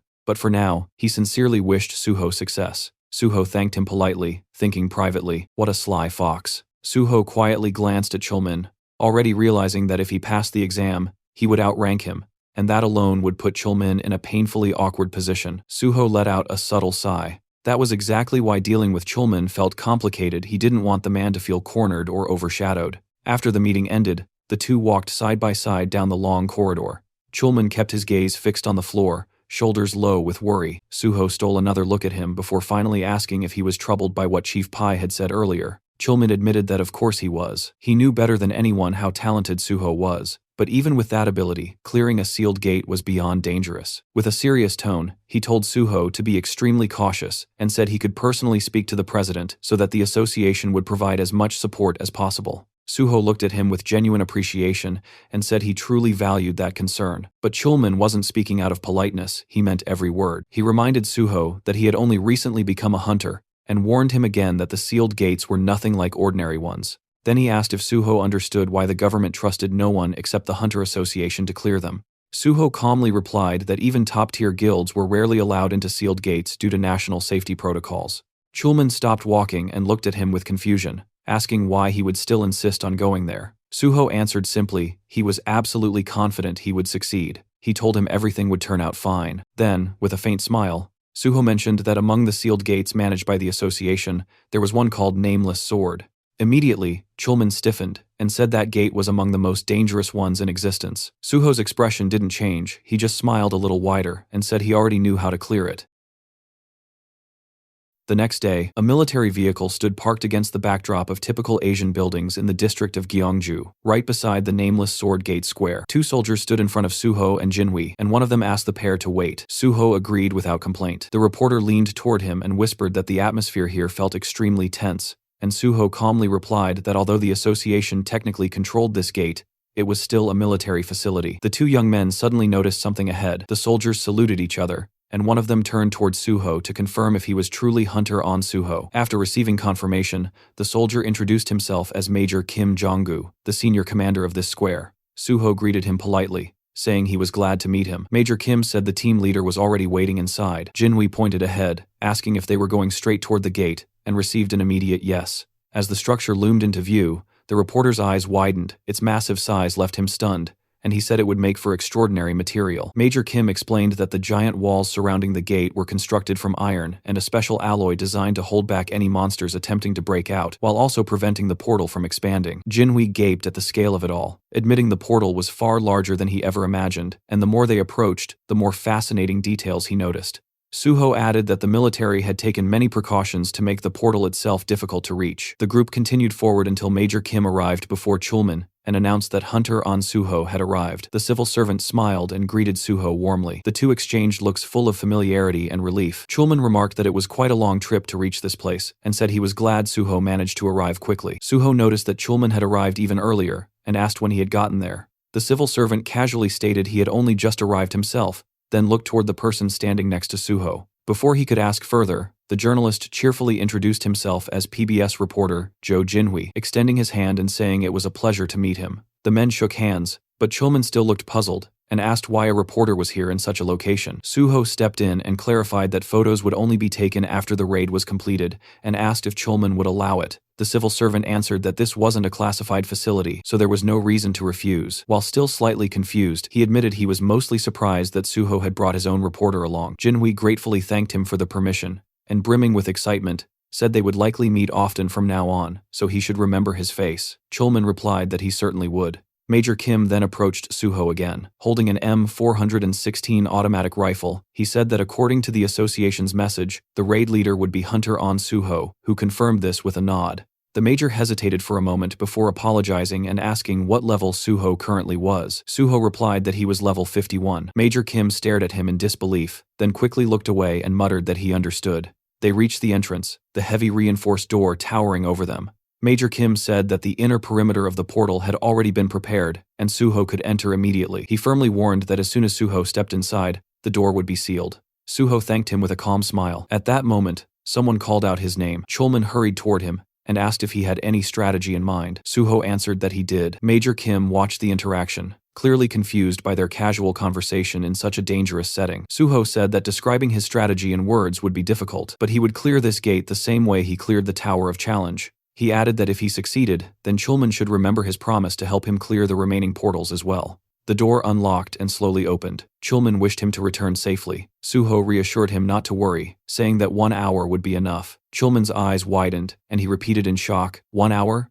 Suho glanced back with a confident smile, and said they would meet again very soon. The door closed behind him. Jinhui exhaled, and said that Suho had officially gone inside. Closing his eyes, Chulman replied that now all they could do was wait. Major Kim asked quietly if everything would really be okay, because a place like this could never be cleared alone by someone who simply had high stats. He asked if On Suho was also a healer. Jinhui blinked in confusion, and the major asked again. The reporter grinned widely and corrected him, saying On Suho was only nominally a healer. Major Kim looked even more confused. Chulman raised his hand and said that he had never seen anyone wield a sword the way Suho could. The major asked if he was truly that skilled. Chulman explained what he had witnessed during the Hunter practical exam, that Suho was supposed to be taking the healer test, but instead he slaughtered every monster with a sword, while still protecting his patient, and thus passed without issue. Jinhui, gripping the strap of his bag, said this was his first time hearing about it, and wondered aloud if it was even allowed to take an exam that way. Chulman admitted he had been shocked too, but Suho had fulfilled all the requirements, so it didn't violate any rules. Both the soldier and the reporter stared at him in disbelief. Major Kim concluded that Suho must possess a profound mastery of swordsmanship and suddenly understood why he came here specifically to challenge this gate. Looking toward the dungeon's direction, Chulman nodded firmly and said Major Kim was absolutely right. In front of Suho stood the nameless sword portal, its entrance restricted to only one person at a time, and the moment he stepped inside, high cliffs surrounded him, while the system announced that he had officially entered the gate. Walking through the forest with his sword in hand, he looked around, thinking that it had been a long time since he was last here. The path cutting between the trees was clearly visible, and Suho remembered how he had constantly struggled to clear this gate in the past, barely surviving every attempt. Suddenly, a sharp ringing sounded beside him, and he spotted a black shadow drifting between the trees. The system reported the appearance of the boss, and a knight in armor stepped forward, the nameless swordsman of unknown level. He stood with his blade ready, and immediately the air around him began to shine with a bright yellow glow. The system confirmed that the nameless swordsman had activated the battlefield, explaining that while this zone was active, the swordsman's status would mirror the user's exactly. All fighters within this field were prohibited from using anything except a sword and sword-related skills. Smiling, Suho greeted him as an old acquaintance he hadn't seen in a long time. The knight charged instantly, and the two clashed at close range, Suho catching the enemy's blade with his own. He struck back, but the knight blocked effortlessly. White streams of energy shimmered in front of the warrior as the two separated briefly. Watching his opponent, Suho analyzed his footwork. He noticed how the Sword Emperor adjusted his stance in perfect balance to minimize rebound after every strike. The knight swung again, and Suho understood clearly that no one at this point in time could defeat this opponent with pure swordsmanship alone. The Sword Emperor held his weapon with both hands, and Suho noted how the enemy's style shifted instantly after crossing blades, switching stance to catch him off guard with a completely different technique. Not only that, the knight attacked from unpredictable angles, changing direction constantly. As the Sword Emperor closed in, Suho acknowledged the truth. The most dangerous part about this opponent was how he adapted his tactics based on whoever he was fighting. The knight struck again. Suho dodged, realizing how cunning the enemy was, but that was precisely why Suho had learned so much from him in his past life, and with a small, knowing smile he braced himself. As the nameless swordsman lunged in a leaping attack, Suho spotted an opening and slashed, but the enemy twisted away at the last moment. Even so, Suho's blade scraped across the armor, leaving a faint cut. Suho asked lightly if he had managed to surprise him. The Sword Emperor simply stared back in silence. Suho remembered perfectly that this opponent never spoke a single word until the moment he died. The knight stood ready, holding his sword with both hands. Suho struck again, landing a hit, and prepared another assault, revealing that this was already his 7th time challenging the nameless swordsman. He attacked fiercely. The knight's counterstrike swept just above his head. With a precise slash, Suho severed one of the knight's limbs and followed it with a kick, sending the Sword Emperor crashing backward into a thick bush. Standing before the thicket, Suho recalled how many people throughout history wondered who or what actually hid beneath the armor. The knight rose again, missing a leg. Suho asked if he knew how disappointed he had been the first time he discovered the truth. Calmly gripping his sword, he stated that everyone called this enemy either the Nameless Swordsman or the Sword Emperor, but the truth was simple. He was just the spirit of the Sword Demon. A ghostly limb appeared in place of the severed leg, and one of the Sword Emperor's hands also shimmered as a spectral form. The opponents clashed again, blades ringing violently as sword marks carved into the ground and rocks around them. Suho blocked a powerful blow, his sword glowing with vivid red streams of energy, and counterattacked his blade, punching a large hole through the enemy's chest armor. He struck the same spot again, and the purple cracks crawling across the Sword Emperor's form spread further. With another leap, the knight retreated, but Suho immediately closed the distance. Studying his enemy closely, Suho said that his own fighting style had been shaped specifically to counter every style the knight used. Smiling, he delivered another decisive slash. Large fragments of armor shattered and flew through the air. Finally, Suho stood over the fallen enemy. The system declared that the Nameless Swordsman had been defeated, and the sealed gate was cleared, with Suho recognized as MVP. Looking down with a faint sadness, he said he was glad to meet the Nameless Swordsman again, and that, in truth, he should thank him, because without this opponent, he would never have been able to reach such mastery in swordsmanship. A broken piece of armor lay on the ground, and Suho noted that it was thanks to this very enemy that he had once earned the title of the Sword God. Black streams of energy swirled around him as he wished the spirit to rest in peace, promising to remember him on Teacher's Day each year. The system granted him additional experience points and bonus stats. System windows appeared, one reporting a level increase, another reporting a +1 increase to his stats, and an additional skill point, and another awarding 5 bonus points for clearing a difficult gate. A sword lay on the ground. Suho sighed, regretting that this ghost had no blood or shadow. Therefore, his bloodsucker and shadow eater skills were useless here. Still, he picked up the weapon, examining the blade closely. Just this sword alone made the trip worthwhile. His reflection shimmered across its surface as the system identified it as the Nameless Sword of the Nameless Swordsman, ranked F. The blade quivered and abruptly shattered in his grasp, rising as floating fragments. The system announced that the Nameless Sword had been absorbed, activating sword understanding. Suho smiled as he learned that the soul of the nameless sword had altered his fighting style and changed the nature of the guardian sword. Then a description unfolded. Guardian sword, rank S+. This ideal technique was created by An Suho based on the most fundamental principles, achieving perfect balance among attack, defense, and evasion. After merging with the soul of the nameless sword, its rank increased further. The technique absorbed the sword's will, and it now possessed unlimited growth potential. Suho realized with awe that his ideal sword technique had just been born. The scene shifted to the spectators watching multiple screens, and Jinhui murmured that everything seemed quiet for now. Chulman glanced at him, and admitted that although he trusted Suho completely, considering the strength of the enemy, clearing this place might still take quite a bit of time. Jinhui objected immediately, reminding him that only half an hour had passed. Major Kim stepped forward and asked Chulman for permission to check the situation himself, and once he was allowed, he prepared to go until the reporter suddenly told him to wait. Confused, the major asked what was wrong as sweat dripped down the journalist's cheek. Jinhui pointed urgently at the portal, shouting that everyone needed to look. On the screen, Suho appeared, stepping through the now open door. Jinhui burst out, shouting that the gate had been cleared. Suho, still adjusting to the outside light, was stunned when someone called him Pro-On. And suddenly Jinhui and Chulman came sprinting toward him like overly excited kids running after candy. Jinhui even held his camera above his head, as if he were filming a festival. Suho told them to calm down, but the reporter's entire face was practically glowing with joy, as he demanded to know how they were supposed to calm down when Suho had cleared a sealed gate in under an hour. He yelled that it was insane. Chulman looked like he was caught between fear and happiness, as he reminded everyone that Suho had defeated the nameless swordsman, the very same monster who hadn't been beaten even after more than 200 attempts. He anxiously asked if Suho was all right.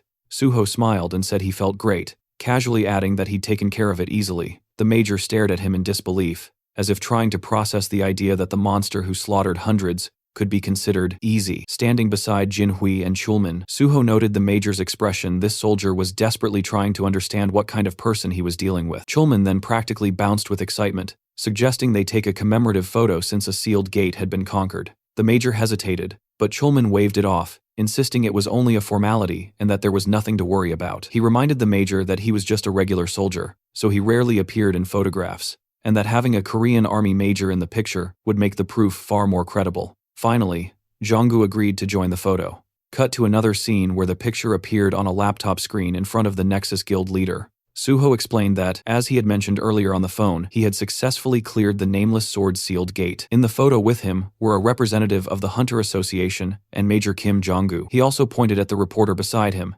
introducing him as Jo Jinhui from PBS, explaining they agreed to take the photo together to prevent any manipulation of the news.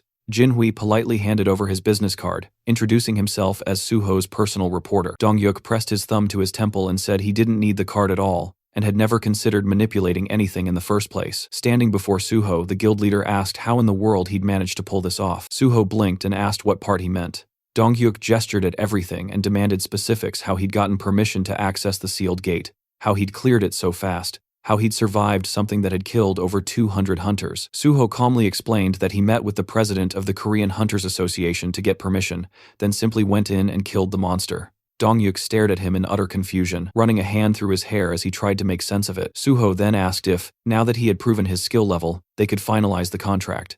Holding up 2 fingers, he said that the guild leader could choose the salary amount himself, but he had 2 conditions. As long as he was in Nexus, he needed full support, and if he passed the Hunter Association exam, his exclusive contract must be terminated immediately. He added that he had already informed the association president about clearing the gate and that several guilds had contacted him, but he'd told all of them he would only accept an offer from the one willing to fully support him. Dongyuk eyed him with distrust at first, a strange expression flickering across his face, then suddenly burst out laughing and said the deal was accepted. He called for the secretary to bring the paperwork. The man returned Suho's confidence with renewed excitement, saying the hero had proven himself right after he doubted him. Suho extended his hand, and they shook firmly. The guild leader warned that there would be a lot of work ahead, and Suho replied he was ready. Later, on the road filled with evening traffic, Suho smiled and mentioned that since his friend brought him there, he'd be happy to drive him back. Jinhui chuckled, saying he was simply fulfilling his duties as Suho's manager. When Suho asked why he called himself that, Jinhui explained that since Suho kept feeding him exclusive content, the least he could do was pay him back somehow. He added that the sedan didn't shake nearly as much as the minivan he used before, so he bought this one specifically. Suho stared at him, stunned, realizing once again that this man truly was born with a golden spoon. As they drove, Suho asked if the reporter wouldn't get scolded for skipping work all day. Jinhui proudly replied that several exclusive articles had been published that very day, so no one would complain, especially since he promised the editorial office that he would bring Suho there eventually. Suho realized that there was no way this man would let such an opportunity slip. Jinhui said they could start by reporting the successful clearing of the sealed gate, and then gradually move on to covering his joining nexus. With the news spaced out, there should be no problem maintaining interest, though realistically, no one knew how long they could keep public attention. Suho closed his eyes and told him it was fine. He could handle things however he liked. Then Jinhui hesitated and asked something more serious, asking how Suho managed to read the strategy of the nameless swordsman. Suho explained that the monster had a very predictable pattern, and that he was already familiar with the Sword Emperor's reputation, knowing that the fight had to be done solely with cold weapons. He admitted it might sound arrogant, but he was certain he was better with a sword than the monster. Jinhui stared, bewildered, gripping the steering wheel as Suho continued, saying experience played a huge role in the battle and that his own swordsmanship was strong. The reporter reminded him that the monster had killed over 200 warriors, including the country's greatest swordsman, and asked if Suho understood that. Suho calmly explained that the nameless swordsman copied the opponent's status and adapted his combat style accordingly. Inside that gate, only sword skill mattered, no items, no external abilities, nothing else could influence the fight. Driving, Jinhui finally asked if Suho even had a swordsmanship skill. Suho replied that he did, and that it was rank S, but that it didn't show in his status window. The car swerved as Jinhui slammed his forehead onto the steering wheel, completely stunned. He demanded to know how Suho had acquired a rank S swordsmanship skill, and when it happened, flames practically burst behind him in excitement, and Suho told him to calm down because he was boiling over. He warned that information should be delivered gradually, not dumped all at once. Jinhui exhaled heavily and said that if Suho wanted to know anything about him, he could ask any time and get instant answers. After slowing the car, he admitted that Suho had a talent for shocking people, and that he never imagined he would end up working for someone. Suho reassured him, and Jinhui thanked him for calling him first, apologizing for doubting him in the beginning. Suho laughed, saying it was all fine. They finally arrived back at their luxurious apartment complex, and Jinhui asked if that meant they were done for the day. Suho nodded, saying he needed rest. The reporter immediately said he would walk him home, and Suho thanked him warmly. Later that night, as darkness settled outside, Suho finally sat down on something soft and let himself breathe, thinking with quiet satisfaction that he could genuinely be proud of today's results. Wiping his head with a towel, he realized he wasn't even tired despite everything he had done. Pulling the towel away, he summoned his status window. The system reported 7 remaining bonus points, and he immediately understood that this might finally be enough to unlock Unified Train. Though the conditions for it were strict, every stat except one had to share the same rank, and all stats at that same level needed to have identical values. If even one bonus point remained, the system would automatically raise the lowest stat to match the higher ones. Suho worked through the window carefully, watching as the system evaluated each requirement. Then the notification appeared. All conditions had been met, and the skill Unified Train was fully activated. He blinked in surprise and watched as the remaining bonus points were distributed to equalize every stat. His personal card refreshed, showing that all of his characteristics now stood at the same values red level, rank 14 across the board.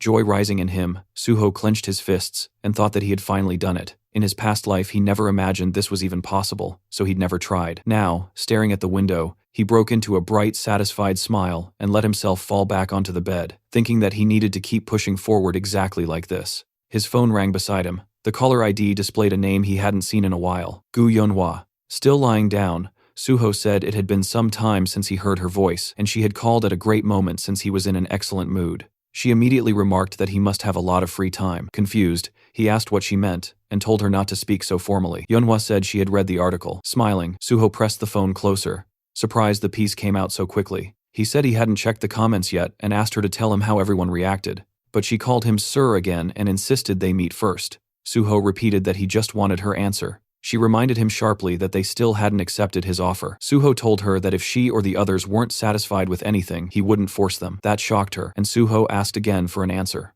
Yonhua closed her eyes and asked what they were supposed to do from now on. Suho got up from the bed and said he would explain everything tomorrow when they met. He suggested everyone come to the Nexus Academy at 1 p.m. She objected immediately, saying 2 of them had work and she had lectures. His expression hardened with disappointment. He told her he must have overestimated them. Apparently none of them cared about anything except useless nonsense. He had to pull the phone away from his ear because Yonhua exploded, cursed him out, and then yelled that she would still come. She said she'd be at Nexus Academy at 1 p.m. and hung up. Suho smirked and told her goodbye. The next day, at the magnificent Nexus Academy building, Yeonhwa crossed her arms and barked at him not to get full of himself, claiming she skipped her lectures only because she felt like resting, not because of him. The others stood before Suho, who sat casually on a bench. He said he didn't recall asking her why she came, and she snorted angrily. Irritated, she demanded to know why he gathered them all. Suho stood up and said he brought them because he had something important to say. Smiling, he announced that today he was going to kill them all. The Banshee members stared at him, stunned, while he handed them tablets and asked them to fill out forms first. Yeonhwa squinted at the device and assumed it was some contract to hand over their corpses to him. But reading the text, she realized it was simply a skill survey. She asked if he wanted their personal information. Raising his hand, Suho told them that once he joined the special department, he would need freelance agents, and he'd already said he needed real shadows. He reminded them he wouldn't use just anyone for that purpose. Turning away, he explained that their training would be brutal until exhaustion, and they'd learn everything from basic combat techniques to maximizing their own skills. Only they would see their personal information, so they needed to be honest. Their relationship had to be built on trust. Since he already shared his secrets, it was their turn now. The group exchanged uneasy glances. Later, inside the Nexus Academy's training hall, Suho held a black key card and smiled as he said it was time to begin. He remembered how he received it. Miss Sue had explained that this card granted unrestricted access to any area of the academy, including the S-rank-only training hall, ensuring he avoided unwanted attention. She also gave him guest cards as he requested. Examining the card, Suho realized he had been so focused on everything else that he had forgotten about Daehan, whom he promised to meet here. He would arrange that soon. Nearby, the Banshee members lay inside training capsules. Suho thought he would deal with challenges as they came. Suddenly, the landscape shifted. Towering cliffs appeared before them. They had entered the Kunlun Mountains. Suho stood before the Banshee squad and welcomed them, telling them that they would be training there whenever they had free time. He looked them over, thinking that since they were all below level 50, he could train them however he wished. Yeonhwa demanded to know what exactly they would be doing. Suho answered that they would begin with fundamentals and combat technique refinement, because with their current level of skill, the special department would catch them eventually. He asked if they really believed cheap tricks could fool the special department forever.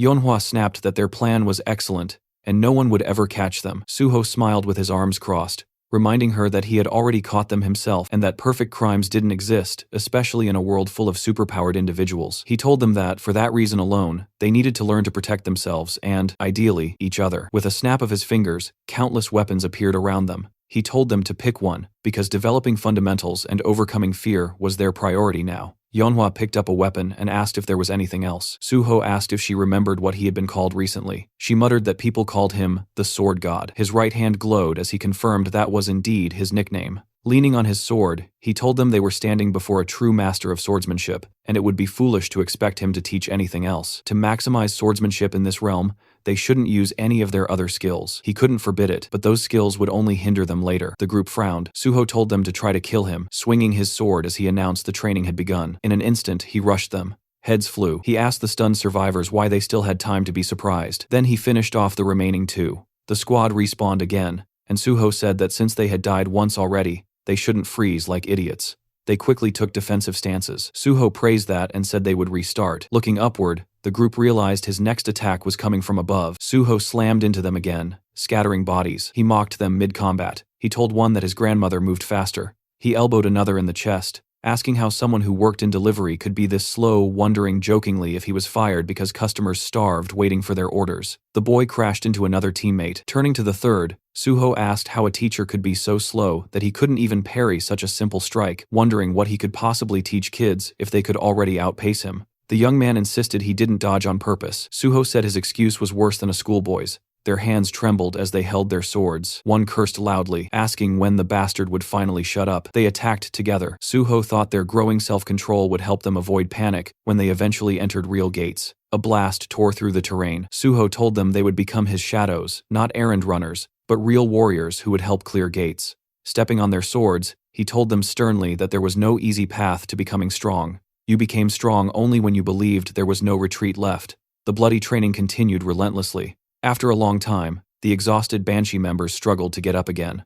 Raising his hand, Suho said he was satisfied with their effort, but he had other things to do. The group stared at him in shock as he told them that the simulation would automatically end at the right time, and they must continue training until then. Yeonhwa asked in disbelief if he was really just leaving. A digital clone of Suho appeared behind him. Suho told her not to worry, the clone had all the same abilities as him. The copy lifted its sword and insulted them, calling them pigs and trash and demanding they prepare to fight. Furious, the Banshee members, enraged, cursed Suho as a complete bastard. Suho stepped out of the capsule and glanced back at the 4 others still training. That was enough for them for now. He answered a call. Miss Sue's voice came through. She said an article had gone up about his recruitment into the Nexus Guild, and she called to confirm it. Suho asked if the author was Joe Jinwi. She confirmed it was his exclusive report, and the PR team wanted to publish additional info. Looking out the window, Suho said that was perfect, and in fact, another article should be prepared. Sue hesitated, saying it might be too soon. Suho explained that public reaction would likely be harsh, since he had previously stated he dreamed of joining the government, and then abruptly joined a private guild. There would be negativity. Sue assured him that following his plan would settle public opinion soon enough. Suho thought about the fact that he still hadn't publicly announced he was taking the Rank 5 exam at the end of the year,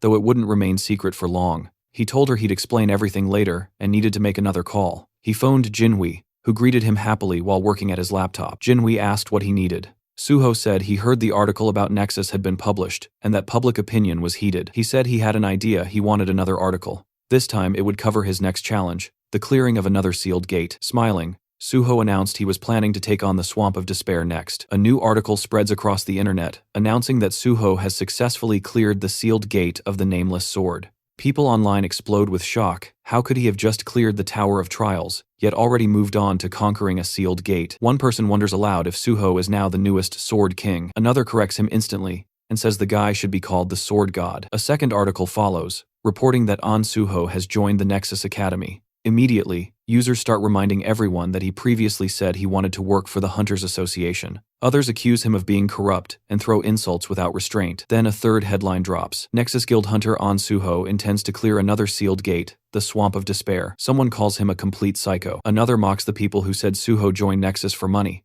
asking what's wrong with their faces now. Someone else claims they believed in him from the start. Another declares Suho as his idol now, and threatens to personally deal with anyone who insults him. Suho reads all these comments on his phone. Most of them are exciting and positive. He smiles, thinking everything is going exactly according to plan. That's when Chulman walks in, looking exhausted. His head droops forward as he holds it with one hand. Suho asks immediately whether he was granted access to the Swamp of Despair. Chulman says he had been discussing exactly that. He remembers the president's expression. The head of the association had screamed that, of course, Suho should be given access, and called Chulman an idiot for not doing it immediately when Suho first asked. Chulman adds that now it seems the hero practically has automatic access to every gate he needs. While Chulman mentally prepares himself for endless paperwork, Suho thanks him for the effort. As they walk between the office desks, Suho explains that he plans to take the exam for the 5th rank at the end of the year, but it's a secret, so Chulman shouldn't tell anyone. Chulman immediately seals his lips with his fingers and swears he will remain silent like a fish. Suho laughs to himself, thinking he was only joking, but the guy's reaction was priceless.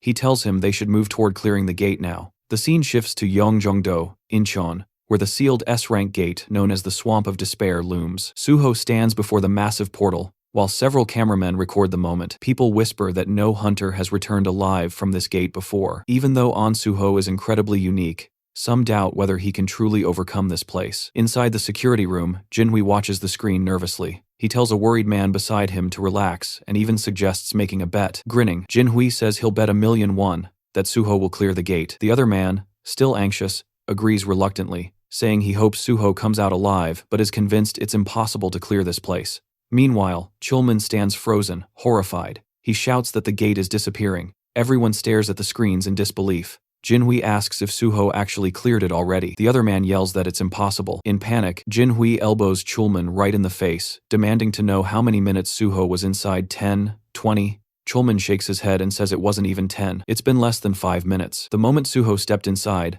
the truth becomes clear. The system informed him that the Swamp of Despair had no entry requirements, and any number of players could enter. Now Suho stands at the base of a colossal staircase, stretching upward into an eerie sky. He remembers well that this gate caused even more casualties than the Nameless Sword, and no one had ever returned from it. Outsiders never understood what actually happened inside. Suho knows, monsters don't appear here. To clear the gate, one must simply climb the stairs, but every step is a psychological nightmare, packed with terrifying mental traps. That's why horrific monsters surround the staircase victims turned into statues. Suho understands the real strategy for clearing this place. You need an item or skill granting S-rank mental protection. Otherwise, the endless despair kills you, and your corpse becomes another statue on the stairs. This gate is called the Swamp of Despair. For that very reason, no one has ever made it back. Smiling faintly, Suho steps onto the first stair. He thinks that none of this matters right now. Immediately, a crushing wave of despair slams into him. His legs barely stay steady. Purple streams swirl behind his head, but he smiles. The system announces that dragon blood has activated mental damage immunity.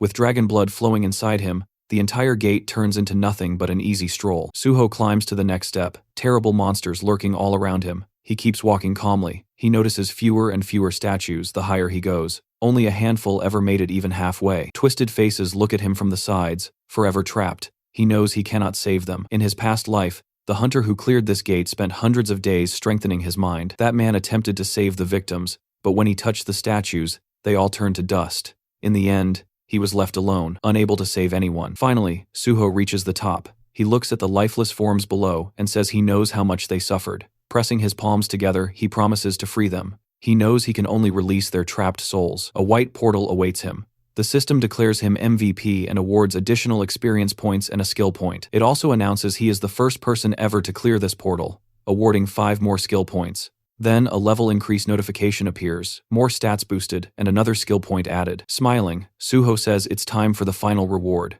The system grants him the Ring of Emotions. This ring lets him see emotions as colored auras, absorb white or black emotional energy, and reshape it at will. The duration is unknown. Suho remembers that, in his previous life, the only person who ever obtained this ring was the same player who cleared this gate. That man used it to heal emotional wounds, but it was later stolen by enemies. Suho lifts his hand, thinking that this time things will be different. He slips the ring onto his finger. Standing at the top of the stairs, the ring instantly begins absorbing the black emotional energy lingering in the corpses. Thanks to dragon blood, Suho takes no mental damage. He touches the ground, and the system reports that the ring reacts to strong emotions. Its color is black, and absorption begins. Black energy swirls. Suho raises his right hand. The ring has absorbed the maximum amount it can. It isn't enough to purify the entire staircase, but he has no other option now that he faces the exit portal. Turning toward the gateway, Suho says quietly that it's time to leave. The moment Suho stepped outside, reporters instantly surrounded him, their cameras flashing non-stop. He lifted a hand to cover his face as journalists urged him to look into their lenses. Before he could steady himself, Chulman and Jinhui rushed toward him, both overflowing with excitement. Chulman, practically punching the air, demanded to know how Suho had managed to clear the portal in exactly 4 minutes and 17 seconds, when this gate was said to be even more dangerous than the nameless sword. Jinhui shouted that he needed to write an article immediately. Suho told them to calm down, but with a smile, he invited them for a photo, and the two happily agreed. As news of the cleared gate exploded online, people questioned whether Suho had truly conquered the Swamp of Despair, a gate no one had ever returned from. The answer was yes, he really had. Dongyuk stared at his tablet in disbelief, overwhelmed that the completion time was under 5 minutes. He covered his face with his hands, unable to believe what he was reading. Just then, the landline rang. When he picked up, the caller introduced himself as Jang Kyung-hwan, the president of the Korean Hunters Association, who politely asked if Dongyuk had a moment to discuss something. Dongyuk immediately assumed this was about An Suho. When asked if he could come to the association, Dongyuk offered lunch instead, and the president agreed. After hanging up, a man entered the office to speak with him, but Dongyuk simply called his secretary, Kimigang, and instructed him to arrange a meeting with Hunter An Suho. Later, a white car pulled up, and Jinhui told Suho they had arrived. As they got out, Suho asked if he was heading to the broadcasting station. Jinhui explained that the Swamp of Despair article was already prepared, and only needed minor edits before release. He also suggested they go on a restaurant tour next time, since he enjoyed writing food reviews, and Suho promised to join him. As the car left, Suho looked happily at his ring, saying that Jinhui's passion had filled it with plenty of positive energy. Entering a restaurant, Suho approached a table where Kyumun greeted him loudly as the protector of South Korea. The president encouraged him to sit beside Mr. Dongyuk. Suho thanked the association leaders and took his seat, noticing Kyunghwan, Kyumun, Dongyuk, and the head of the Special Force Division, Pai Songyol, all gathered. Confused about the sudden formality, he listened as Kyunghwan congratulated him, praising the unprecedented speed with which he cleared both sealed gates and calling him the future of the nation. Kyumun proposed a toast, and Suho, raising his cup, chose to toast their shared success. Glasses clinked around the table. During the meal, the president mentioned hearing that Suho's guild contract had no fixed term. Dongyuk confirmed that while most contracts lasted 3 years, An Suho was a special case who could contribute greatly to the country, so he would not be restricted at all. Kyunghwan laughed, pleased that guild leader Dongyuk shared the association's goals, then asked Suho if he agreed with the arrangement. Suho said he appreciated the guild leader's consideration very much. Chief Pai added that he looked forward to Suho joining the Hunters Association, as it would boost not only their organization but the entire nation. With a strange smile, Cuman said the president wanted to present Suho with a special letter of thanks. Inside, Suho rejoiced this letter practically ensured he would pass the level 5 exam. Out loud, he said he was deeply honored. Kyung-hwan explained that they had originally gathered to celebrate the nameless swordsman victory, but Suho cleared another gate so quickly that even they couldn't keep up. Suho humbly replied that it was only possible because the president granted him the access he needed. The leaders loved his answer. Chief Pai, still holding his cup, asked how Suho managed to clear the swamp of despair, since no one had ever returned and information was minimal. Suho recognized Pai's talent for extracting secrets, something he remembered from his past life, so he maintained his guard. Smiling, he explained casually that inside the gate there were no monsters, only a single staircase, and after stepping on it once, he felt the danger and used his tools while continuing to climb until he succeeded. The association representatives stared with their mouths open as Chief Pai stroked his beard, impressed that Suho avoided mental overload, where others relied solely on stability. Cuman then asked his current level, saying he'd heard Suho wasn't even level 100. Suho replied that he was only level 53. Chief Pai nearly choked and asked what ability he gained. When the ring on Suho's finger emitted white light, Suho sensed immediately that the association wanted to shape him into an obedient weapon. He explained that he was a healer, but because he preferred swords, he acquired the sword path. Chief Pai said the sword path wasn't unusual, though unexpected for a healer. Suho noted privately that the special department had many unique abilities,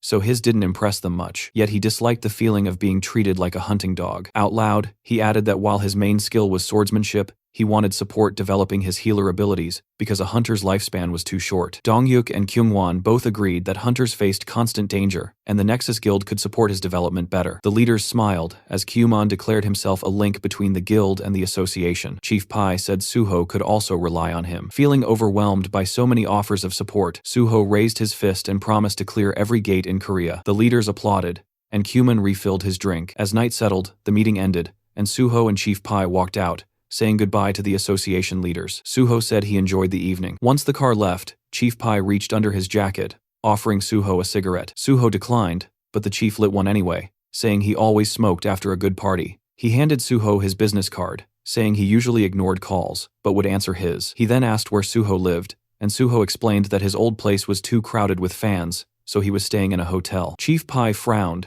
saying this was a national problem. Popular hunters immediately became surrounded by obsessed crowds. Suho dismissed it as normal affection, which instantly darkened Pai's aura. Suho realized his comment sounded naive to someone who viewed unawakened civilians as pawns, a mindset shared by the president and vice president. Chief Pai said that although the exam would be held at the end of the year, Suho had practically already passed. Suho acknowledged this. The chief said he once thought Suho was modest, but now saw he wasn't simple at all. He then linked arms with Suho and suggested they rehearse a superior subordinate dynamic since Suho would be under him once joining the association. Suho agreed, making Pai laugh. Then he asked if Suho wanted to quit clearing gates altogether and join the special force unit immediately. Suho tensed, realizing Pai was baiting him. As Pai flicked his cigarette, Suho understood the real motive the chief had stayed until the end to recruit him personally, instead of simply gathering information through Donghyuk. The ring of emotions activated, releasing white light. Suho called on Pai internally to shape his intentions. Smiling, he reassured Pai that everything was fine and emphasized the importance of the special force unit. The ring amplified positive emotions, and white streams rose from Pai's eyes as he said, Suho actually had ambition, a trait he admired, since most hunters only had empty dreams. He asked how close Suho was with Chulman from the gate department. Suho replied that Chulman was close, but he also wanted good relationships with both Pai and the president, especially hoping for productive cooperation with the special force head. Pai, pleased, rested his hand on Suho's shoulder, complimenting his communication skills. Suho thanked him and expressed hope for joining the department through special recruitment. Pai rubbed his chin, thinking aloud that recruitment for level 5 hunters had already been announced for the end of the year, and there was no need for a special recruitment just for someone who would qualify anyway. Suho, meanwhile, knew the ring's influence had deepened Pai's interest into something closer to emotional loyalty. It wouldn't last forever, but was more than enough for now. Standing together, Pai said he was surprised Suho was so committed to joining the association, and asked about special recruitment. Pai explained it wasn't common but could be arranged if necessary. Suho praised him as an amazing person, prompting Pai to cover his mouth shyly. He explained that recruitment decisions came from higher authorities, But if there was a shortage in the special department, they could justify a special intake. Pai added that if such recruitment happened, they would need proof that Suho was valuable to the department. Suho asked if he meant clearing gates. Pai reminded him that the special force handled awakened criminals, which was more important. Suho had indeed forgotten that part. Pai said criminals with awakened abilities were extremely dangerous, and although Suho had great skills, gate clearing and crime fighting were completely different. He suggested Suho prove himself by choosing any wanted criminal and delivering them to the department. If done, he could be accepted within 1 or 2 months. A car pulled up. Pai said most newcomers panicked at the mention of wanted criminals, but Suho clearly wasn't timid. Smiling, he said he would wait for Suho's news. Suho remembered how, in his past life, Pai didn't even remember his name until after the nameless swordsman victory, but this time, things were already different. Watching the car leave, Suho understood that soon the villains and their underlings will be among the new recruits who would make excellent sacrifices for his plan ahead. There were several neat buildings ahead, and Suho's shadow stretched across the pavement as faint cigarette smoke drifted from nearby windows. He muttered that he'd walked right into a snake's nest. Using his magic detection, he spotted a pack of suspicious figures inside, and confirmed he'd finally found the right place. He casually picked up a brick with his left hand and, in the next moment, smashed it straight through the window of the room where the criminals were gathered. Shocked, one thug stammered, asking what was happening, while another yelled that some punk was messing with them. In a hurry, the criminals rushed outside to confront whoever dared. They stopped in front of Suho, demanding to know what he wanted. The blonde among them stared at him nervously, asking if he was drunk or crazy. Suho smiled calmly and assured them he was completely sober. He asked if they were the same scumbags stealing cryptocurrency wallets through their complicated scams, and fear immediately flickered across the thugs' faces. Suho then asked if they were holding a man named Seo Ji-won hostage. The criminals traded anxious glances, unable to understand who this stranger was or how he knew everything. Someone guessed he might be a cop. Another said they had to get rid of him anyway. A third hesitated, asking if this could get them into trouble. But the reply came quickly: this bastard already knew too much, so nothing worse could happen if they didn't deal with him.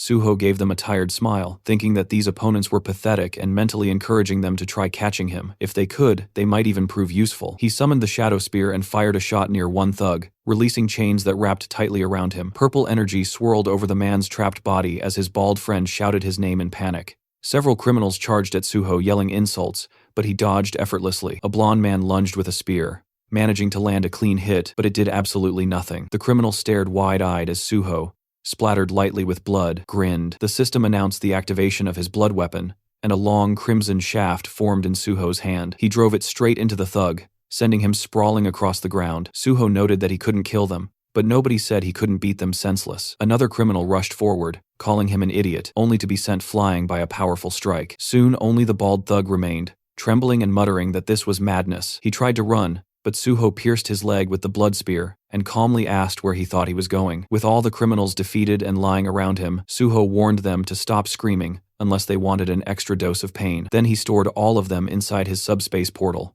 Dusting off his hands, he said the only thing left was to find Seo Ji-won. Inside the kitchen, which was a complete disaster zone, Suho finally found the man he was looking for. Ji-won was slumped on the floor, asleep in front of his laptop. Suho called his name, and the man blinked awake, staring blankly at the hero. When Suho asked if he'd finally come to his senses, Ji-won looked around shakily, asking what happened. Suho greeted him warmly and introduced himself. Ji-won froze and asked in horror if this was really the An Suho from the news. He couldn't understand how Suho ended up here, nor where the criminals who kept him hostage had gone. Still shaking, he looked terrified. Suho remembered reading in Ji-won's autobiography that he had been beaten and imprisoned for 6 months by these thugs. He saw that the man was too traumatized to speak normally right now, so he extended his hand. The ring responded to Ji-won's intense emotions, identifying them as black, and Suho pressed his palm gently to Ji-won's chest to absorb them completely. When Suho asked if he felt better, Ji-won stared at him in disbelief, unable to comprehend how the trembling had stopped. Suho knelt in front of him, explaining softly that he saw his condition was terrible and used one of his skills to help. Ji-won gasped, and then, hesitantly, asked what would happen to him now. Would he be going to jail? Suho asked why he would. Ji-won admitted he'd done many wrong things. Suho reminded him that he had been forced into everything, and people like that didn't belong in jail. Ji-won reluctantly agreed. Still suspicious, he asked how Suho knew he was here when Suho hadn't even joined the association yet. Suho answered that he found him using a special skill that no one else knew about, and that he shared the information because he truly needed him. Ji-won held his left hand anxiously and claimed he was useless. Suho disagreed firmly. Ji-won was the only person in Korea with the cyber-type trait. Ji-won stared in shock as Suho said that. Among countless traits worldwide, cyber-type was one of the rarest. allowing the user's consciousness to enter the digital world. Only 2 people had ever awakened it. One was Seo Ji-won, and the second was known as Overload, who discovered the terrifying potential of digitization and tried to take control of the entire internet, becoming a near unstoppable threat even after the system arrived. And the one person who managed to defeat him had been Seo Ji-won himself. A year after escaping from the criminals, Ji-won disappeared and sacrificed himself to destroy Overload. He was later honored with the nickname Meteor. Everything about his tragic life had been recorded in his autobiography. Thinking of that, Suho vowed that this time he wouldn't allow Overload to appear, nor would he allow Gi-won to die. Suho told Ji-won that this was exactly why he needed him. The world would one day be destroyed by the gates and the system, and Suho couldn't stop that nightmare alone. He asked if Ji-won would help him. Trembling again, Ji-won looked at him in awe. As black streams flowed from the ring, the system announced another full absorption. Ji-won closed his eyes, wondering whether someone like him could really threaten the world. He admitted he would have sold his soul for escape, but now he felt he had to help the person who saved his life. Kneeling, he clenched his fist, realizing someone with the same power as him could cause unimaginable destruction. He said he didn't know if he could truly do it, but he would help. Suho saw the man described in the autobiography, a person who endured hell, yet remained selfless. Suho thanked him sincerely and said their first step was to eat. When Ji-won admitted he had no money, Suho slid slippers toward him and told him not to worry, he would pay. Ji-won asked how Suho knew all this, and Suho replied with an awkward expression that it was all thanks to his skill. Tears welled in Ji-won's eyes as Suho said he knew the man had suffered. Later, as they ate together, Gi-won apologized for devouring the food so greedily he hadn't eaten properly in a long time. Suho assured him it was fine and ordered another plate. After finishing his soup, Ji-won thanked him and shyly asked a question. Suho reminded him they were now a team and could speak openly, and since they were only a year apart, Ji-won could just call him by his name. Ji-won, having another bowl taken away, agreed and told Suho he could also treat him as an old acquaintance. He asked why Suho chose the Hunter Association instead of joining or founding a powerful guild, because government work came with countless restrictions. Suho closed his eyes and said that no matter how strong a guild was, its power was limited. He wanted to stop the destruction of the world with minimal casualties, and the association was the only place that could help with that. Ji-won nodded, finally understanding. Suho put down his spoon and said he wanted to make a promise. Once he joined the association, no one would ever dare do something like this to Ji-won again. Ji-won smiled gratefully and said he would trust him. Suho stood and offered to sort out the man's past. Gi-won, confused again, followed as Suho put on his jacket and asked if the thugs who kidnapped him really grew up in the same orphanage as him. It was time to pay them a not-so-friendly visit. The moment Ji-won saw those thugs again, rage took over. He beat them mercilessly as they begged him to stop, calling him brother, insisting he'd kill them at this rate. His fists dripped with blood as he screamed at them to shut up. Even the blonde thug lay unconscious by the wall. When Ji-won asked to heal the villain again, Suho looked at the man and asked how many times they'd done this. Ji-won cheerfully answered 7 times. Suho warned him that the special forces would arrive soon, so the beating session had to end. He healed the blonde, remembering how this man had suffered deeply because of similar trauma, and hoping this would help him escape his painful past. A gray car pulled up and Chief Pai Seungjol stepped out. He noted that Suho seemed to have figured everything out already. Suho, standing beside the unconscious blonde, thanked him for coming personally. Pai said he had special feelings for Suho and couldn't help himself. Suho felt slightly offended by that phrasing. The kidnappers were lying unconscious. Pai asked if these were really the criminals. Suho confirmed it. Pai observed that although they were knocked out, they didn't have a single scratch. Suho explained they resisted arrest, but he patched them up afterward. Pai burst out laughing, saying he liked Suho's style, a hero who didn't hold back. Suho apologized, admitting he wasn't experienced in this field. Pai clarified he wasn't scolding him. In fact, he approved. He even said Suho could beat villains nearly to death if he wanted. The association's healers could erase all evidence of violence. Pai pressed his foot on the blonde's head and muttered that criminals like these deserved execution, but society was obsessed with humanity. Suho thought about how he had learned this method back when he worked with the special department in his past life. Pai then noticed Gi-won standing behind Suho and said he'd heard the criminals use this boy in their schemes and that it was his first time seeing someone with cyber-type abilities. He added that Gi-won seemed dangerous and must be taken in. Both Suho and Gi-won glared at him. Suho asked if that was truly necessary, explaining that Ji-won was just a victim. He handed Pai a folder containing the young man's testimony and documents proving everything. Pai was stunned that Suho gathered all of it so quickly. He then asked if digitization could be used inside a gate. Suho understood Pai's motive and explained that the skill belonged purely to the digital domain,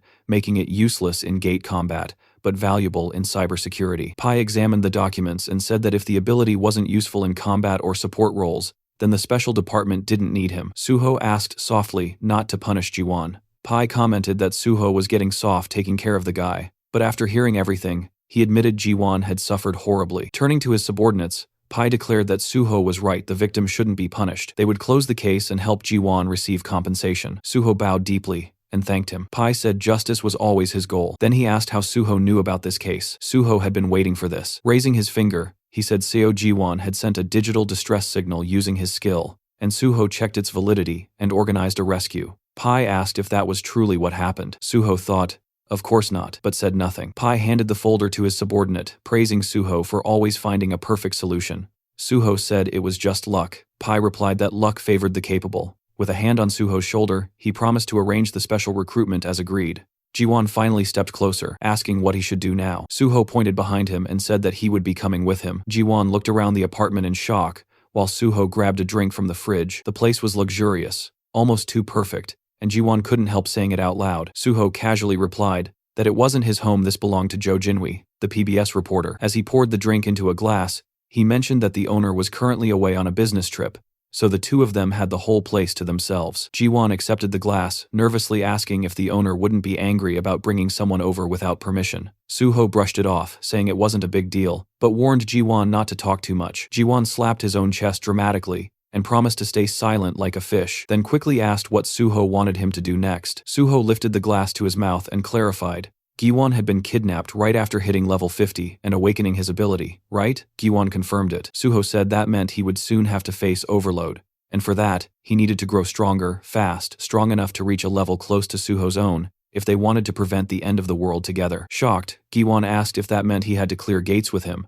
but Suho shook his head while typing on the laptop. They wouldn't level him up the traditional gate-clearing way. Instead, Ji-won needed to learn how to use his cyber-type ability with maximum efficiency. Turning the laptop toward him, Suho asked how he felt about going online together. Ji-won hesitated. Was that even possible? Suho told him to read his own skill description, but pointed out something the system didn't mention openly. Although Ji-won transferred his own consciousness into the network, nothing said he couldn't pull someone else inside with him. Ji-won stared at him in disbelief, but agreed to try. He placed his hand over the laptop and activated digitization. A glowing digital circle formed above his palm as the system notified Suho that player So Ji-won was attempting to transfer his consciousness into the digital world and requesting permission. Suho approved. The system then announced the transition process, and Suho's expression tightened in surprise. A moment later, he found himself standing in the middle of a massive vineyard under a bright sky. Realizing he had literally entered the laptop's home screen, the Windows wallpaper he'd always seen but never imagined he'd experience firsthand. Ji-won, running from behind, called out to him in excitement. He said it felt bizarre seeing someone else here because until now, he'd always been alone in this digital world. Suho admitted this was his first time too, and it felt amazing. Ji-won looked around at the endless fields and asked if they really were inside the wallpaper photo. Suho confirmed it was an actual winery image, complete with grapevines. He even plucked a grape and chewed it out of curiosity, earning a laugh from Ji-won, who reminded him that the digital world had visuals but no taste or smell. Suho spit out the illusion, admitting he wanted to test it anyway. They walked through the vineyard as Ji-won asked how they were supposed to increase his level here. Suho was surprised he didn't know. Levels rose based on experience points, and the system didn't care whether actions happened in the physical world or not. He even reminded him that he had increased his sword proficiency during his virtual reality hunter exam. Gi-won then asked if leveling in a virtual environment was really possible. Suho clarified that skills could be trained there, but not character levels. However, this digital world was different. Here, nothing resets after death. Here, everything was real enough to kill you, and that was what made it capable of affecting the system. They stopped in front of a pair of closed digital doors labeled File Cleaner. Gi-won asked what this folder was. Opening it revealed a cheerful computer window claiming to organize devices easily. Suho explained that it wasn't an antivirus at all, it was malware. When Ji-won asked if he really planned to level up using a virus, Suho confirmed it. Malware behaved like monsters, attacking and destroying systems. Therefore, Ji-won needed to risk his life and defeat them to gain experience. He warned him, again dying here meant dying for real. He also told him never to answer the guide's questions because that would unleash more viruses. As they stepped inside, a blue-haired girl greeted them sweetly, asking if they wished to use the free file cleaner. Suho smiled and said it sounded tempting. Ji-won nervously admitted he almost answered her. Suho handed him a weapon and told him he probably belonged to the magician class, so he should stay in the back, attack, collect bonuses, and let Suho tank the front line. The blue-haired girl reappeared with a much sharper tone, repeating her question. This time dozens of black, glitching monsters with glowing eyes emerged behind her. The system didn't even properly describe them. Only incomprehensible, corrupted characters filled the status window. Terrified, Jiwon pointed out how many there were. Suho manifested his bloody sword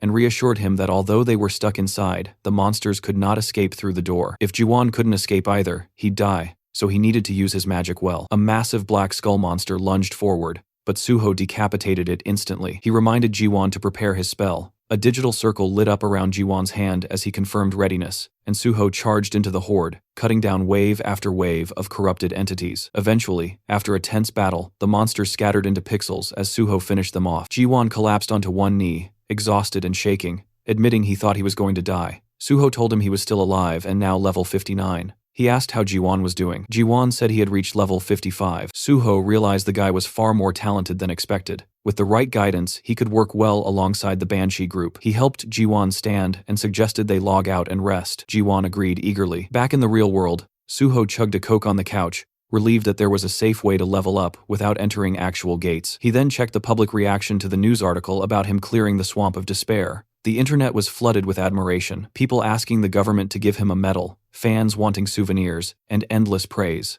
Suho rubbed his nose proudly. As long as he kept clearing gates, the world treated him like a hero. And honestly, that kind of respect made life worth living. Seeing everything proceed exactly as planned, he decided it was time for the next step. Suho ended up on a late-night call with guild leader Bae. He went straight to the point, wanting permission to clear the S-rank gate under Nexus Guild's name, and throwing in the promise that every single piece of loot would go straight to the guild's pockets.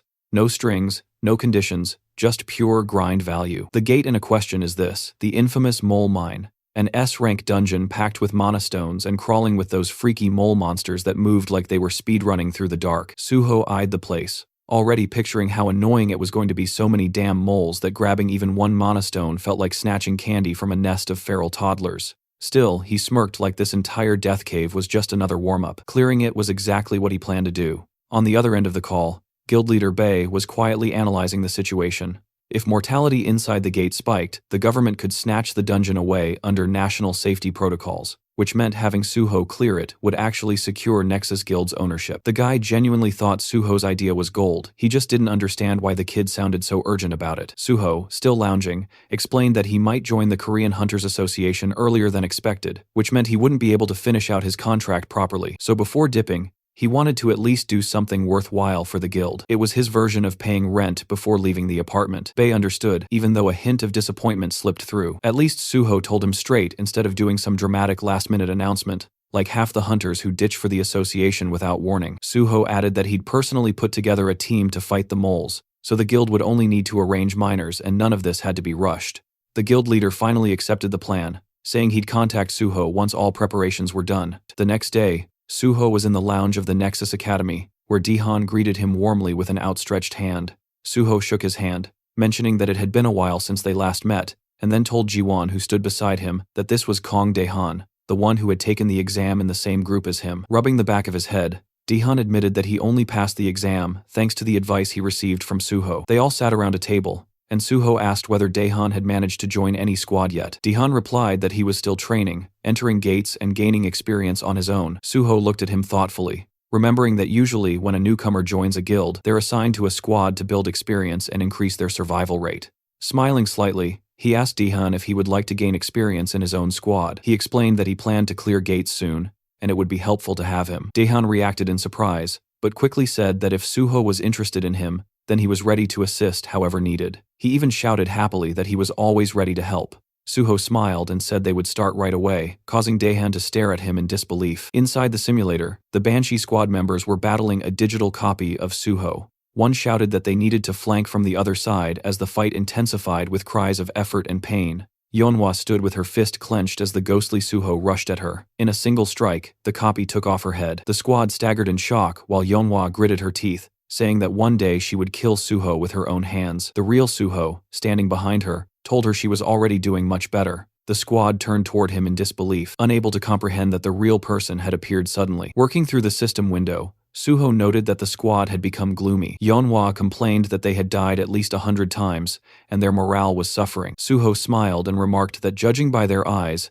They were already used to dying in the simulation and didn't see it as catastrophic anymore, which was a very good sign. Giwon and Daehan watched all of this with surprise. Suho then announced that new members had joined his squad and introduced the two to the Banshee team. The group examined the newcomers while Suho explained that they had arrived earlier and shared their names. Daehan smiled, while Jiwon looked nervous. Suho asked the Banshee squad if they were tired of this place yet. Yeonhwa tightened her fist and said they were nowhere near bored. Burning with fury, she warned that she wouldn't rest until she managed to take Suho's head off, and the entire Banshee group was fueled with killing intent. Suho smiled and said that he liked that attitude, advising the newcomers to develop the same instinct. Giwon asked why that was necessary, and Suho replied gently that it was essential if they wanted to survive inside real gates. He declared that from today onward, they would all train to clear gates together. Yeonhwa stepped closer, and Suho told her that one of the newcomers was a mage and the other a tank, so they didn't need sword training. She would need to organize the squad properly, use the clones well, and train everyone hard. Yeonhwa agreed, but asked him to at least explain more about the gate. Suho adjusted the system window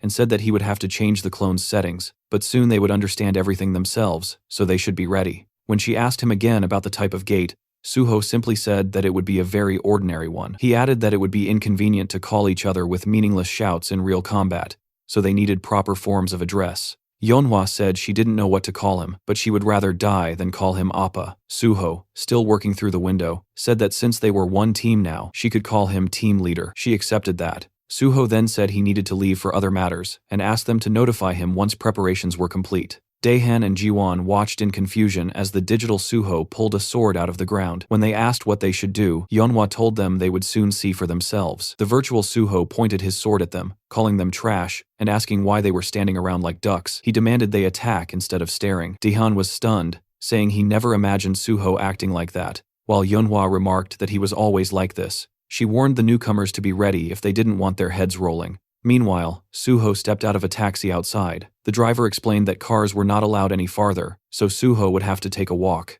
Suho agreed calmly and continued forward, standing before tall buildings. He then activated his ring using First Mumu, and the system reported that the skill Monochrome Solitude had been activated to erase his presence. Walking down the sidewalk, he observed the neighborhood of Paju, once known as the Golden Land. Seeing the beggars nearby, he remembered how prosperous the place used to be. But after the appearance of multiple gates and too few hunters to clear them, the area had become desolate. If not for the gates, this place would never have turned into such a ruined district. Passing by the impoverished residents, he thought about how the area was now filled with crime, gangs, drugs, and hunger. He knew that he couldn't save everyone here. Still, he remained determined. He needed to clear the gate quickly, and when the right time came, this place could become useful. Looking up, he realized that the abandoned area had attracted a certain group of people who could be useful to him. He stopped before a familiar door, remembering that he used to come here often in his past life. A man peeked through a small window in the door and asked who he was. Suho said he wanted to purchase the mine. As First Mumu deactivated,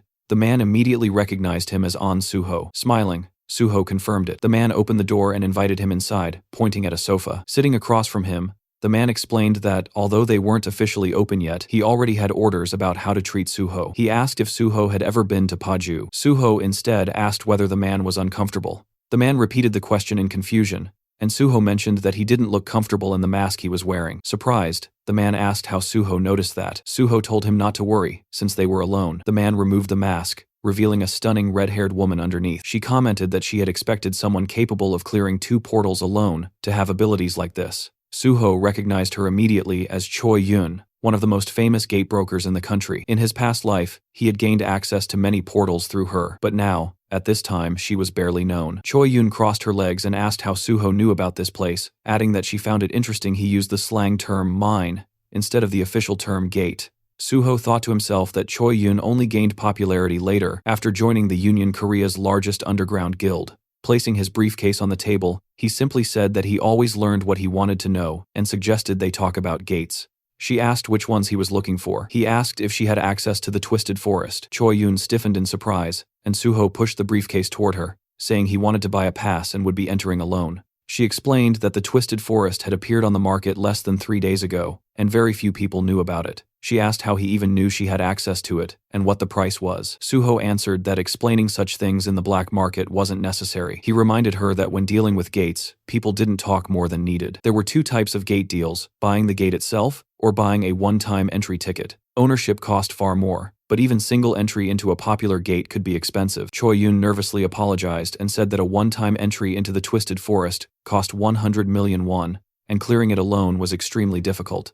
She asked whether he was sure he wanted to attempt it. Suho held a thick bundle of cash, telling her not to worry, since it was his responsibility. He said she could take a deposit now, and he would give the rest once they reached the gate. Smiling, Choi Yun admitted he surprised her, hence all her questions. She agreed to take him. Their car crossed a bridge, and Suho noticed an emblem on the dashboard. From it, he realized Choi Yun had already joined the union. He thought that was good. Their influence would prevent trouble. Looking out the window, he listened as she asked whether he was surprised to be crossing into North Korea. He admitted it was unusual. He remembered how after the appearance of Gates, North Korea fell into chaos. China tried to take control, but failed because of the creatures near the borders. Meanwhile, South Korean hunters moved more freely. During the ride, Choi Yun commented that Suho was much more straightforward than she expected. She said that after reading about him in articles, she assumed he would be different. Suho replied that he simply wanted to leave a good impression. They stepped out of the car in front of a group of armed men. Choi Yun announced that she brought a guest who wanted to enter the Twisted Forest and said the payment had already been made. One scar-faced man said he expected a nobody,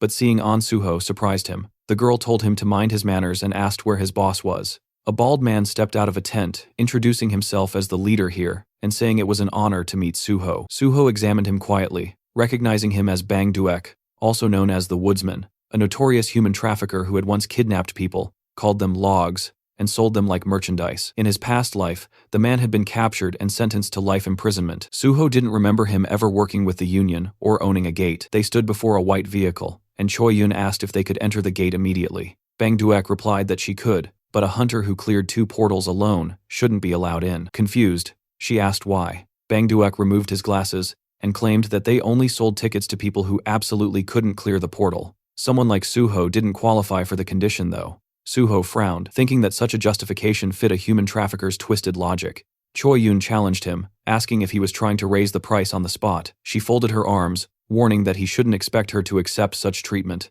Bang Duek quickly smiled, turning away, saying it had only been a joke. Suho knew that even the woodsman wouldn't dare argue too much with a union broker. Bang Duek complained that no one let him joke anymore, then told them to follow him. Choi Yun gestured politely for Suho to go ahead, telling him she would ensure his safety. Meanwhile, several unpleasant-looking men stared at Suho with hostility. Suho knew that if he managed to clear the gate successfully, there could be an ambush waiting for him on the way out. That was why brokers were responsible for keeping clients safe, and why so few existed. When the shutter lifted, the glowing portal appeared. Bang Duek asked Suho whether he truly intended to enter alone and whether he thought he was invincible. Suho simply ignored him and stepped into the gate, Twisted Forest. A blue portal shimmered before him, and the system reported that entry had begun. It also stated the rules. Only hunters level 99 or below were allowed, and the maximum squad size permitted inside was 8. Suho stepped into the forest, lifting his gaze as he took in the twisted landscape. He hadn't expected to end up in this place. In his previous life, he had never entered this gate either, but he had heard enough about it to know what awaited inside. Calling forth his shadow spear, he decided to first search for anything useful.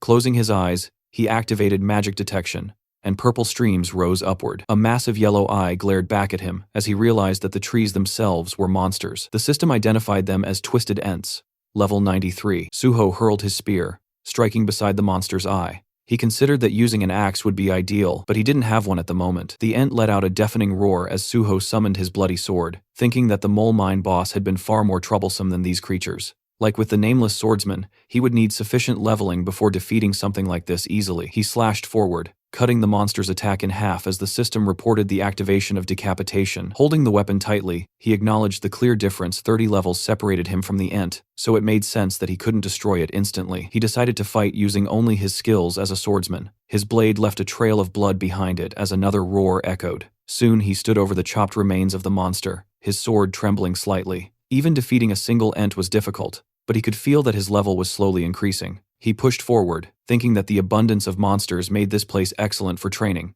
A gaping tooth-lined mouth opened beneath another Ent's eye as Suho launched himself upward, rising high into the air and promising to turn the creature into firewood. Later, fallen trunks formed a heap beneath him as he stood on top of the destroyed Ents, saying that he finally managed to do it. Opening his status window, he realized that despite the slow progress, he had reached the result he wanted. Surprise touched his expression as the system congratulated him. The light of healing had reached maximum level. It explained that F-rank healing now used mana more efficiently, increased healing effectiveness, and reduced regeneration time. It showed him the progression from rank 50 to 100, and he recalled how before level 40, he only had access to one class skill. At level 50, class skills rose to rank A. After level 60, they rose again.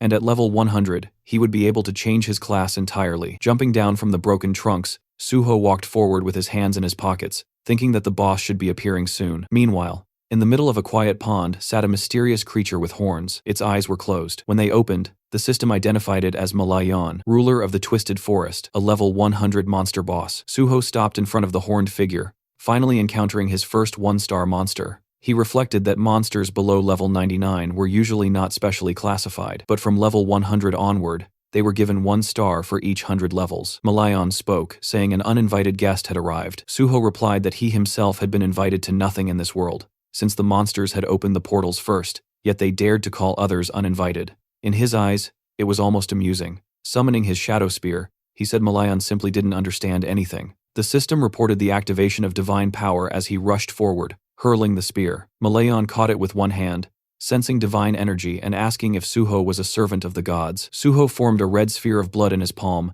and acknowledged the boss's guess. The projectile shot forward, striking the spear and forcing it stab through Malayan's chest. Suho remarked that he expected more from a one-star boss. Malayan removed the spearhead, a predatory smile creeping across his face as he declared that Suho had made an unforgivable mistake. The system warned that the forest trembled with Malayan's fury, and his terrifying killing aura washed over Suho until the dragon blood inside him responded, activating the dragon's armor and shielding him from the intense aura. Suho noted that Malayan's aura was powerful, but the fight now was essentially between a deer and a dragon. Malayan demanded to know what kind of dark magic was protecting him. Suho said it was not magic, but simply a reward for effort. He summoned the shadow spear again. The boss scoffed and asked if that was all he could do. Suho replied that he could do much more if needed. The spear struck the ground in front of Malayan, and black chains coiled around the boss as the system activated shadow binding and shadow bleeding. Malayan tore through them easily, asking if Suho truly believed such tricks would work on him. He raised his arms,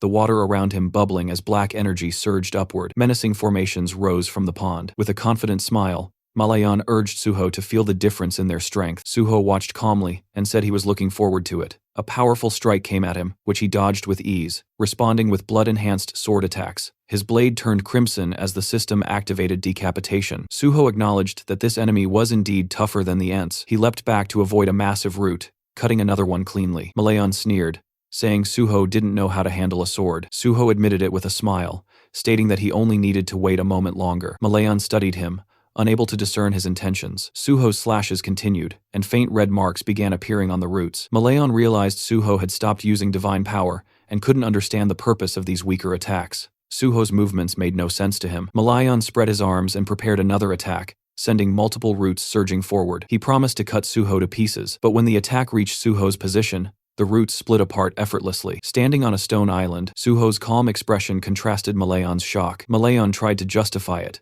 imagining Suho had struck weakened points on the roots, but as more roots fell with clean cuts, Suho said that his technique seemed to have worked. He had been using decapitation so that the system would assess his technique, and now that it recognized his mastery, it significantly boosted his strength. Holding a red and black sword, he watched as the system announced that his swordsmanship had surpassed all others and upgraded decapitation to rank S. A follow-up message stated that the will of the nameless sword reacted to this increase. Smiling, Suho read the new system notifications. The sword's consciousness awakened, it blessed him, it chose a new target, and then the system congratulated him for becoming the successor of Void-style swordsmanship.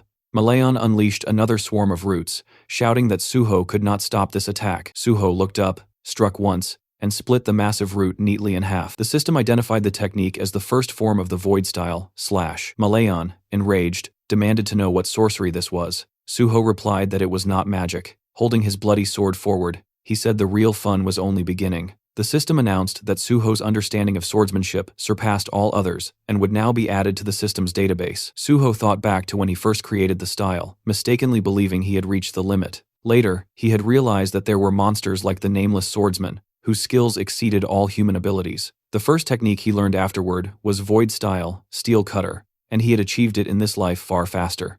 Malayan furiously promised to crush this dark magic, but Suho asked whether life taught him nothing. The system activated cutting steel. Suho slashed, and Malayan raised his hands in disbelief, unable to comprehend what he was seeing. Suho questioned whether the boss was blind in his old age and promised to finish him. Malayan refused to back down, summoning giant monsters behind him. The system identified them as Twisted Forest Golems, levels 96 to 98. Suho declared that Malayan had summoned pathetic creatures. Malayan smirked, ordering the golems to kill him. Suho charged forward, striking down one with a single blow as the system activated, cutting steel again. More golems collapsed, dropping green stones. Standing among the defeated monsters, Suho told Malayan that steel was no longer difficult for him to cut, so these creatures didn't stand a chance. Malayan snarled, sending more vines toward him. Suho sliced them apart and said the boss had exhausted all his strength. He jumped up onto a stone, then another, and declared that it was time to finish it. Leaping into the air, he kicked Malayan mid-flight, knocking the boss into the water. Streams ran down the monster's body as Suho summoned a shadow spear and wrapped him in chains. Malayan, struggling, demanded he stop talking, and accused him of daring to mock a being of his stature, but the chains held him in place. Suho swung his blade and beheaded him with a single decisive strike. The system announced that Malayan, king of the Twisted Forest, had been defeated, and the gate was cleared. Suho was named MVP, received bonus experience, 1 skill point, and another skill point as all his abilities rose with the level increase. A green sphere floated up from Malayan's corpse. Suho said this was what he came for. The system described it as the Cursed Druid Sphere, rejected by the gods, an artifact that controlled unstable minds and corrupted them. It had allowed Malayan to become the sole druid and guardian of the Twisted Forest. Suho examined it, thinking that although the void style was valuable, this sphere had been his true goal from the start. With that, he decided it was time to leave. Outside the portal, people watching gasped as they realized the gate had been cleared. Choi-yun was shocked that he had succeeded. Bang Duek stared, enraged, remembering their earlier conversation. The gate was S-rank, allowed up to 8 participants, and was considered nearly impossible to clear. It had been his gold mine. He remembered the effort it took to obtain ownership of the gate, and now one boy had taken everything from him. Furious, he shouted at Choi-yun, asking if she knew how much he had invested and that even 100 million won wasn't enough compensation. His men smiled darkly as he ordered them to skin Suho alive. Choi-yun stepped forward and asked whether they understood the consequences of what they were attempting. Bang Duak cursed loudly, demanding to know what the Union had ever done for him. Before he could finish, the point of a shadow spear burst through his chest. Shocked, he stared at his own blood before collapsing as his followers screamed in panic. Suho stepped out of the portal, and he approached the frightened gang members, leaning over their fallen leader. Squinting slightly, he asked Choi-yun if they could leave now. The remaining men glared at him and told him to go. Suho asked if they intended to return the money he had paid. The tip of his sword landed against one man's shoulder, and pressing the red and black blood blade to his throat, Suho told them that since the portal owners had broken the rules, they should pay for it. He demanded the refund. The man quickly agreed. A car door slammed as they left the scene. Choi-yun, seated at the wheel, thanked him. Suho replied that, of course, she should be grateful, then added that thanks couldn't be put in a pocket so a more substantial gesture wouldn't hurt. She admitted he was sharp-tongued, and he answered that it was natural since he was a swordsman. Handing her his phone, he asked her to give him her number so they could stay in touch. Choi-yun said she would call him first instead. Suho said he would welcome it, especially if she found another suitable gate. After saying goodbye, he stepped away from the car. Watching him leave, Choi-yun remarked softly that he was much nicer than she had expected. The scene shifted to the Nexus Academy at 9 a.m. Many feet moved across the pavement as someone asked where they were going. Suho, holding the trunk lid, said he would explain everything once they arrived. Closing the trunk, he added that they shouldn't keep the boss waiting. Leading his squad forward, he told them they were going to the miner's quarry, which made his comrades visibly excited. The group gathered before the protective frame surrounding the portal, just as a car pulled up. Bae Dongyuk approached and thanked Suho for coming, and Suho replied that he was fortunate to arrive without any trouble. Before them stood the walls of an iron barrier, and Suho asked if the landkeeper's mine was inside. Dongyuk explained that a safety zone had been built to contain the gate's energy, and behind him stood a team of workers wearing yellow helmets. He confirmed that he arranged the mining team exactly as Suho had requested. Suho thanked him, then suggested they begin the briefing. Dongyuk agreed that it was time. Inside the meeting room, Suho held a tablet. He explained that inside the mine lived creatures known as landkeeper kobolds. If they managed to eliminate them, they would be able to gather a large number of monastones. Their strategy, he said, was straightforward. Destroy every monster, collect as many monastones as possible, defeat the boss, and clear the landkeeper's gate. A guild secretary asked in surprise if it was really that simple. The group looked thoughtful, and someone wondered why no information about the portal boss had been shared during the briefing. Suho replied that he would fight the boss alone, so he felt it didn't require further attention. Raising his index finger, he reminded everyone that, as previously promised, All profits earned from clearing the gate would belong to the Nexus Guild. He shook hands with Dongyuk, who said he was counting on him. Suho thanked him for the trust and said he would not disappoint. Then, smiling, he told the nearby miner that his squad should wait behind and only begin mining when they received the signal. The miner nodded that he understood. Turning back to his squad, Suho asked if they were prepared. Since this was their first time entering a portal, he asked if they were nervous. The illusion of a monstrous version of Suho hovered above them in their memories. With tears at the corners of her eyes, Yeonhwa admitted they were all remembering how he tormented them during training. Suho asked her not to exaggerate. Standing before his squad, he told them the mission would be long, so they needed to conserve their stamina. He assigned Daehan to cover Jiwon and instructed the others to maintain their positions. Their priority, he said, was the safety of the miners. Unlike the Kunlun Mountains, the dead here would not resurrect. They had to be extremely cautious. A red portal pulsed before them. Suho called for everyone to follow him, and the squad responded eagerly. The system announced their entry. Inside, they walked through a dark passage. The system displayed data for the Landkeeper's mine. Maximum level 88 allowed, maximum capacity 56. Soon we see a spear impaled on a kobold's head. Suho then rushed at another kobold, oddly wielding a blood-coated shaft, and eliminated it as well. Blue blood flowed from the monster's mouth as a blood jade refilled itself with the spilled liquid. Suho thought it was impressive how few kobolds were present, giving him enough time to gather their blood. One of the miners was astonished, saying that Suho had destroyed all the enemies with a single blow. A Banshee squad member beside him agreed wholeheartedly, and when the miner asked if the boy had never seen Suho fight, Kyawan admitted that it was true, since their leader typically only talked. Yeonhwa urged them to keep up. The squad pushed forward and joined the battle. They received orders to eliminate the kobolds and protect the miners. Jiwon raised his hands, forming a magical circle, promising cover. Daehan decapitated another kobold creature nearby, and Yeonhwa told everyone to maintain formation and avoid rushing. Suho looked over his shoulder with a small smile, satisfied that they were following his instructions and that nothing had gone wrong yet. Yeonhwa told the miners to begin their work. Once the hunters pushed forward a bit, the miners started digging. Massive crystals glimmered around them as one miner announced they had nearly finished gathering the stones and requested they be taken to the surface. He also told his teammates to double-check for valuables and to remove any monster corpses blocking the area. A miner suddenly noticed something to his left. His companion asked what he was staring at, and the young man said he couldn't believe what he was witnessing. As monsters spat blue blood around them, Suho delivered another precise strike, then pierced a goblin to his left. Clenching his fist, he activated his bloody weapon. His eyes turned white as defeated enemies piled beneath him. Resting the blood sword on his shoulder, he stood amid the fallen creatures. The miners and his squad stared at him in stunned admiration. Several workers raised their arms joyfully, shouting that working with Suho was an honor. Suho suddenly sensed something and ordered everyone to gather. Yeonhwa responded immediately. In a section of the mine, he pointed out a branching passage. The squad confirmed they saw it. Suho said the Nexus Guild had abandoned attempts to clear this gate because endless hordes of kobolds overwhelmed them. Someone asked if they needed to split up. Summoning his bloody sword, Suho said he would go alone. They asked again in shock, but he raised his weapon and declared that there was a boss inside. With one strike, stones exploded outward as cutting steel skill activated. Daehan was amazed that Suho can cut through solid rock with a single blow, and Yeonhwa wondered aloud how such strength was even possible. Standing before the narrow passage he created, Suho explained that he purposely made it tight so that monsters couldn't swarm out all at once. He ordered them to remain here and guard the right side while he went left. When someone asked if they should simply kill any goblins emerging from the cut passageway, Suho confirmed they should, adding that originally he intended to block the entire entrance, but then realized they wouldn't gain experience that way. Turning away from his squad, he told them not to look for him under any circumstances. If he didn't return within 12 hours, they were to leave the mine entirely.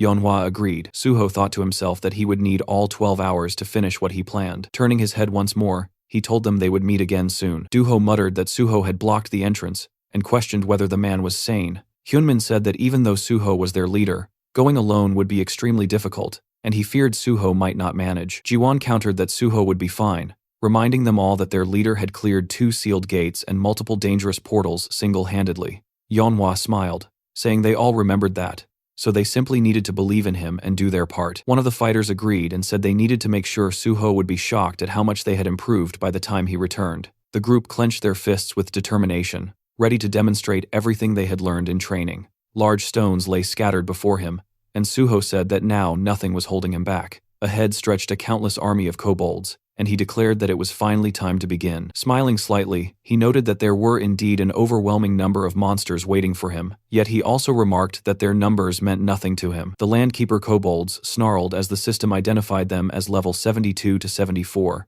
and Suho rushed forward to attack. The monsters lunged at him with growls, and he delivered rapid strikes. A smaller kobold suddenly dropped from above, but Suho noticed it immediately and raised his weapon, blocking the blow. With an amused expression, he admitted that these creatures actually knew how to use their heads, though all it really did was add unnecessary trouble. The system confirmed the defeat of the Landkeeper kobolds. Outside, Daehan delivered a finishing strike to an enemy and, smiling, turned to one of his comrades to announce that they had dealt with all the monsters. A Banshee squad member agreed, saying that as long as they remained alert, everything would be fine. A miner suggested they take a break and cook something to eat. The miners sat down tiredly beside the crystals, relieved that it was finally time for lunch. One of them was surprised that half the workday had already passed. A miner approached the squad, asking if the young hunters were tired, and praising them for doing an excellent job. Jiwon admitted that there had been difficult moments, but now everything was calm. Manhwa stood behind him, listening as the miner praised Giwon for defeating an entire horde of kobolds. Jiwon explained that this was only possible because Suho had created a narrow exit tunnel. If the monsters had swarmed at them all at once, they wouldn't have lasted even an hour. Manhwa studied the fallen kobolds thoughtfully, feeling that Suho must have been here before. She hoped he was all right. Remembering her first encounter with him, she thought about how badly that meeting had gone, and how she had assumed he was simply insane. But with time, she realized she had begun to worry about him. Smiling faintly, she accepted that she could not help him right now, and admitted to herself that it was unclear who should be worrying about whom. Deep inside the mine, Suho sat on a stone with his bloody sword in hand, biting into a chocolate bar. He complained that the kobolds were not attacking him even though he was openly eating in front of them. Standing up tiredly, he noticed the monsters glaring at him, but still not moving, and he wondered aloud if they had finally grown afraid of him. Then he added that it hardly mattered anymore, since they no longer interested him. Standing atop a tall cliff, he thought that he only wanted one thing: to find the boss of the portal. It was too dark to see clearly, so he pulled out a flare gun. The system explained that it would illuminate the area for quite a long time. Suho fired it, and the cave lit up with bright, scattered lights. In the illuminated cavern, a strange creature with an elephant-like head appeared. The system identified it as Bulgasari, level 99. Suho considered that Bulgasari was known to be nearly impossible to kill, feeding on ore and having a body stronger than most monsters. Approaching it carefully, he recalled that Bulgasari was one of the 3 most dangerous non-star monsters. Summoning his shadow spear, Suho declared that it was time to begin. He threw his spear, hitting Bulgasari's head, but the monster reacted only with a ticklish flinch. His smile grew odd, as he realized the spear had simply bounced off the creature, as if striking solid stone. Bulgasari finally awakened. Its clawed paws scraped the ground as it rose, throwing its head back and releasing a deafening roar. The kobolds covered their ears in terror. Far away, the miners looked up in panic. One said it felt like an earthquake, and another lamented that he never imagined dying like this. Manhwa saw stones tumbling from the cavern ceiling and realized the source of the tremor was the direction Suho had gone. Sweat ran down her face as she tried to understand what was happening. Meanwhile, Suho looked up at Bulgasari, smiling as he noted the creature did not appreciate being awakened. The system warned that Bulgasari was using the boss monster level fear skill. The enormous jaws roared again, but Suho stood firm as the system reported that the dragon's blood within him had activated, granting him resistance to the fear effect. Bulgasari's eyes glowed with menace as Suho summoned his bloody sword and invited the beast to attack him. Bulgasari then fired a steel projectile from its trunk, aiming directly at Suho. He remembered that Bulgasari converted ore stored inside its body into ammunition and spat it with incredible force. Although the technique was primitive, its destructive power was terrifying. He gripped his sword with both hands, thinking that steel was one of the strongest materials, and few things could match it. With a clean slice, he cut the projectile. Steel Slash had activated. Smiling, Suho announced that it was time to tame the monster. He felt relieved that he had collected so much blood earlier. Bulgasari roared furiously and charged. White energy burst from its body, and its massive paws thundered across the ground. The creature opened its mouth wide, moving shockingly fast. Suho admitted that such speed seemed almost unfair. The monster smashed into the cavern wall with full force as Suho leapt aside just in time. Though shaken, he knew he could not waste a single moment. The cave could collapse at any time. Jumping from a rock, he summoned his bloody sword. Holding it firmly, he focused on using every drop of blood he had gathered for the strongest attack he could muster. With a decisive strike, he sliced off one of Bulgasari's trunks, using the skill, Steel Slash. The monster roared in agony as the severed trunk fell to the ground. Landing on one knee, Suho studied the creature closely, thinking that the Steel Slash attack's effectiveness did not depend on depth of the cut. No matter how thick the armor was, the sword would still deliver maximum damage. Seeing the fallen trunk, he felt a surge of confidence, convinced now that he could conquer this monster. Suho thought about the well-known strategy against Bulgasari using fire. In his past life, This monster had only been defeated with overwhelming flame, but he reminded himself that such a method required an enormous amount of firepower, and since he was not a mage, he had no way to use that option.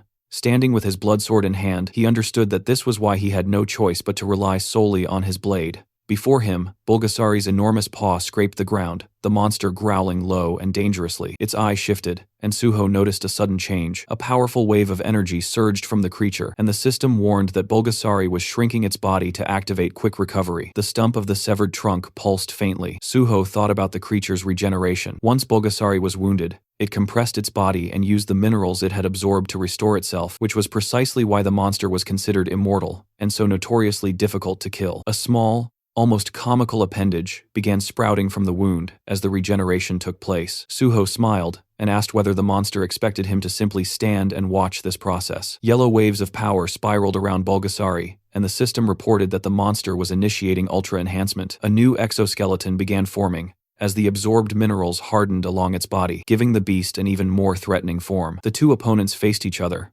Suho realized Bulgasari was using every skill it had, unleashing its full strength in an attempt to defeat him. Clearly, the monster believed it needed all its power for this single confrontation. Suho, still smiling, accepted the challenge. The monster launched itself forward, the system stating that it was using the skill, Ultra Rotation. Holding his bloody sword, Suho braced himself. He had always wondered what Bulgasari, known as one of the strongest monsters, was truly capable of, and he was equally curious to see whether his blade would be able to break through such formidable power. The two clashed. His sword met the monster's rotating body with a violent impact. Bulgasari's eyes gleamed, yet Suho remained calm as he slashed at its form. The creature's limbs suddenly sprawled outward in a helpless motion.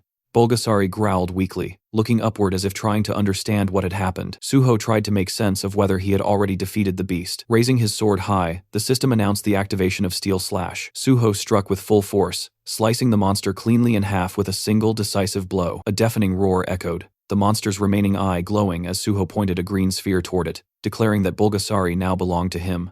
Outside the chamber, the miners and the hero's squad waited near a collapsed section of stone. One of them said that the shaking seemed to have stopped. Yeonhwa looked up, while Jiwon, standing beside her, remarked that the kobolds had stopped emerging, and it appeared the expedition had already gathered enough mana stones. The girl lowered her head slightly. Jiwon said that now all they could do was wait. Suddenly, Yeonhwa's expression brightened. She saw a system message confirming that the gate had been cleared. The miners gasped as they saw the same message appear. The system declared An Suho as the most valuable player. Yeonhwa and Jiwon exchanged relieved smiles, and Jiwon said he had expected nothing less from his boss. Meanwhile, inside, the system informed Suho that for his exceptional achievement, he was awarded 5 skill points. Smiling, he looked at the glowing green sphere, and the system granted him several more points, along with a level increase and a rise in all his stats. Holding the shining sphere in his hands, he excitedly said that he had done it. He recalled the final blow, thinking that any other monster in Bulgasari's place would have died instantly, but he had not come here intending to kill the beast.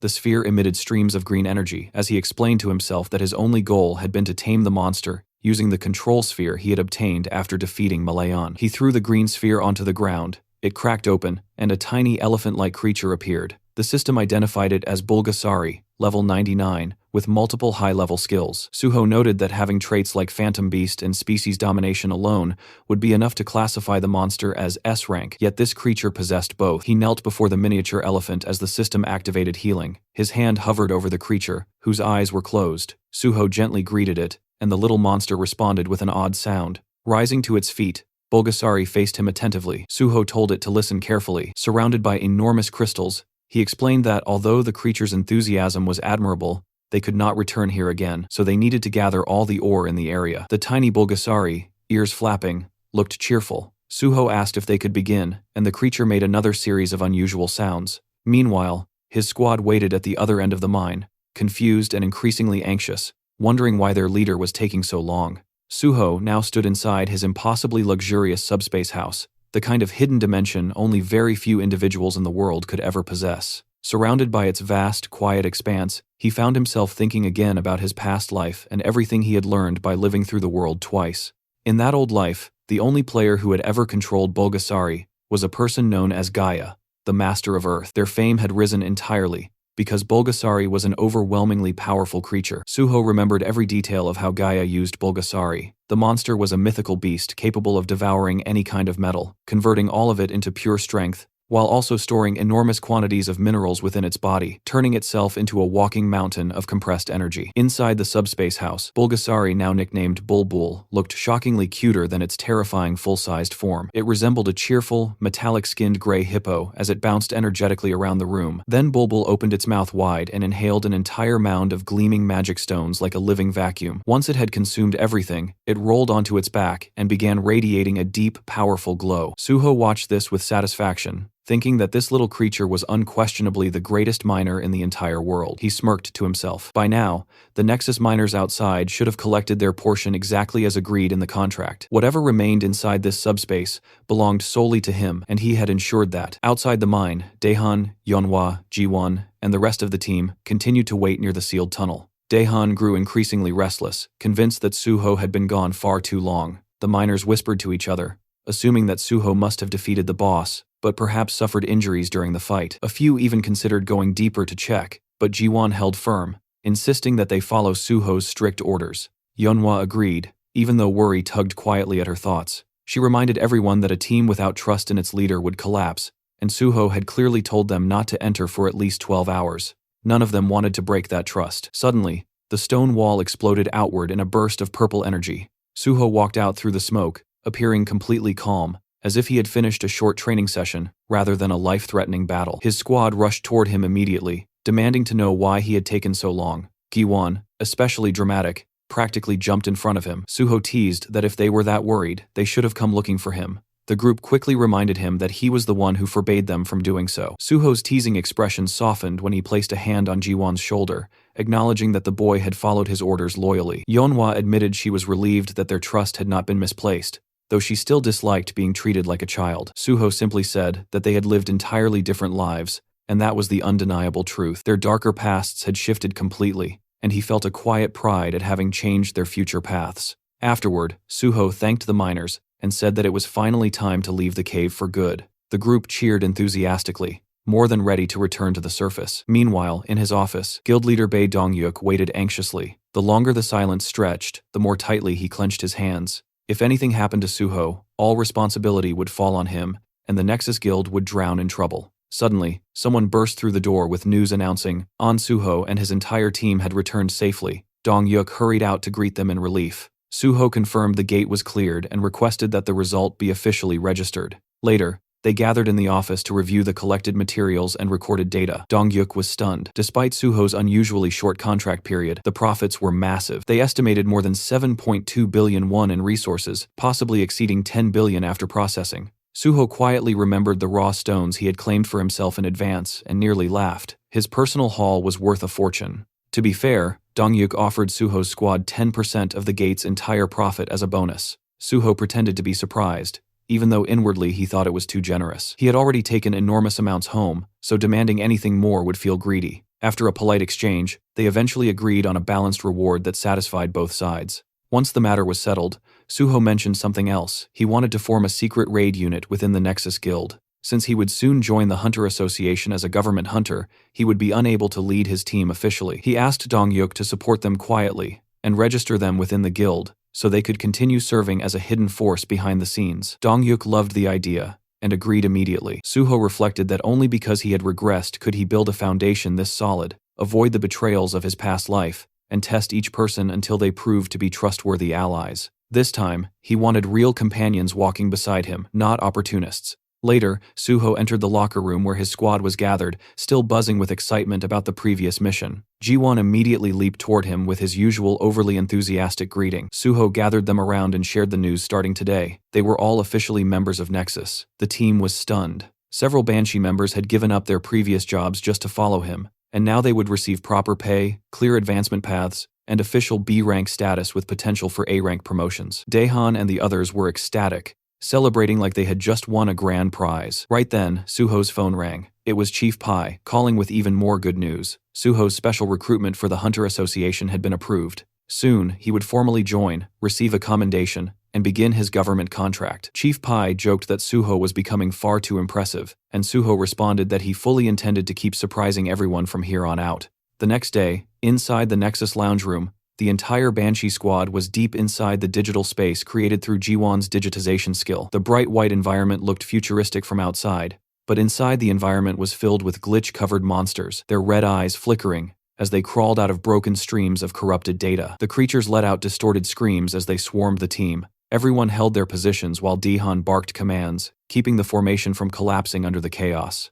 Yeonhwa glanced toward Jiwon, who was catching his breath while leaning heavily on his staff. She asked if he was all right. Giwon insisted he was fine, though he was clearly pushing himself too hard, determined not to look weak and wanting to prove he truly belonged in the Banshee squad. One of the older members gave Jiwon a playful smack on the back, nearly knocking him off balance, teasing that their youngest member was really fired up today. Another stepped in to steady him, placing a hand on his shoulder and telling everyone to quiet down. Yeonhwa reached out to help Jiwon stand straight and warned him not to let any weakness show. If they wanted to reach level 100, if they wanted to keep up with their leader's reputation, they still had a long road ahead of them. The others agreed. If Jiwon wanted proper recognition, he had to keep fighting. Their determination collectively surged. The entire team shouted together that, no matter how hard the climb became, they would give everything they had. A short distance away, Suho watched them while surrounded by the digital remains of corrupted monsters he had already taken down. Their enthusiasm amused him. He thought the team had grown almost too energetic. He had told Jiwon to set the program to hard mode, but even he hadn't expected things to escalate this intensely. He even joked internally that if a virus like this ever spread online,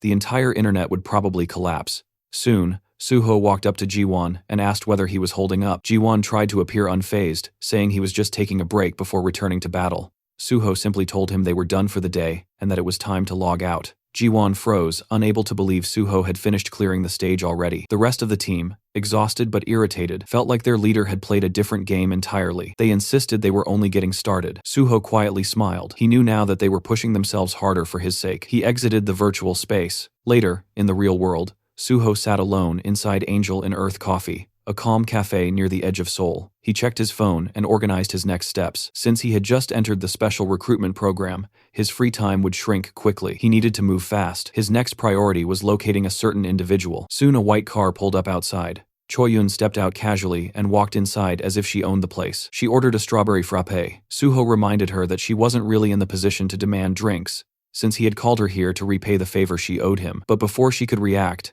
the waiter placed the drink in front of her. Suho had already ordered it. She blinked in disbelief, wondering how he knew the exact drink she would ask for, and even the timing. Suho brushed it off, saying it was simple intuition. In truth, the library of memories he carried from his previous life contained even small details like her favorite snacks. Switching topics, he asked if she had found the person he requested. She handed him a document folder, still confused about why he wanted information on what she thought was a junkie. Suho corrected her immediately. The man he sought was a highly skilled craftsman. In Suho's memory, that junkie would become one of the greatest blacksmiths in the world, Nam Haewon. He thought to himself that finding information on someone like Haewon wasn't easy, yet Choi-yoon had still managed it. She was undeniably good at her work. Suho then said the next step involved using a safe house in Cheongdam, one that belonged to the Union. The girl froze. She knew these safe houses existed, but only the highest ranks had authority over the Cheongdam location. Even brokers rarely stepped inside. Her nerves rose. She pointed out that even knowing about the place was unusual. Suho simply reminded her that she owed him a favor. She tried to negotiate, but he pressed her harder, even teasing that if her entire life's worth amounted to mere paperwork, maybe he shouldn't have helped her at all. Cornered, sweating, she started making out childish excuses. Finally defeated, she said she would make the call. She stepped outside. Suho waited calmly. Knowing the Union would eventually choose the most logical outcome, they would approve his request. When she returned, she looked defeated and asked whether it truly had to be Cheongdam. Suho's twisted expression made the answer obvious. She regretted asking. He chose the location simply because it was closest. She told him he could use it, but only under one condition. She explained that if he met that condition, he could access the Cheongdam safe house at half price. Even so, half the price was still expensive. She pulled out her phone, ready to accept the Union's terms, but Suho told her to wait. He wanted to know the full catch first. She thought he was being extremely strict for someone asking favors, but Suho replied with a shrug, saying he had to be, after all, he was joining the Hunter Association. Finally, Choi-yoon told him the condition. He had to help clear a newly discovered gate the Union had found, one they didn't want exposed, because it appeared in an extremely public area, Namhansan. Suho asked about the monsters inside. She explained the gate was known as Sky Mountain and filled with wyverns, massive, fast, sky-blue dragons that were difficult even for trained hunters. Only those under level 110 could enter. She added that it wasn't supposed to be a solo operation. Suho only needed to join the raid team and assist. But Suho already knew everything about Sky Mountain. He asked whether the wyverns were sky blue. She confirmed it and asked how he knew. Suho stood up, asking her for the raid time. She said he could go immediately if he wanted. With a calm, confident smile, Suho told her to change the condition because he would be clearing the gate alone. A couple of days later, the sun was shining over a quiet forest clearing, where a blue swirling portal stood like a breathing doorway. Boxes of supplies were stacked nearby, prepared for the raid, but Suho walked right past them without slowing down. He headed straight for the gate. Not far behind him, Choi Yoon stood beside Kim Suwon, a hunter from the Union. Kim Suwon commented that it was surprising Suho had declined all supplies and insisted on entering alone.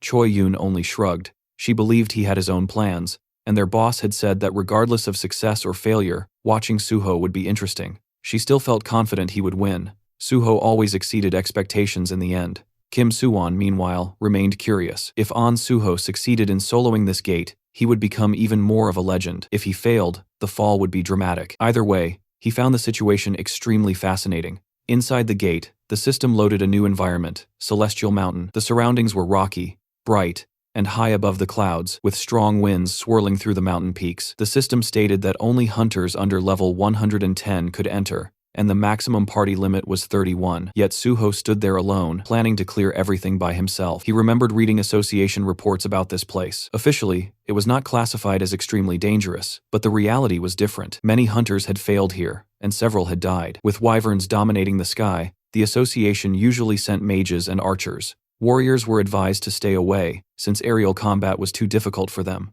But Suho felt that these rules did not apply to him. He gathered blood in his hand and activated his blood weapon skill. A bloody sword formed in his grip. Looking up the winding mountain path, he decided to skip it entirely. Using leap, he soared upward through the sharp winds, as if they were nothing more than a gentle breeze. He ignored the twisting trails, and ran straight up the mountain. Soon, he reached a plateau where sky wyverns had gathered. All of them were over level 100. The leader, a sky wyvern at level 109, stood among them. As Suho approached, the wyverns reacted with irritation and surprise, clearly confused that a lone human had rushed them so confidently. One wyvern launched a swift attack, but Suho struck faster, slicing the creature cleanly with quick draw. The others recoiled in fear, realizing immediately that this human was unlike any they had faced before. Still, they refused a fair fight. When it became clear none of them could take him one-on-one, the wyverns attempted to overwhelm him from every direction. Suho quickly realized this was a coordinated strategy. The first attackers served only as a distraction. The true threat was the leader approaching from behind. As the leader lunged for a surprise attack, Suho dodged and slashed upward, landing a precise hit. Enraged, the sky wyvern used its fear skill. A wave of blue pressure rolled across the mountain, but Suho's dragon blood rendered him immune. To him, the wyvern's intimidation felt almost amusing. Only real dragons could frighten him. These wyverns were merely imitations. Frustrated, the leader fired its breath attack. Meanwhile, the lesser wyverns tore large boulders from the mountainside and hurled them at Suho, blocking his movement, while the leader prepared another strike. It was a surprisingly well-coordinated tactic.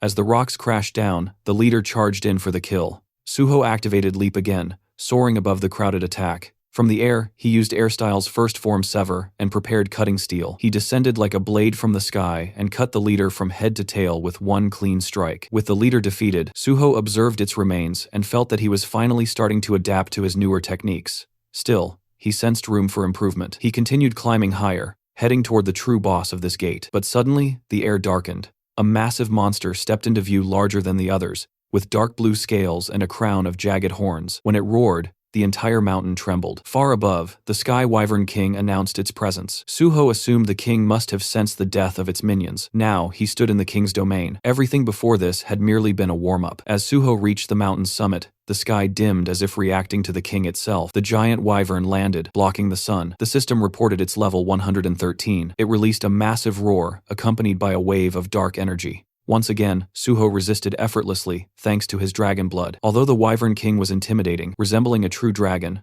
Suho reassured himself that real dragons were far more terrifying. The Wyvern King circled above, waiting for Suho's move. Suho disliked wasting time, but he felt that mastering his techniques during this battle would be beneficial. Then, something caught his eye, a nest filled with glowing wyvern eggs. He suspected that approaching the eggs might provoke the king. He stepped closer, and his guess proved correct. The Wyvern King dived at him, blasting wind so powerful that the ground cracked. Suho felt the pressure but stayed calm. The Wyvern King repeated its fear skill, but it had no effect. Suho attacked with Cutting Steel, but the boss's thick scales reduced the damage. A level gap of over 40 levels made a noticeable difference. Instead of feeling discouraged, Suho welcomed the challenge. This was an opportunity to sharpen his abilities even faster. The Wyvern King roared again, summoning another large flock of wyverns. Suho had expected more enemies, but even he was surprised by the sheer number that appeared. Still, his upgraded stats allowed him to move faster, strike harder, and jump higher, perfect for this chaotic situation. The wyverns attacked from all directions. Suho jumped onto one wyvern's back and used it like a platform. The system immediately notified him his leap skill had reached rank S. Now he could jump one more time in mid-air, effectively doubling his movement in the sky. Suho tested it immediately, stepping on empty air and closing the distance to the Wyvern King with perfect timing. His blood weapon now shifted into a long red staff. Suho extended it, striking the Wyvern King's neck and slamming the giant beast to the ground. Even so, the monster struggled back to its feet. Suho respected the durability. Laughing lightly, he hoped the boss would hold out longer so he could test more techniques. The Wyvern King, desperate, forced its subordinates to attack again, but the lesser wyverns hesitated, as if fearing Suho more than their own ruler. Some even looked like they were trembling. Suho quietly remarked that perhaps he had become the true Wyvern King now. The real king shrieked in outrage, and the minions finally resumed their attack. Suho moved through the air, bouncing from wyvern to wyvern. Still, he noticed his sword-drawing technique was not leveling up as rapidly as he had hoped. These opponents were strong, but not quite enough to push the technique further. Deciding to accelerate the pace, he rushed toward the mountain peak. There, he discovered something enormous, the Sky Wyvern Queen. Larger and stronger than the king, covered in purple scales, she guarded her nest and could not leave it. This gave Suho an advantage. The queen was powerful, but bound to her nest. She attacked by rolling huge boulders toward him, but he used sword drawing to slice them apart with ease. Her screams summoned every remaining wyvern on the mountain. Suho remained calm. He understood that she would rely on her minions rather than attack directly. At that moment, the Wyvern King swooped down in a full-force assault. Suho decided it was time to finish this battle. He chose not to use his strongest skill immediately. Instead, he wanted to reach a higher level of sword drawing. The best swordsmen relied solely on their blade, and Suho wanted to honor that principle. He focused on perfect timing and precision, repeating sword drawing over and over. The system reacted to his mastery, recognizing that his understanding had surpassed all others. System alerts flooded his vision. His sword drawing evolved to a supreme level. The guardian sword within him responded, granting a new form, Cloud Cutter rank S+. Red energy flickered in his hair and eyes. Suho unleashed Cloud Cutter with a powerful swing, sending a massive vortex of bloody energy crushing through the Wyvern King. The boss collapsed and died with a final cry. The remaining wyverns shrieked in fear and grief, but Suho was not done. He activated Cloud Cutter again. In one sweeping strike, he destroyed all remaining wyverns, including the queen. The system announced his triumph. Suho stood on the mountaintop with his sword resting on his shoulder. The gate conquered. After the battle ended, Suho took a moment to check his status window. The gate had given him a massive boost, and his experience bar was sitting comfortably ahead. His strength stat was already brushing past 80, and he didn't have far to go before hitting the next tier. A small smile formed as he saw the new additions Double Jump and Cloud Sash, the exact skills he'd been aiming for. It felt good to see his plan finally paying off. Turning toward the queen's den, he decided it was time to collect his loot. Inside were 12 Sky Wyvern Queen eggs. The association's advance team had only confirmed 6, which meant the remaining half naturally fell into his hands now. With the job complete, he shifted his attention to the wyvern corpses. Monster byproducts sold for high prices, especially when used to craft rare materials, and the Sky Wyvern Queen's corpse was considered top tier. Summoning his Shadow Spear, he decided to let it handle the cleanup. He placed the spear beside the queen's massive body, and it immediately began its work, devouring the corpse piece by piece.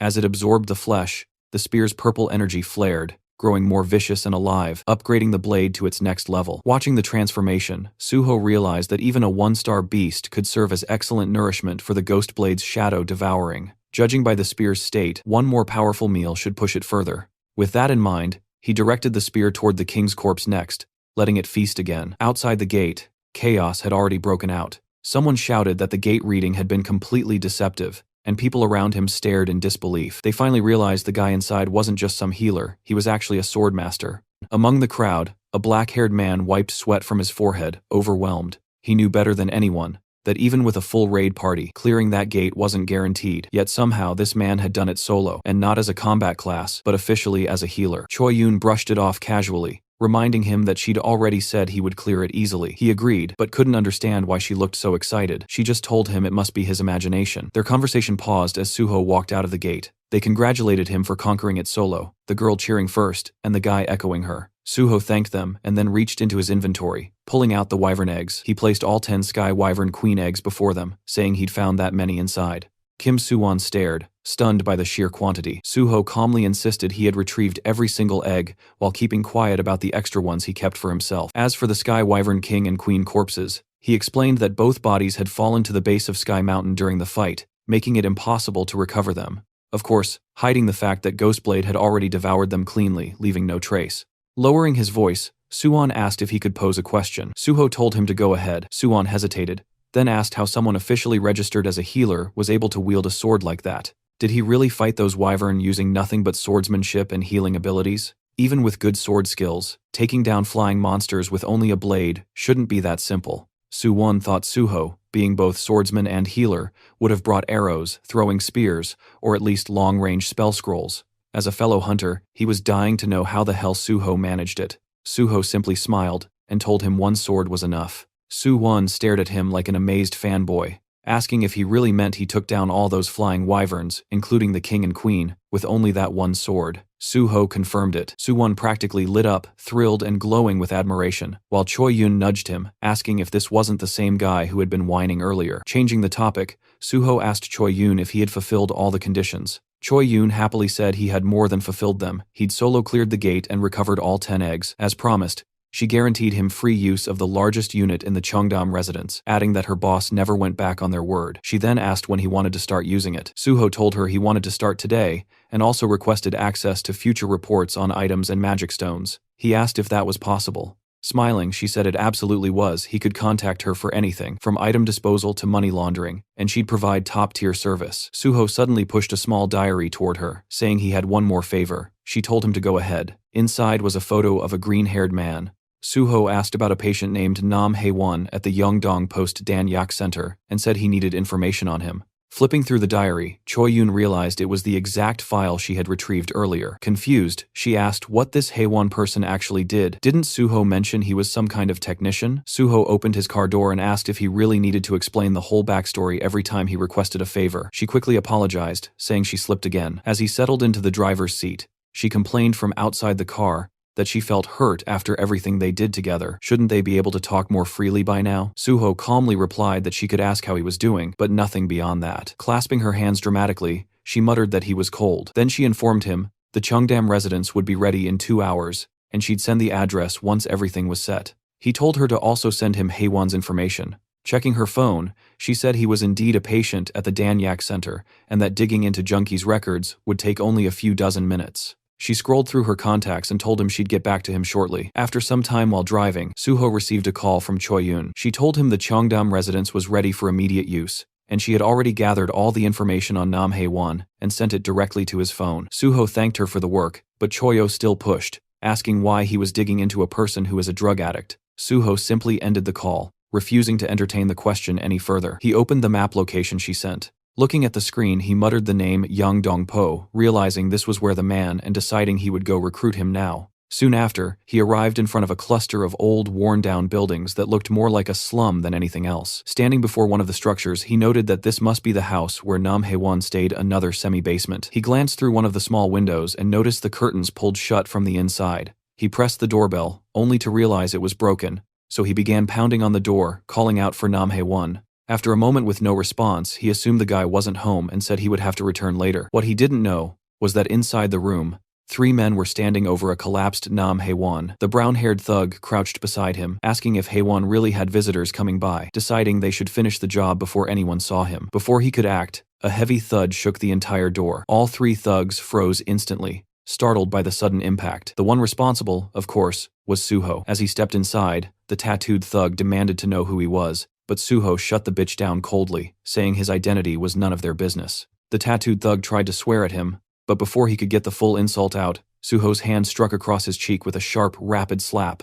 It was so fast that the other 2 didn't even register what happened until the man staggered back. Suho glared at the remaining thugs, his voice heavy as he ordered them to come here, every single one of them. Outside the room, Suho had already confirmed 4 presences inside using his magic detection. Now 2 of them were shouting in front of him, demanding his identity and yelling who the hell he was. The second thug, standing beside the first, kept staring at Suho as if he recognized him from somewhere. The third thug was still lying unconscious from Suho's earlier slap, and the fourth was none other than Nam Hae-won himself. One of the 2 remaining thugs stepped closer, accusing Suho of ignoring him. He didn't get another word out before Suho casually swung a powerful slap across his face.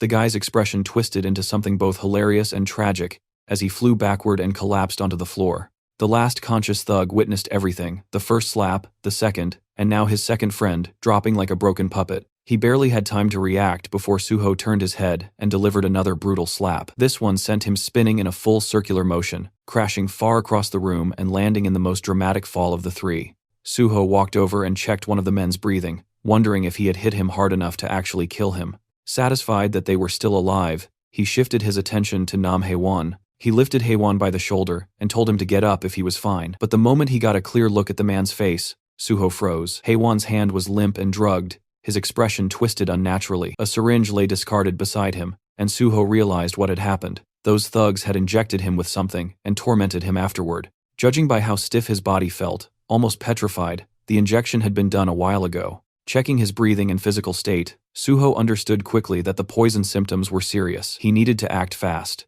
He activated his recovery skill, the evolved form of cure. He had upgraded cure into recovery, specifically for scenarios like this: real illnesses, real poisonings, real damage unrelated to the system. Originally, the skill only affected the area his hands touched, but Isabella had once told him that pouring magic into it allowed him to forcibly expand the range. A slow grin spread across his face as he channeled magic into his hands. He thought about how he was now using information gained from someone who once tried to kill him to save someone else. The world truly worked in wild ways. After some time under Suho's treatment, Haewon slowly opened his eyes. His vision was still blurry, and the first thing he saw was a blurry figure asking if he was awake. He stood up fast. Suho calmly told him that this was his home. When Haewon finally focused, he noticed the beaten thugs sprawled across the room and looked terrified, asking why they were in that state, and who the guy even was. Suho replied that they refused to listen, so he restrained them. But the more important issue was the drug in Haewon's system. Shaking violently, Haewon insisted he never took anything on his own. He said they forced it,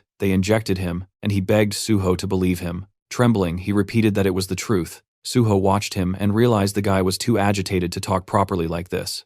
In his past life, Suho remembered an interview from when Haewon later became a famous blacksmith. In that interview, he admitted the Changsik gang had forcibly injected him with drugs, and he suffered long-term after-effects of addiction because of it. With that memory in mind, Suho decided to treat him properly. He placed his hand close to Nam Haewon, and the system responded. The ring of emotions reacted to the strongest emotions in the target. The color being absorbed was black. Suddenly, Haewon clutched his chest, overwhelmed by the pain. Then, as the ring drew out his dark emotions, the tension eased, and he felt relief wash over him. Once the process ended, Suho asked if he was feeling better, and the green-haired boy nodded. Suho stood and told him he believed him. He addressed him properly as Mr. Nam Haewon, confirming that the people who injected him belonged to the Changsik gang, and that the thugs on the floor were from the same group. The Changsik gang's original name has been Gold Made Hand, but the intention behind the naming was so ridiculous that the association simply renamed them as Changsik Gang. Suho asked Haewon if he was attending a rehab center. Still shaking, Haewon said yes, then asked how Suho knew. Suho answered lightly, saying he found out while digging into the Changsik Gang. He reassured him he no longer needed to worry. Forcing drugs on someone already in rehab was a serious crime, and Suho said he would personally take responsibility and resolve the case. Haewon's expression brightened, and he thanked Suho sincerely. Suho told him that since this was an important matter, he would return to check on him again soon. Then he asked if Haewon was experiencing dry mouth or withdrawal symptoms. Haewon admitted that he was, and that he was starting to feel cold. Suho knelt in front of him and asked him to sit for a moment. Haewon obeyed. Suho activated recovery, and blue light gathered around his hands. Seeing it, Haewon watched in quiet awe. Suho explained that this was the healer's recovery technique, tailored for drug addicts. It relieved withdrawal symptoms and pushed out the lingering drug energy from the body. But full recovery required continuous long-term treatment. Recovery consumed a large amount of mana, and very few healers were trained enough to handle it. That was why, in Suho's past life, Isabella had become one of the most influential figures among the last Crusaders. And that was also why, after returning, he chose the path of a healer. Standing up, Suho told the green-haired boy that addiction treatment needed consistency, and they would meet again for further care. For now, he had to head toward the Changsik gang's station. Terrified, Haewon asked him to wait. He said he wanted to know something earlier too, and asked who Suho was affiliated with. Suho gave his name, and said he was a hunter under the Korean Hunters Association. As Suho left, Haewon remained seated in silent amazement, repeating the name An Suho in his mind. Even someone who didn't own a TV like him had heard that name over the past few days. It was all over the breaking news. And now he realized the person who saved him was the same An Suho everyone had been talking about. From above, the slum looked like a war-torn zone. After multiple gate shocks, half of Yangdongpo had collapsed into ruin, turning firmly into a slum. Suho walked through its broken streets, the air heavy with neglect. Since the district sat right in the center of Seoul, it had eventually become a perfect breeding ground for crime. He looked up at the crumbling surroundings, thinking that this must be the place that both the police and the association pretended not to see. In front of him stood a building with a bold sign that read, "Gold Made." Suho stared at it, wondering what kind of gang had the audacity to brand themselves with such a grandiose name. He pushed open the door and stepped inside. The first floor was a convenience store, shelves intact, lights on. Suho immediately understood the situation. A convenience store in the middle of a slum, still operating smoothly, was clear proof that the place was being openly run by gangsters. There was no way it would remain untouched without heavy backing behind it. He walked to the back of the store and found a staircase. As he climbed, a voice barked from above telling him to freeze. A bald man appeared, ordering him not to move, and threatening that he would die if he took another step. He demanded Suho's identity like he had authority over anything. Suho looked at him with a small smile. A gatekeeper. How classic, he thought. Then he asked where Changsik was. The bald man snapped in anger, shocked at hearing the name spoken so casually. The thug shouted, demanding to know who he thought he was to speak their boss's name so freely. But then his expression shifted as he suddenly recognized the face in front of him. The man froze as he realized that this was An Suho himself. Suho waved lightly, thanking him for the recognition. The thug thought he was trying to high-five him and raised his hand. Instead, Suho stepped forward and delivered a brutal slap, sending the bald man flying aside as he walked past with a grin. Continuing up the stairs, Suho spoke calmly, telling them to inform Changsik to come out. Inside his office, Changsik heard the sounds of fighting erupting right outside his door. The noise grew louder and more chaotic until the door finally burst open, a thug flying through it after being kicked by Suho. Suho stepped inside calmly. He muttered that not a single one of these gangster bitches seemed to understand words. Behind him, the bodies of beaten thugs were scattered across the hallway like discarded trash. Running a hand through his hair, he asked Changsik if bringing him here was really that hard. Stepping over another fallen thug, he added that he wondered what the gang would even do if he resisted. Changsik sat in front of him with a straight, unreadable expression. Two bodyguards stood behind him like statues. As Suho approached, he knew exactly what kind of place this was. More than 80% of this organization's members were awakened. The fact that awakened criminals operated openly like this was proof that the nation's security had already collapsed. In his previous life, the Changsik gang had grown even larger than this current version. They had created countless victims, and it took an exhausting amount of time to take them down. Remembering that, Suho clenched his fist. In a cold tone, he said that this was exactly why cancer needed to be removed before it grew. Changsik tried to speak, addressing him as Hunter An Suho, and asking what he was doing so suddenly. Suho stepped closer, telling him not to act clueless. They were the ones who started all of this. Changsik demanded to know when he supposedly started anything. Suho told him he was playing dumb to the very end. He said they messed with someone named Haiwon. He dropped a syringe on the desk, and both the boss and the bodyguards stared at it. Suho told them he had just met Haiwon himself. He asked if they truly intended to keep denying it. Changsik leaned toward his subordinate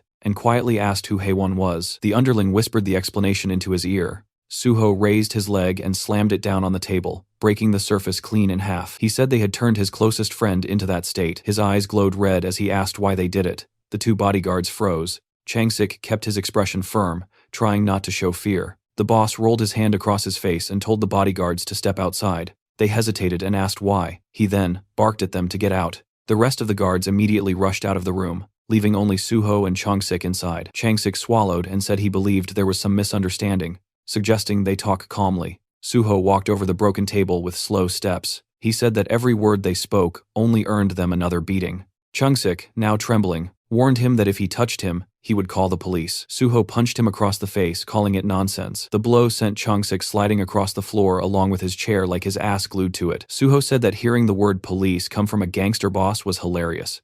Changsik groaned on the ground in pain. Suho added that he figured a boss wouldn't go down from just one punch. Changsik forced a laugh, saying he wouldn't just sit there and let it happen. But the moment Suho stepped toward him, terror returned to his eyes. Suho reminded him again that he was begging for a beating, tightening his fist. And with that, Suho's punch drove straight toward the boss's face. Outside the office, the guards heard the repeated thuds of fists slamming into something or someone. Alarmed, they rushed toward the room, shouting for their boss. When they threw the door open, they found Suho standing in front of a shattered glass window. He told them their boss fled. One of the guards stared at him in shock, asking what just happened. Suho explained calmly that Changsik had smashed the window and bolted, pointing out the broken frame as if it were obvious. The baldy guard raised his hand like a confused school kid, saying that this was the 3rd floor. Suho brushed him off, telling him that Chung-sik was a level 100 hunter who could roll out of something like that without a problem, so they should stop babbling nonsense. With a smile, he told them he planned to dismantle this entire place starting now. Then he added that anyone who wanted to come with him could follow him straight to Cheongok. Just hearing the name made the entire group freeze. Cheongok was the correctional facility next to Cheonsong Penitentiary.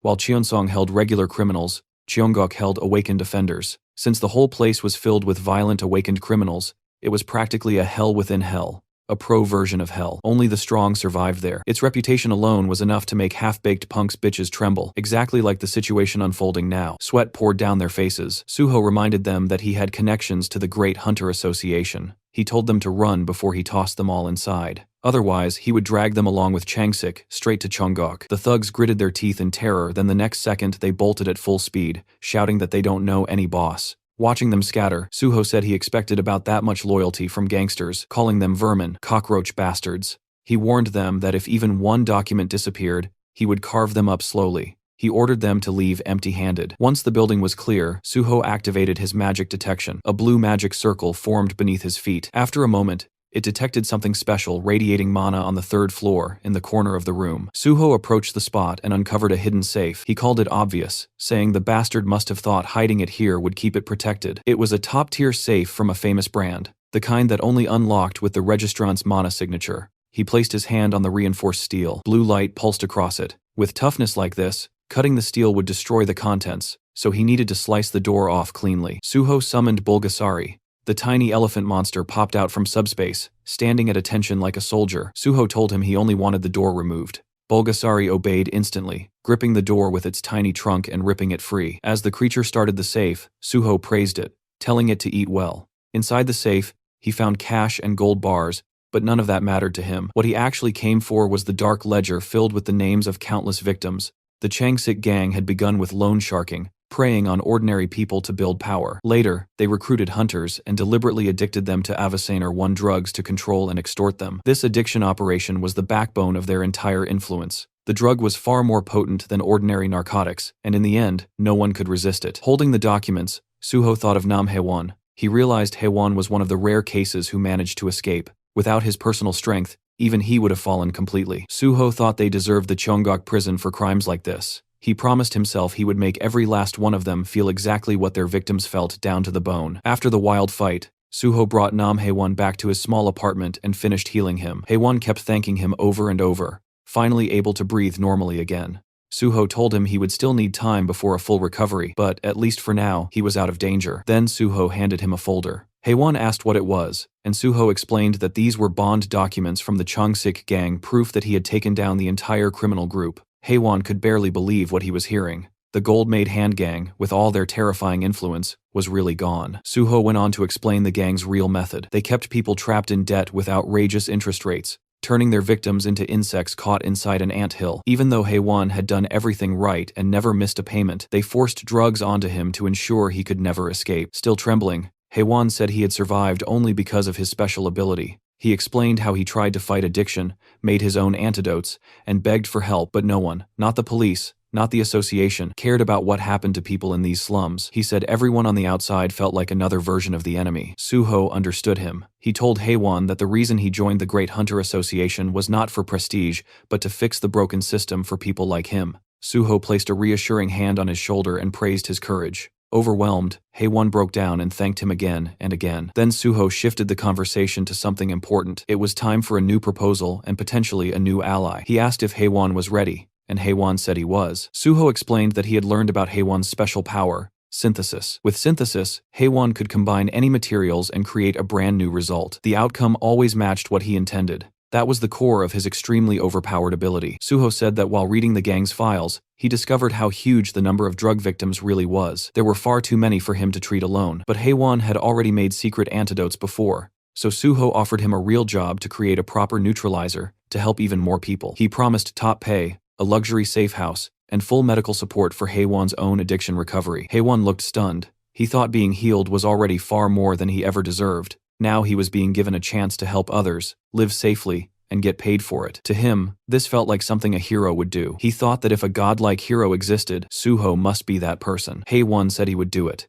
He said he needed no extra payment, and he would work as hard as he could out of gratitude alone. But Suho, firm as always, said he would pay him properly, so everything stayed official and fair. After that, they went to Suho's new base, the building he was granted earlier. It was a 3-story place in Cheongdam, with friendly staff, a full lab on the top floor, and everything Haewon would need. Even the Banshee team showed up, curious to see the fancy place, but they left immediately after their workaholic boss dumped another assignment on them. Meanwhile, Haewon was in awe. Suho told him to pick a room, get settled, and start working on antidotes as soon as he was ready. Suho said he had to leave for Nexus HQ, but Haewon could contact him anytime. Later, Suho got on a call with reporter Jinwi. He gave him the full scoop on the hidden crimes in the slums. Jinwi, being the genius reporter he was, said he could expand the story tenfold. He would frame Suho as the hunter who stormed into a dangerous slum, crushed a criminal organization, saved the victims, and sparked a new era of hope for the people living there. He said he wanted to create a major feature article with all the details so the world could not ignore it.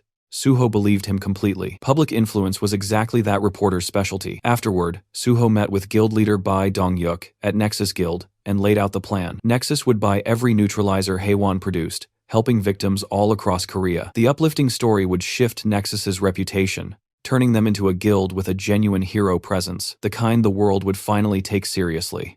Dong-yuk was thrilled. He shook Suho's hand and promised to look after Haewon from now on. With everything lining up, Suho felt good. The win-win plan was in motion: heal the people, spread the truth, make the criminals pay, and show the world that real change was finally possible. The scene cuts to Chung-sik, the once feared boss who made slums, Neil now reduced to a shaking wreck inside a trashed luxury room. He was on his knees, trembling. Suho's name kept echoing inside his mind like a curse he could not escape. No one had to spell out what happened. The syringe and the half-empty bottle beside him made everything clear. He had taken some kind of drug, the kind that burned strength into the body while tearing holes through the mind. Those substances twisted people from the inside, and his scattered expression showed exactly that. He muttered Suho's name, obsessively, like it was the only thought left in his fractured skull. The moment Suho stepped through the glowing blue portal, he entered his secret subspace that had once been a fancy private domain of polished marble and luxurious furniture. Now, the place looked like a disaster zone, as if a tornado had torn straight through it. He scanned the area, noting the cracked marble floor and the expensive furniture knocked over and scattered across the ground. To him, it was clear that someone had completely wrecked the place. On the floor, Chung-sik lay twitching, his skin pale and his body reacting in strange spasms. Suho observed him and figured that the drug must have done something unbelievably intense to the guy. It became obvious that this gangster had not run away, but had been dragged into Suho's subspace instead, effectively kidnapped by the chaos of the situation. Suho walked over, knelt beside him, and placed a hand on his body. His blue healing energy flowed instantly, and the system announced that recovery had begun. Chung-sik, still dazed, looked like someone who had just escaped a bizarre nightmare. Suho demanded that he pull himself together, offering no calm or gentleness in his tone. Suddenly, Chung-sik snapped into anger and panic. He grew wild, yelling incoherently as he lunged forward to attack Suho. Suho barely reacted, simply kicking him in the chest and sending him flying backward like it was effortless. Chung-sik continued screaming, desperate to be let out, spiraling into fear as though he believed he was trapped with a monster. Suho smirked and rolled his eyes, noting to himself that Chung-sik still had a lot of energy. He assumed the drug was overstimulating him, but mentioned to himself that he had brought extra, so the man did not need to worry. Sensing danger again, Chung-sik crumbled into full desperation. He dropped to the floor, crawling and begging Suho to release him, insisting he would do anything to avoid experiencing the drug again. Suho had no sympathy. He stepped onto Chung-sik's chest with force, pressing him down firmly. Chung-sik screamed for help, insisting that he had been kidnapped, but Suho reminded himself that no one could enter this place, and that the fools from Chung-sik's gang had already run away. He promised internally that he would hunt them down and make them pay as well. For now, he instructed the criminal to sit still, reflect on his choices, and drown in regret, since that was the only useful thing available to him at the moment. Later in the afternoon, Suho returned to his new house. Haewon came running toward him, full of excitement. Suho noticed how hyped he was, and Haewon proudly revealed that he had just finished creating a brand new neutralizer for the dangerous drug. The new version was called Hammer 2. The system displayed information identifying Hammer 2 as a grade C item that excelled at neutralizing the effects of the drug, called illusion. Suho felt genuinely impressed, especially since Haewon had made it in only 2 hours. Haewon explained that he had improved the old version, naming it Hammer 2 because it metaphorically smashed illusions. Suho recalled how Hammer 4 had saved lives in his past life, which meant Hammer 2 should still be a reliable creation even if it was not the strongest one yet. Haewon attributed the success to Suho's help and described the entire process as similar to grinding for items in a game. He believed that with enough time and money, luck would eventually follow. Suho thought Haewon was always humble and wondered how much stronger he would become when he leveled up further. Suho then asked if Hammer 2 could be produced in bulk, and Haewon agreed enthusiastically. He had already completed the formula, meaning they could make large quantities as long as they gathered the necessary ingredients. Suho found that reassuring, and then checked Haewon's current level. Haewon had just reached level 51, thanks to creating the new drug. Because of this, Suho concluded that he would not need to call Giwon for now. Haewon was already functioning as a high-level hunter. With that decided, Suho shifted his focus toward helping all the victims from the slums, ready to use what they had gained to fix the damage that had been done. The next day, several news stories appeared online, claiming that the police and the Hunter Association were ignoring the suffering in the Yeongdeungpo slums. Unfortunately, only around 500 people viewed the article throughout the entire day. The hype simply was not there. Suho realized that Jinhui had been right. There were too many terrible places in the world, so unless something was explosively dramatic, people rarely paid attention. Still, this was only the beginning. Suho then got busy. He distributed large boxes filled with food, water, and magical neutralizer potions to the grateful residents of the slums. Soon after, a truck arrived, loaded with even more supplies. People helped unload everything, and quickly delivered food and potions to everyone. Suho thought Nexus had truly come through with support. His phone rang. Chief Pai was on the other end, speaking to him with the energy of a relaxed uncle, as they discussed tomorrow's appreciation plaque ceremony. They agreed to keep it short and simple. Suho felt secretly thrilled, because receiving a plaque meant the possibility of special recruitment. After some light conversation, Suho called Jinhui to talk about the ceremony and the news. While the slum article did not get many views, he believed it had probably caused trouble for the reporter with the Hunter Association. But Jinhui remained calm, mentioning that only popular stories went viral, and that he had broken no laws. He added that he planned to upload part 2 soon, and that the PBS news group would likely report on the ceremony as well. He then asked if Suho had an Instagram account. Suho did not. This annoyed the reporter, who said many fans were waiting to follow him. Then the conversation took a strange turn. There was an entire fan cafe for Suho, called Anshin Temple, where fans referred to him as the Guardian Priest. Suho realized that the moderator running the cafe was actually Jinhui himself. The reporter admitted to managing it so that Suho's reputation would stay clean, and to avoid unnecessary drama caused by other chaotic fan groups. The logic was reasonable. He also offered to manage an Instagram account for Suho, boasting about his social media skills, and saying he could help Suho become extremely popular. But Suho preferred doing things himself. He asked the reporter to simply send content for posting, and he would copy and paste it.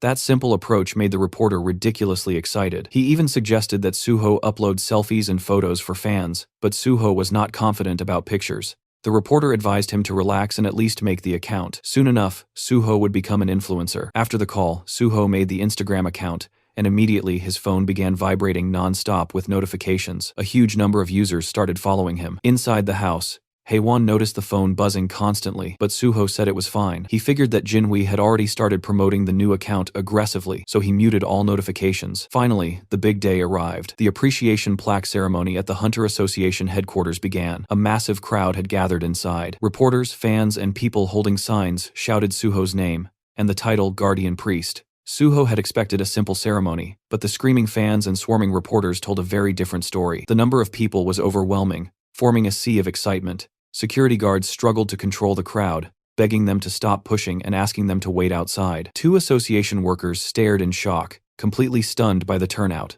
They checked and confirmed that all these people had come for only one person, Hunter On Suho. They found it unbelievable, especially because the event had never been posted online. It was the first time in the association's history that such a scenario had occurred for an unofficial event. Suho's fame had reached another level entirely. Inside the auditorium, the chaos continued. Fans filled the entire space, holding signs for On Suho and Sword God, buzzing with anticipation. One girl even mentioned that she had skipped school just to attend. Others discussed how the fan club president, Golden Horse, was absent, so they planned to take plenty of photos for her. In the press section, reporter Jo Jinhui was busy texting. He informed Suho that a massive crowd had shown up for him and asked where the MC was. Suho had actually arrived early, and had been observing everything while using his monochrome solitude skill, which made him invisible to others unless he chose to be seen. A fan sat directly in front of him, with no idea that the sword god was right behind her. Suho soon received a message from Chief Pai, asking him to meet in the hallway, next to the waiting room. He slipped out silently to meet his senior. Chief Pai was astonished by the number of fans, and jokingly called Suho a superstar, which made Suho laugh. Chief Pai then mentioned that the recent article about the Yeongdeungpo slums had stirred public sentiment toward the Hunter Association. Suho already knew the article would make the association look bad, but Chief Pai seemed unconcerned about reporters, which explained how easily the journalist had entered today. Chief Pai congratulated Suho for the award and rushed off for something urgent, maintaining his typical cool and distant style. Then an announcer called everyone to take their seats. The ceremony was about to begin. Suho walked toward the stage as the crowd erupted in excitement. Cameras flashed everywhere. Fans screamed about his appearance, some claiming they finally understood why people fell for him, and others joked that they would let the sword god cut them.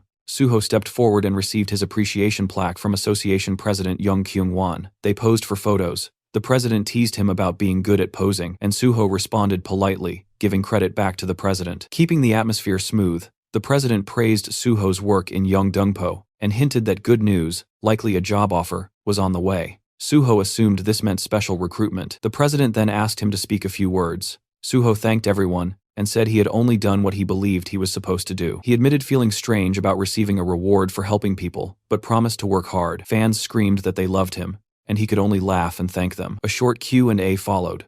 Reporter Kim Sang-won asked whether Suho still intended to join the association, to which replied, yes.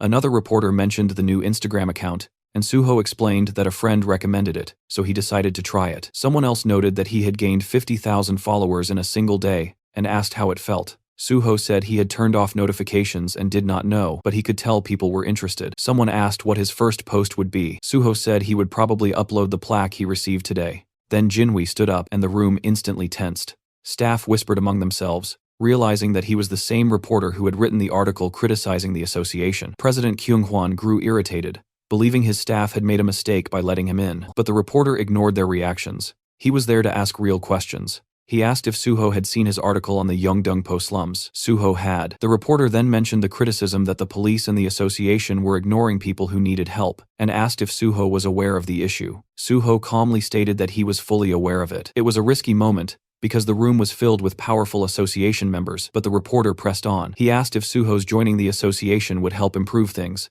The president nearly jumped out of his seat, barely held back by his aides. Suho, with a slight smirk, stated that if he joined, he would do everything in his power to eliminate corruption so that no one would ever have a reason to doubt the association again. The reporter thanked him, and the public portion of the ceremony ended. Later, Suho and Jinhui left together in a car. Suho praised him for his work. The reporter joked that the angry stares from the staff had made him extremely nervous, but Suho noted that he had acted brave the entire time. The reporter then apologized if his questioning was too harsh, explaining that his job required him to act while public attention was still focused. He wanted to maintain the momentum, and that was why he planned to release another article soon. Suho appreciated it because he finally got to express what he truly wanted to say about improving the association. The reporter was almost in disbelief that Suho meant every word, but Suho clarified that he would not lie while receiving an award. He genuinely intended to make changes.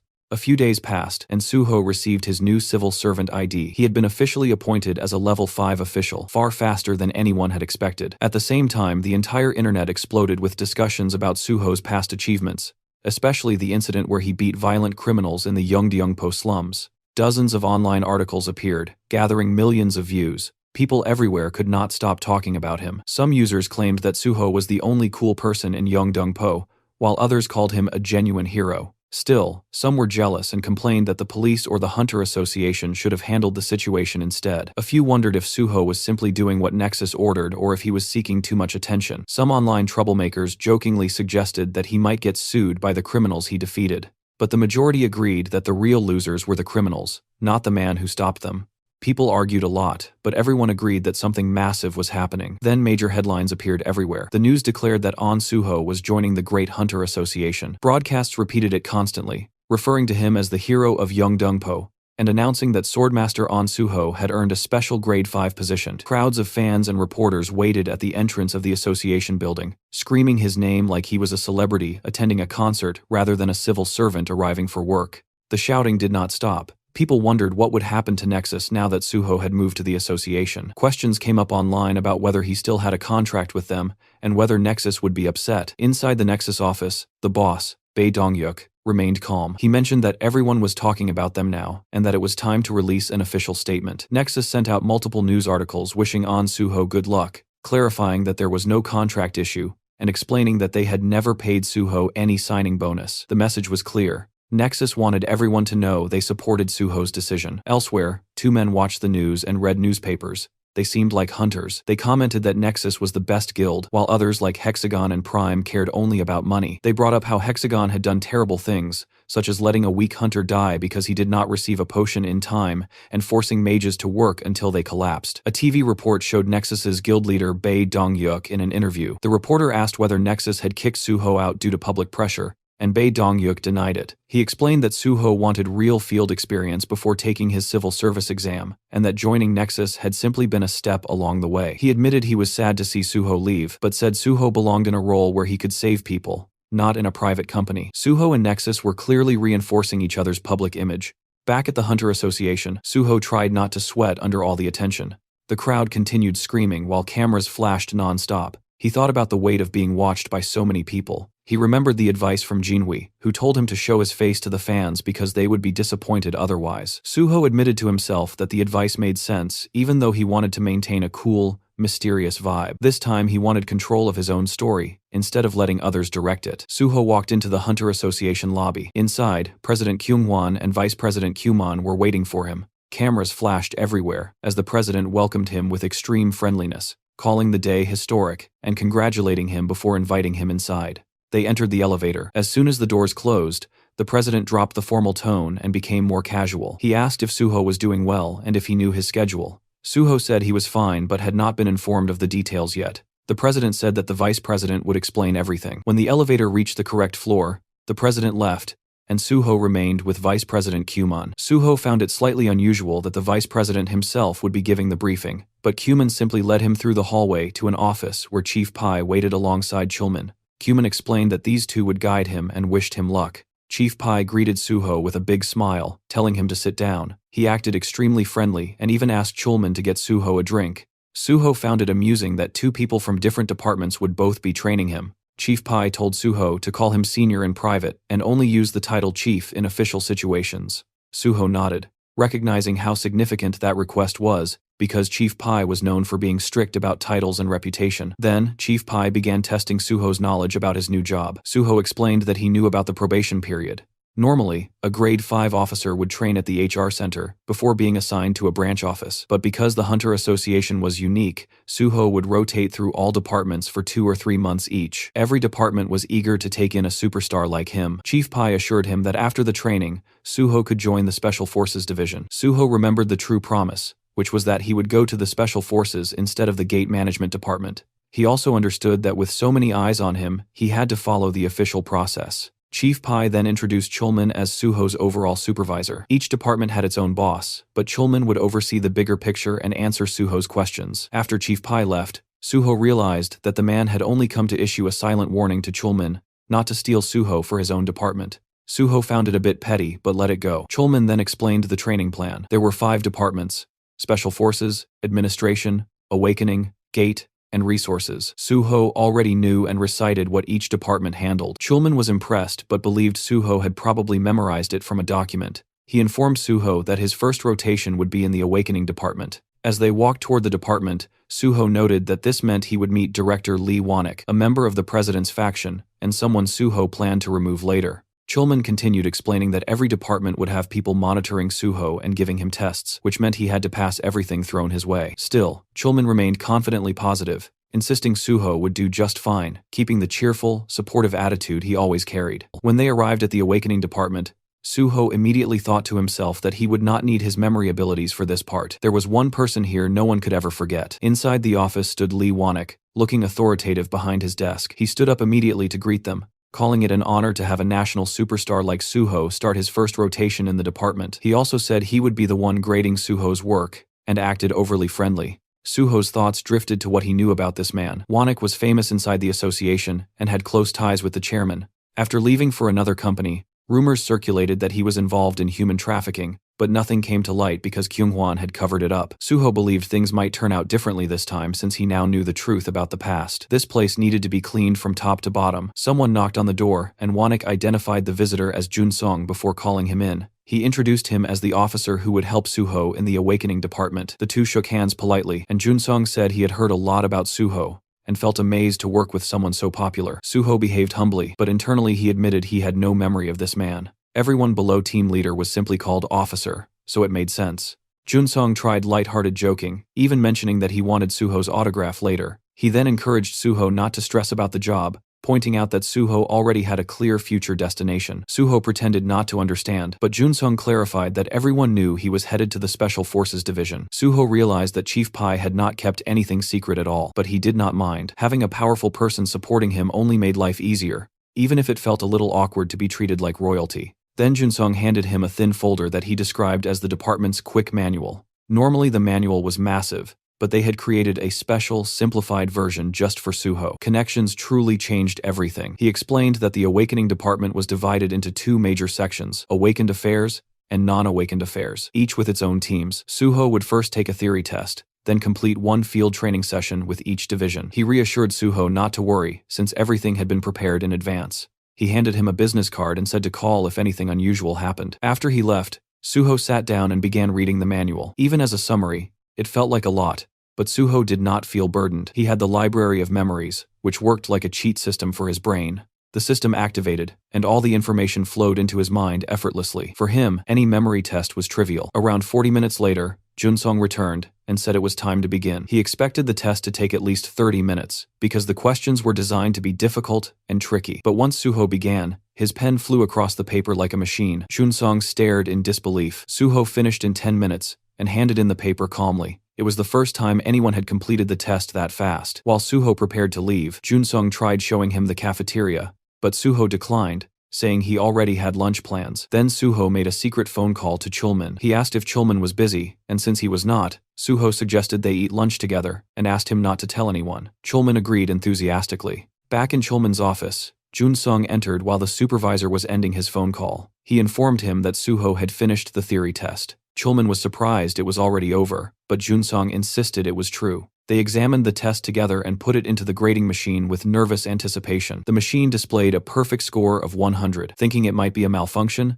they checked it by hand, but after multiple reviews, the result remained the same. A flawless, perfect score. Junsong nearly lost his mind, saying no one had ever achieved this, especially on their first day. He finally understood why Chief Pai wanted Suho so badly. Chulman could only laugh. He admitted internally that he had hoped to work with Suho first, but Chief Pai's influence was overwhelming. It was hard to compete when Suho performed at that level. Meanwhile, Suho was just yawning casually in the hallway, completely unfazed. None of this meant anything to him. After meeting for lunch, Suho and Chulman sat on a bench beside a vending machine. Suho said that since Chulman treated him to lunch, he wanted to buy the coffee. Then Chulman asked why Suho had suddenly wanted to eat together. Suho explained that he did not know many people in the association yet, and did not want to eat alone.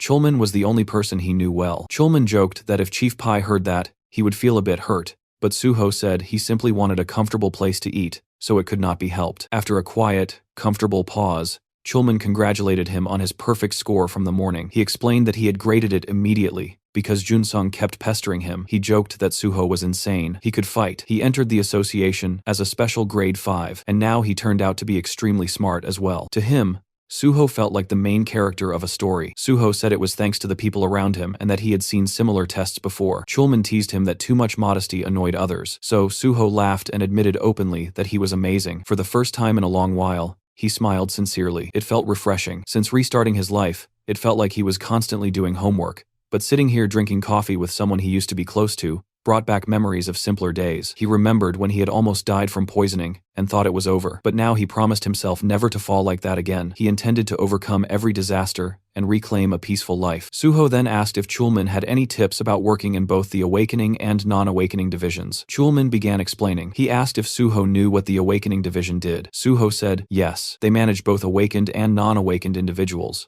Chulman agreed but emphasized that the biggest task was keeping information updated.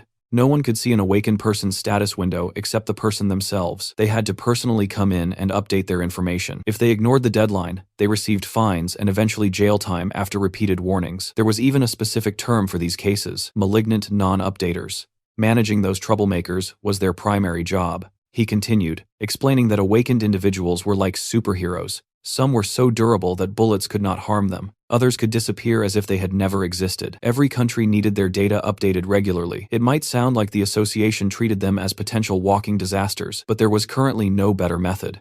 Suho then asked about the non-awakening side. Chulman said it worked similarly. Sometimes people awakened as players and hid it instead of registering, The department had to track down and arrest those unregistered players. Suho already knew all of this, but pretended to be new. After the break, Suho returned to the building, walking beside Jun-sung. The officer asked if Suho enjoyed his meal, and said they would begin work in the awakening department. He congratulated him again for his perfect score, noting that even the director would be pleased. They arrived at an office where a man was waiting. This was Lee Moonho, chief of the awakening section. He greeted them warmly and said he had already heard about Suho's perfect score. He handed him a folder and said he could begin his field training immediately. He wished him luck, and Suho acknowledged it. Walking down the hallway, Shun-sung explained that Suho's first mission involved malignant non-updaters. His task would be to find those troublesome individuals and force them to update their information. He handed Suho a folder labeled Non-Updater List. Suho asked if this was truly the list of people he had to handle, and Jun-sung confirmed it, stating that the list was not very long, so the work should be manageable. But when Suho looked at the list, his expression hardened. He thought the entire thing was ridiculous.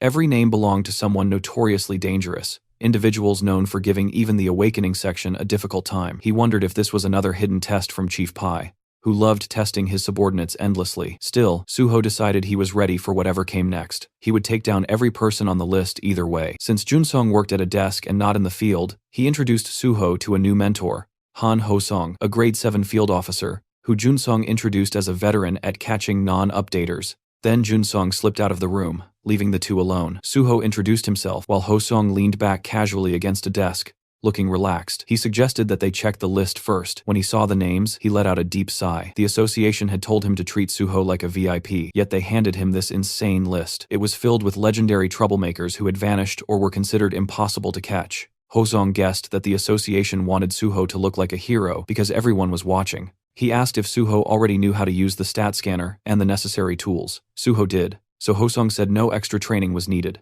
Then he asked if Suho planned to choose his first target. Suho said he did and pointed at a photo of a man with long dark hair. Ho-sung asked if Suho even knew who the man was. He was a malignant non-updater who had fled overseas and evaded capture, but that did not stop Suho. He said that if the man was still on the list, then he had to be pursued. Suho pressed his hand firmly onto the list, covering the photo of his chosen target. With a confident smile, he prepared himself to track down every one of those legendary troublemakers. The page displayed a photo of a dark-haired man named Kim Gung-won, an illegal pharmacist whose real occupation was designing doping substances. He provided doping drugs to both ordinary and professional athletes. The issue was that the drugs he distributed did not rely on chemical doping effects but on skill-based doping, something far more dangerous and far harder to trace. Suho scanned through the information and noted that Kim Gung-won denied all charges, yet multiple reports had already been filed that confirmed the accusations. An update to his status window had been requested years ago, but he had continuously fled, avoiding every attempt to track him. His current location was presumed to be overseas. Normally, when an unregistered hunter goes untraceable for a long time, they are declared missing, but the fact that his name remained on the active list meant one thing: he was still operating. Suho realized that even the Awakening Division recognized the ongoing threat he posed. Despite this being an obvious hunter-related criminal case, it fell under the jurisdiction of the Awakening Division instead of the Special Forces Division. The Special Forces Division never moved without solid evidence, no matter how suspicious the situation was. As Suho closed the file in his hands, he reflected that the Special Forces Division also struggled with chronic manpower shortages. But the bigger issue was that Chief Pai simply avoided anything he considered unprofitable or bothersome. Han Ho-sung scratched his neck and expressed his concern that the suspicion was understandable, but catching someone presumed to be overseas seemed impossible. Suho stared at him and questioned whether he truly believed the man was overseas. Ho-sung reacted with shock. Suho explained that Kim Gung-won was absolutely still in Korea. The reports mentioned that domestic athletes were still using his substances, and the fact that his drugs were easily accessible meant his base had to be inside the country. Suho pointed out that drug smuggling procedures were extremely strict, making it nearly impossible to maintain such a smooth supply line from abroad. Ho-sung, taking a seat, admitted that the reasoning was convincing, but a report remained only a report. They still did not know for sure if those individuals were actually using doping drugs. Suho looked him in the eye and decided they would verify it themselves. Ho-sung responded that skill-based doping left no physical traces in the body, unlike chemical doping, which created a major challenge. Suho declared that he would handle the verification personally, which only confused Ho-sung further. The officer pointed out that this wasn't even an official request for acquisition, but only an anonymous tip, meaning Suho would not receive a warrant. He wondered how Suho intended to manage anything without one. Suho remained firm. He stated that he had a separate plan and wanted to handle this case alone. It was technically a field evaluation, so he wanted the chance to attempt his own method first. If it failed, They could revert to Ho-seong's approach afterward. Ho-seong, still confused but not wanting to press the issue, brushed it aside and told him to proceed however he wished.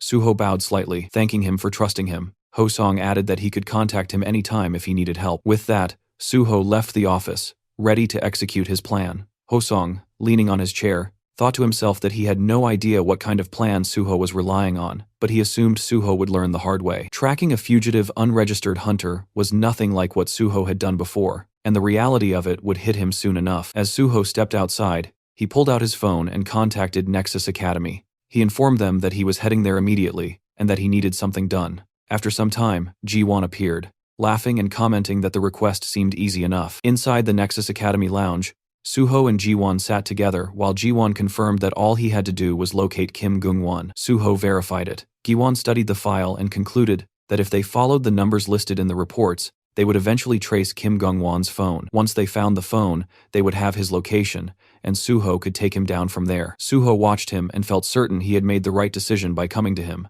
Ji-won, shyly brushing it off, said it was a simple task and asked if they should begin right away. He mentioned that one more person would join them, and that person was Hyungmin from the Banshee team. Ji-won wondered why Hyungmin was involved, but Suho explained that Hyungmin's ability was essential. They would infiltrate a heavily secured phone and extract data from inside it. Now Ji-won understood the purpose. With the plan settled, Suho signaled the start. Sometime later, Ji-won made a phone call pretending to be someone named Kwon Song-min from a telecom base station, asking if the phone belonged to Mr. Hamdeo and advertising a new internet plan. The person on the other end only responded with disinterest and cut the call. Suho observed him and noted how good he was at acting. Ji-won brushed it off and said that since they confirmed the informant's number was legitimate, it was time to move forward. Ji-won activated his digitization skill, and immediately the three of them shrank and entered the smartphone. They landed on the digital screen inside the device, confirming they were in the correct place.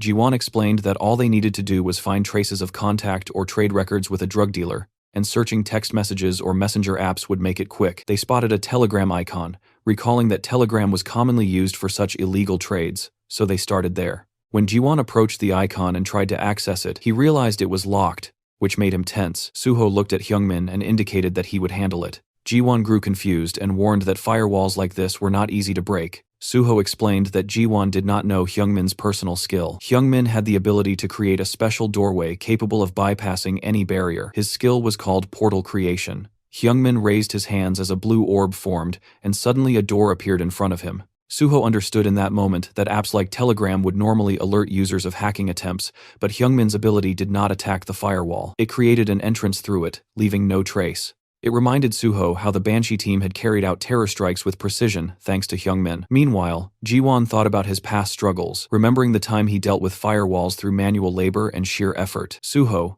noticing his gloomy expression, reminded him that he was the only one capable of allowing them entry in the first place. Still carrying the emotional Ji-won, Suho led the group through the newly opened portal. Inside the messages, they found some information. The three stopped at one detail, realizing they had located the right place. In front of them appeared a room labeled drugs. Inside that room sat two avatars facing each other. Ji-won identified them as Ham Dae-ho and the drug dealer. Fortunately, they had not left the chat room yet. The avatars represented chat logs. Suho placed a hand on a box on the table and determined from the contents that the avatar in front of them was definitely the dealer. They now needed to follow the information upward.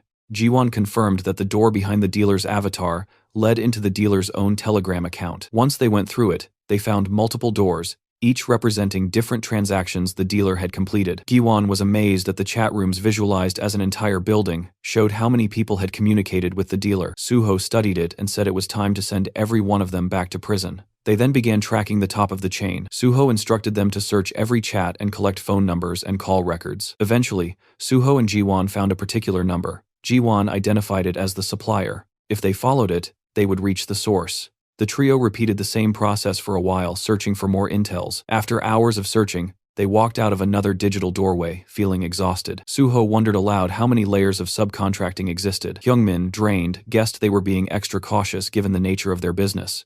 Suho believed that after tracing so many layers, it was time they finally found something concrete. At that moment, Hyungmin opened another door and discovered Kim Gung-won's phone. Inside the digital room, photographs of the man were plastered on every wall, ceiling, and corner. Top, bottom, everywhere. Hyungmin was shocked at the overwhelming number of images. Ji-won stared at the photos in confusion, wondering why the man's ego had inflated so dramatically and why he had so many selfies. Suho explained that these were likely arbitrary self-photographs used for verification or identity tracking. He then said that since the GPS remained active, they could retrieve the location and head back. Soon enough, Jiwon compared the data and pinpointed Kim Gungwon's home. Suho asked where it was, and Jiwon explained that the location was in Gangnam, Seoul, at Acro Tower. Inside one of the tower rooms, a bulky man with a nasty scar across his face lounged back with the kind of smugness only dirty money could buy, bragging that profits were soaring thanks to their dear Mr. Gung. This was Baek Jeom, the boss of the Platinum Gang, and across from him sat Kim Gungwon, pretending to stay humble while soaking in the praise.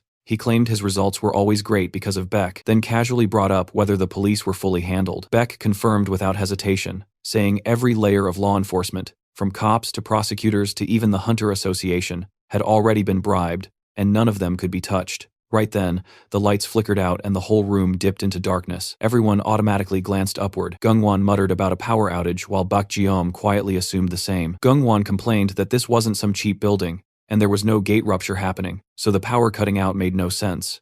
Baek followed up with irritation bubbling inside him, thinking about the ridiculous maintenance fees they paid, and how this nonsense was unacceptable, promising himself he would give the management a piece of his mind. Baek Jeom turned to his bald bodyguard, ordering him to go take care of it, and the bodyguard moved toward the door without question. But before he could reach it, the door exploded inward with a violent crash. The sound ripped through the room and instantly snapped both men out of their irritation, their attention locking onto the chaos as they tried to process what the hell just happened.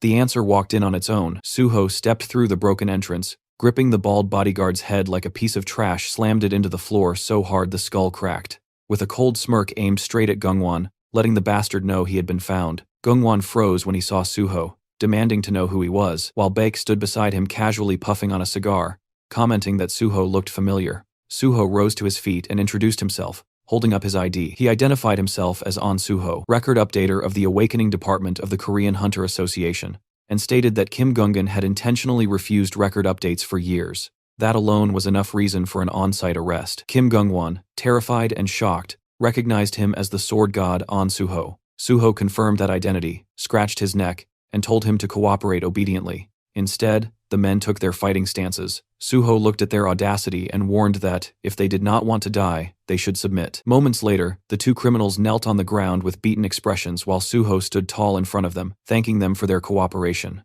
In their minds, the criminals thought he had beaten them one-sidedly, and wondered how that counted as cooperation. Suho then turned to Yeonhwa and thanked her for her EMP ability, which allowed them to enter easily. Yeonhwa blushed and played with her hair, admitting the job had felt so easy and anticlimactic that it seemed like a waste of training time. Hyungmin, standing nearby, revealed that she had skipped training and rushed over excitedly, but before he finished, Yeonhwa elbowed him sharply and reminded him that when the team leader called, she always needed to come running happily. Meanwhile, Suho sat in a chair in front of the criminals and suggested they continue their conversation. He first looked at Kim Gungwon. Taking out the stat measuring device, he remarked equals on its impressive capability. System rules prevented people from seeing each other's status windows directly, but the association could check stats through reaction results based on input values. Officially, the innovation had an accuracy above 70%, but in practice, Suho had extracted 100% accuracy. Kim Gungwon, panicked, thought to himself that Suho had beaten him until the results reached 100%. Suho smiled at him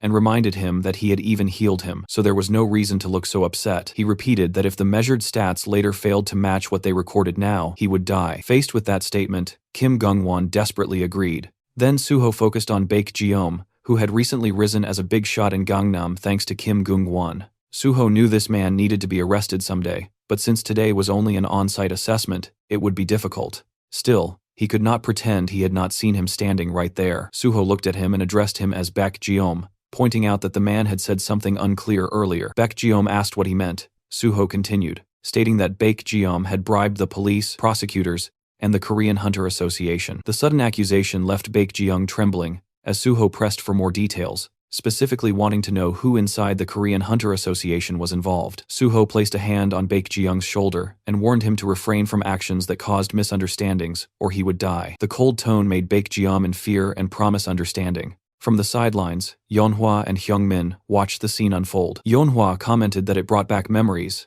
and that it had been very scary back then, while Hyungmin admitted he never expected Suho to become someone he respected this much. Meanwhile, Baek Jeong confessed that he had bribed Park Kyuman, the vice president of the Korean Hunter Association, Suho asked if it was just one person. Baek Jeom cried as he insisted it was only him and begged Suho to believe him. Suho looked at him and sensed he was not lying. He then wondered whether Park Kyuman knew nothing about the awakening and non-awakening assessments. If Park Kyuman had known, he would have removed anyone connected to him from the list or given special instructions to protect them. This meant someone had targeted Park Kyuman. It would not have been Section Chief Lee Munho, the one who had provided the list, but the mere fact that Lee Munho assigned the evaluation task meant someone higher had pressured him, someone above Park Kyuman or on equal footing. The possible candidates narrowed down to Chairman Jang Kyungwon and Special Unit Chief Pai Sung-yeol. To Chairman Jang Kyungwon, Park Kyuman was like a tongue in his own mouth, so he had no reason to harm him. Pai Sung-yeol's official rank was lower than Park Kyuman's, but most people said his internal power was far greater. Suho concluded that the most likely suspect was Pai Sung-yeol.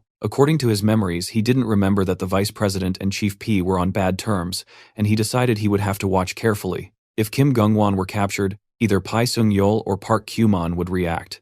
Suho grabbed Kim Gungwon by the collar and told him he would come with him, while telling Baek Jeom that he would be seeing him again and intentionally refraining from arresting him at that moment. That statement confused Baek Jeom. Suho warned him to take care because he would return. With that, Suho and the Banshee team left the luxurious room, leaving the busted-up Baek Jeom in complete confusion. After some time, when Suho returned to the association, he found Senior Ho-song dozing on a sofa. As soon as he noticed Suho, he yawned and asked if Suho had found Kim Gungwon, clearly assuming Suho had failed. But when Suho confirmed that he had found him, Ho-song became confused. He struggled to believe it, so Suho repeated the update, saying he had located Kim Gungwon, updated his status window information, and placed him in the interrogation room. Ho-song was still rattled, as Suho told him to follow so they could check on him. Later, Ho-song and Suho stood behind a window, watching Kim Gungwon sit inside the interrogation room while someone questioned him. Ho-song thought about how this vicious S-class problem case had evaded capture for years, yet Suho had caught him in one day, or rather in just a few hours. The criminal was even cooperating peacefully. Ho-song's gaze shifted to the stat measuring device,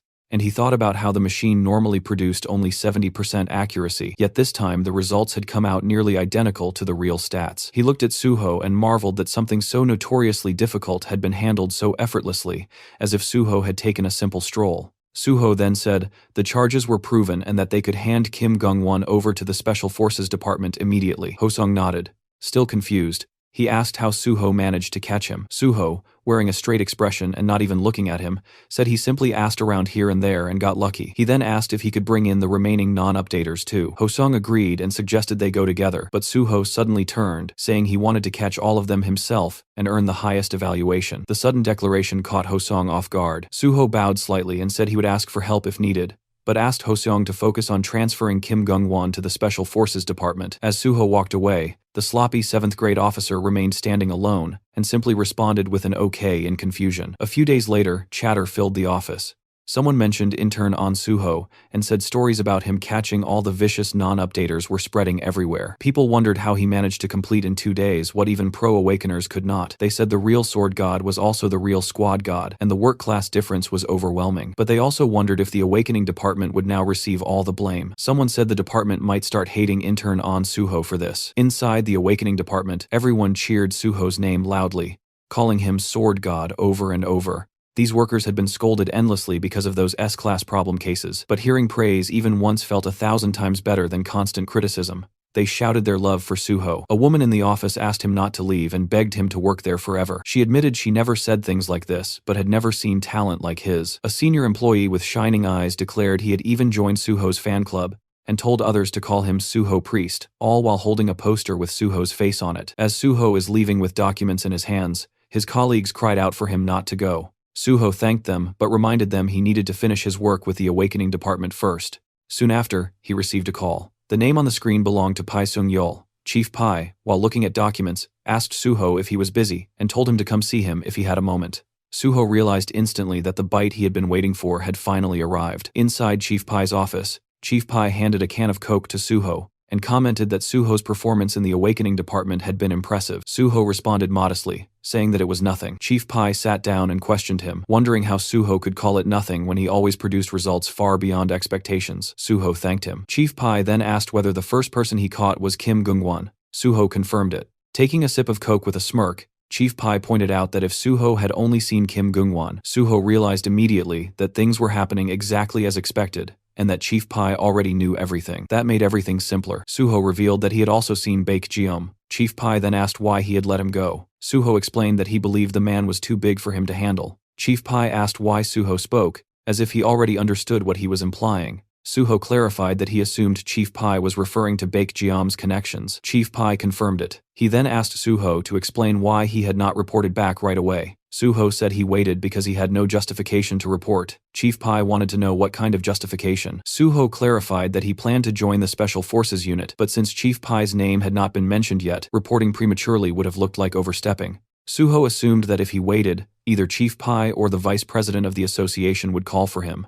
Chief Pai approved of his decision and told him to report everything directly to him from now on. He said he would, in return, tell Suho everything he wanted to know. Suho agreed. Chief Pai asked if Suho was not curious why he had to report to him. Suho answered that there was no need to be curious since Chief Pai surely had his reasons. Laughing, Chief Pai called him a crazy kid. Then he pulled out a credit card and handed it to Suho, telling him he did a good job and should eat something expensive with his friends after work. He insisted that Suho not settle for cheap food like pork belly, but enjoy anything he wanted. Suho tried to decline, but Chief Pai reminded him that when an adult gave something, he should accept it with thanks. Suho left the office and walked down the hall, thinking that he had just walked past the vice president earlier without saying anything. It became clear that something existed between the vice president and Chief Pai. Pulling out his phone, Suho called Giwon. He told him he would send a few numbers and instructed him to gather all possible information. Giwon agreed without asking any questions. Suho asked why he did not question him about the details, and Giwon replied that if Suho told him to do something, he would simply do it. Suho realized this must have been the same feeling Chief Pai experienced earlier. Suho encouraged Giwon to work hard, promising to buy him expensive food, and telling him to decide what he wanted to eat. Jiwon celebrated on the other end of the call. After ending the call, Suho thought of reporter Jo Jinhui. He called him and checked if he was free in the evening. Later that evening, Suho and Jinhui clanked their beer glasses together. Jinhui congratulated him on officially starting his work as a hunter. Suho thanked him and asked if he had been busy with articles. Jinhui said it had not been difficult since all he had to do was add flavor to the solid foundation Suho provided. He asked about the Banshee team and others, and Suho explained that he set aside a separate table so they could bond better with Haewon and the others. Suho then tells Jinhui that Haewon would want to greet him too, so they would invite him properly next time. He said he prepared this small repayment for last time. Jinhui said he should be the one repaying Suho. He explained that Hammer 2 helped save victims, and that the Nexus had risen into a nationally favored guild, which caused his related feature articles to perform extremely well. Raising his glass, he said he looked forward to working together. Suho raised his glass as well and agreed that they should continue working together. The next day at the association, the manager of the non-awakening division, Lee Se-hyun, greeted Suho with cheerful energy. She told him she had heard about his impressive achievements and was happy to welcome him to the non-awakening division. Seeing his modest expression, she reminded him not to be too modest because it did not look good. She asked if he knew what the division handled. Suho replied that they searched for unregistered hunters. She confirmed it and told him that it would be as difficult as finding a needle in the desert. She said he should not aim for more or less, but just find exactly one person to complete his field evaluation. Suho said he would find one quickly. She handed him a blue file labeled unregistered and said she liked his confidence. She informed him that Officer Eom would guide him through the details. She told him to do his best. After some time, as Suho went through the reports she had given him, he decided to review the documents he received earlier from Eom Jun-sung. He found them to be only scattered reports. He thought about the fact that there was no way to identify an unregistered hunter unless the person confessed. Unless their level had increased noticeably, they were indistinguishable from normal people. Hunter registration existed to prevent unexpected incidents, but some people avoided it because they disliked having awakened, especially when certain jobs could only be taken by non-awakened individuals. Athletes were a prime example. Then someone called out to Suho. It was Jo Song-gil, an investigator for unregistered hunters. He said he heard about Suho's record-breaking achievements in the Awakening Division. He mentioned that his colleague Han Ho-song had praised Suho endlessly, so he was looking forward to meeting him. Suho responded politely. The officer asked whether Suho intended to handle this assignment alone. Suho said he would try alone first. Turning away, the officer told him to contact him if he got stuck, and Suho realized the man had simply come to dump all the work on him. Suho decided to meet the first person he had marked for evaluation. Somewhere else, a dartboard was filled with perfectly centered arrows. A blonde boy named Park Gung had shot all of them. People behind him praised his skill, saying that his abilities never disappointed. Another person commented that he would likely win the upcoming tournament again. Someone else noted that the first place prize money would be large, and they felt jealous. Two other students approached Park Gung. A girl invited him to go to karaoke with them after a long time, but Park Gung said he needed to help his mother at the shop, telling them to go without him. The black-haired boy complained that even on the day before the tournament, when practice ended early, he still had responsibilities. Park Gung apologized, saying they would go next time. Later, he arrived at the restaurant and announced he was home. Inside, he saw an officer eating. It was Suho, casually eating fancy dishes. The boy immediately recognized him as the sword god, but his mother shushed him, reminding him quietly not to bother customers. The boy agreed, and his mother asked why he was home early when it was still training time. He explained that practice ended early because the tournament was tomorrow. She asked why he did not hang out with friends, but he tied on an apron and said he could not leave her working alone. He then asked whether he could take care of the sword god's bill if it had not been paid yet. She agreed. When Suho asked for the bill, the boy said it was 10,000 won and asked if he wanted a receipt. Suho declined and addressed him by name. The boy froze, shocked that Suho knew who he was. Suho revealed that he was from the Korean Hunter Association's non-awakening department. The mention of the non-awakening department made the boy's face turn pale. He immediately began stepping back and apologized, saying he was busy and had no time. Suho told him it would only take a moment, but the boy bolted out of the restaurant, apologizing as he ran. His mother watched him leave, wondering why he was acting that way. In an alley, the boy slumped to the ground. A system window hovered before him, asking if he wanted to pursue his power. The boy stared at it miserably, wondering why this had to happen now of all times.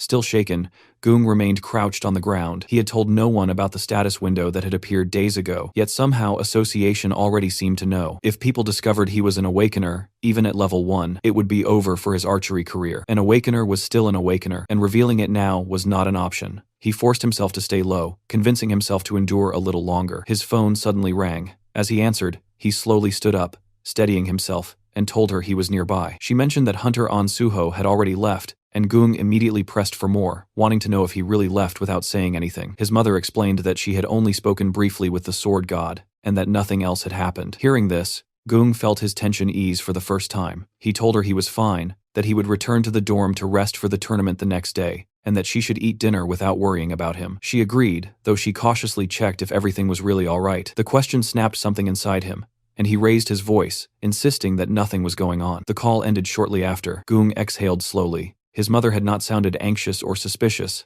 and that alone brought him relief. It seemed the sword god had chosen not to tell her anything. The reason behind that decision bothered him. Clutching his phone tighter, he wondered if that man intended to expose him later, though clearly not yet. No matter what was coming, he could not abandon tomorrow. This tournament mattered more than anything else. It was the biggest high school archery competition in the country, and the first place prize was 50 million won. That money was his grandmother's chance at surgery. He had lived his entire life for this single moment. Once the tournament was over, he would report everything properly. All he needed was just one more day. The next day, the scene shifted to the training center, where Park Gung sat alone in the waiting area. He looked unsettled, his thoughts heavy, as he wondered if Sword God hadn't come all the way to school properly before. The tension sat clearly on his face. From behind, his dark-haired friend suddenly greeted him, startling him slightly. Gung reacted instinctively, brushing it off by saying he was feeling a bit sick. His friend noticed the reaction and pointed out that Gung seemed nervous, though the blonde boy immediately denied it. Park Gung was reminded that even if he was not in perfect condition, first place would still naturally be his. His friend added that no one could deny it, smiling as he mentioned that Gung had never lost first place since joining the school. He had outranked all the upperclassmen and secured the top spot every time,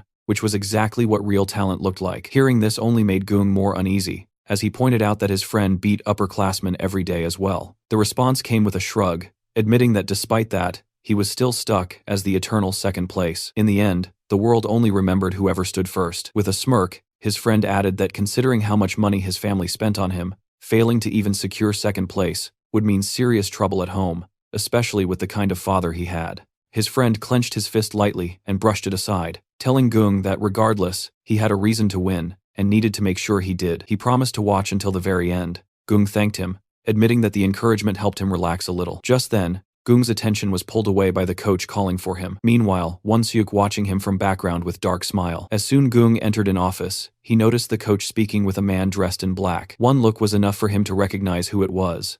The man standing there was none other than An Suho himself. Gung immediately wondered why he was here. Fear crept in fast, sweat forming as he realized the officer might have come to take him away.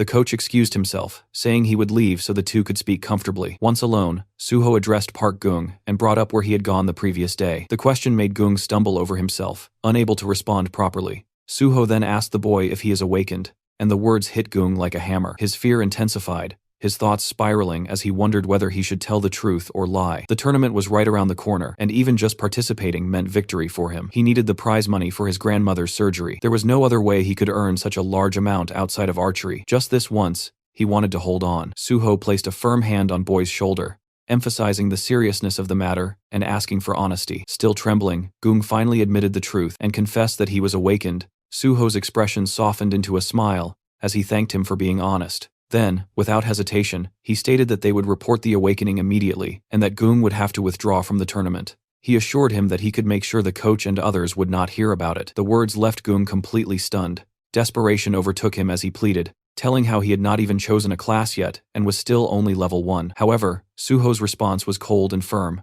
He acknowledged Gung's situation and understood what he wanted to say, but the law was absolute. Even if Gung entered the tournament and reported afterward, any results within a 2-month window would be nullified. The realization shocked Gung even further. Suho explained that reporting now was the better option and told him to come with him to the association. With no real choice left, Gung reluctantly agreed. Suho led him toward his car, watching as the boy followed quietly without resistance. Seeing this, Suho felt a sense of relief. In his previous life, Park Gung had won this tournament, but later lost the title in disgrace after his so-called best friend Hong Won-suk reported him. That incident twisted him deeply, eventually pushing him into villainy and turning him into the notorious criminal known as Gang Gui. It was a painful decision, but with Suho's interference, the boy is saved by his hellish fate. Meanwhile, as they drove along, Suho casually brought up why the boy was acting like some kind of criminal, even though nothing about him really fit that label. The boy shifted uncomfortably and admitted it was because he had hidden the fact that he had awakened.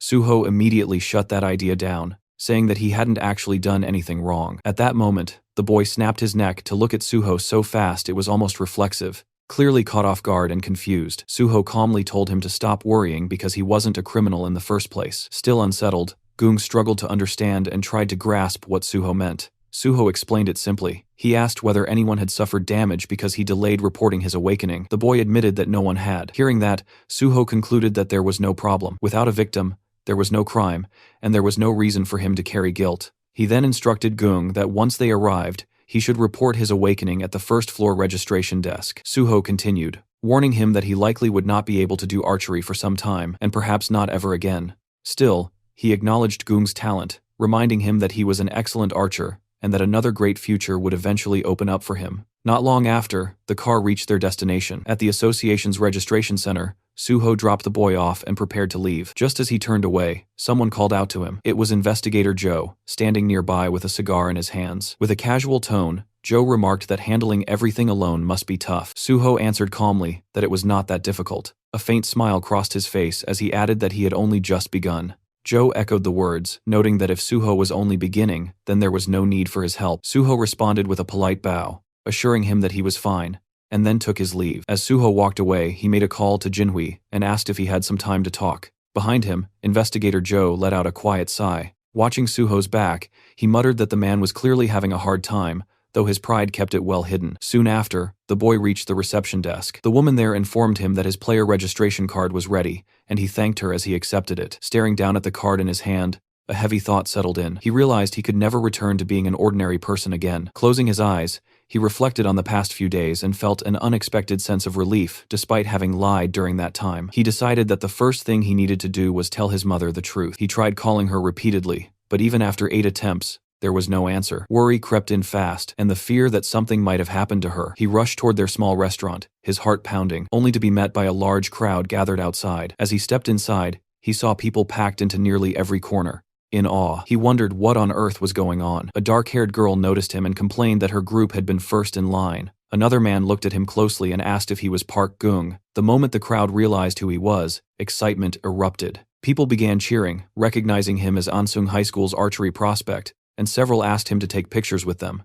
Overwhelmed, He tried to understand how they even knew who he was. He wondered if the sudden increase in customers was because they had come to see him. The girl quickly cleared the misunderstanding, explaining that they were not there for him, but because the restaurant had been recommended by the sword god. The explanation only confused him further. She excitedly added that the sword god had posted about the food on Instagram. The post had already gathered over 87,000 likes and 47,000 comments. Some customers laughed among themselves, finding it oddly cute that Sword God's very first post was simply a food recommendation. Still confused, the boy tried to figure out how they had recognized him. One of the nerdy-looking customers casually explained that doing research before a pilgrimage was basic behavior. Others pressed him with curiosity, asking whether he had really met the Sword God. With a hint of pride, he admitted that he had, even mentioning that he had handled the sword god's payment himself. The girl reacted with open jealousy but pointed out that his mother looked overwhelmed and suggested that he should go help. He immediately rushed into the kitchen and told his mother that he would help out. She questioned him about the competition and asked why he was there instead of training.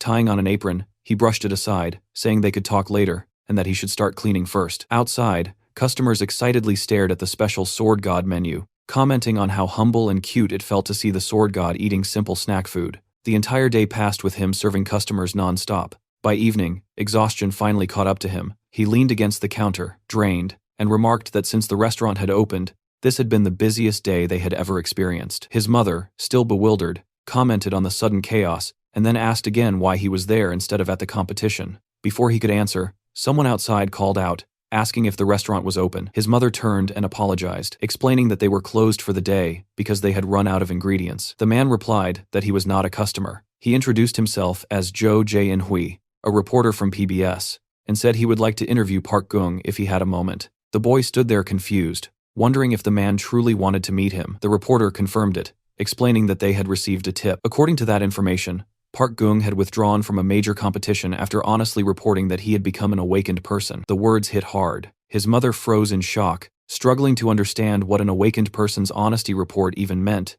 and questions what was really going on. The scene shifted to the archery training ground, where Coach patting Won-suk, offering a few words of encouragement. The boy responded confidently, stating that he would do his best for the competition. Once the coach walked away, his thoughts immediately turned sharp and bitter. He had not expected Park Gung to make the first move. Originally, Won-suk had planned to report Gung's awakening right after winning the competition, intending to crush his future. He thinks, the higher someone climbed, the harder they were meant to fall. But now that Gung had withdrawn from the match entirely, everything changed. This unexpected move made Won-suk debut much earlier than planned. A few days earlier, he had overheard Gung muttering to himself about awakening, and that memory burned deeply. Jealousy had always lingered inside him. It finally made sense why that beggar kid had been shooting so unnaturally well. The thought that Gung had deceived him and tried to block his future filled him with resentment. But now, his eyesore is gone. This was his time. He would win the competition and prove himself to everyone. As he began training, whispers spread around the field. People quietly remarked on how perfectly he was releasing the bow, even claiming it looked better than Gung's technique. The praise fed directly into his confidence, twisting it into greed. Thinking himself as the true bow god, his focus suddenly broke when he overheard people talking about an official who had arrived. That official was none other than An Suho. Confusion spread among the crowd as they wondered why the sword god was here. Suho approached Won-seok directly and addressed him by name, asking him to come along to the association. Won-seok was caught off guard and demanded an explanation. Suho replied that it was not something to be discussed publicly, and explained that Won-seok was scheduled for an investigation that would take about a day. Anger surged as Won-seok snapped, refusing outright, questioning why an investigation was suddenly happening now. Suho remained calm and stated that everything would be explained on the way. Won-seok's frustration exploded as he flatly refused again, insisting that he could not go and asking whether Suho himself would agree if he were in the same position. That was when Suho revealed the reason. He mentioned Won-seok's older brother, Hong Dong-suk. Just hearing that name drained the color from Won-seok's face. Suho explained that Dong-suk was currently under investigation for draft dodging involving a fake awakening report. Because of that, all family members were required to undergo awakening verification as well. The case involved many people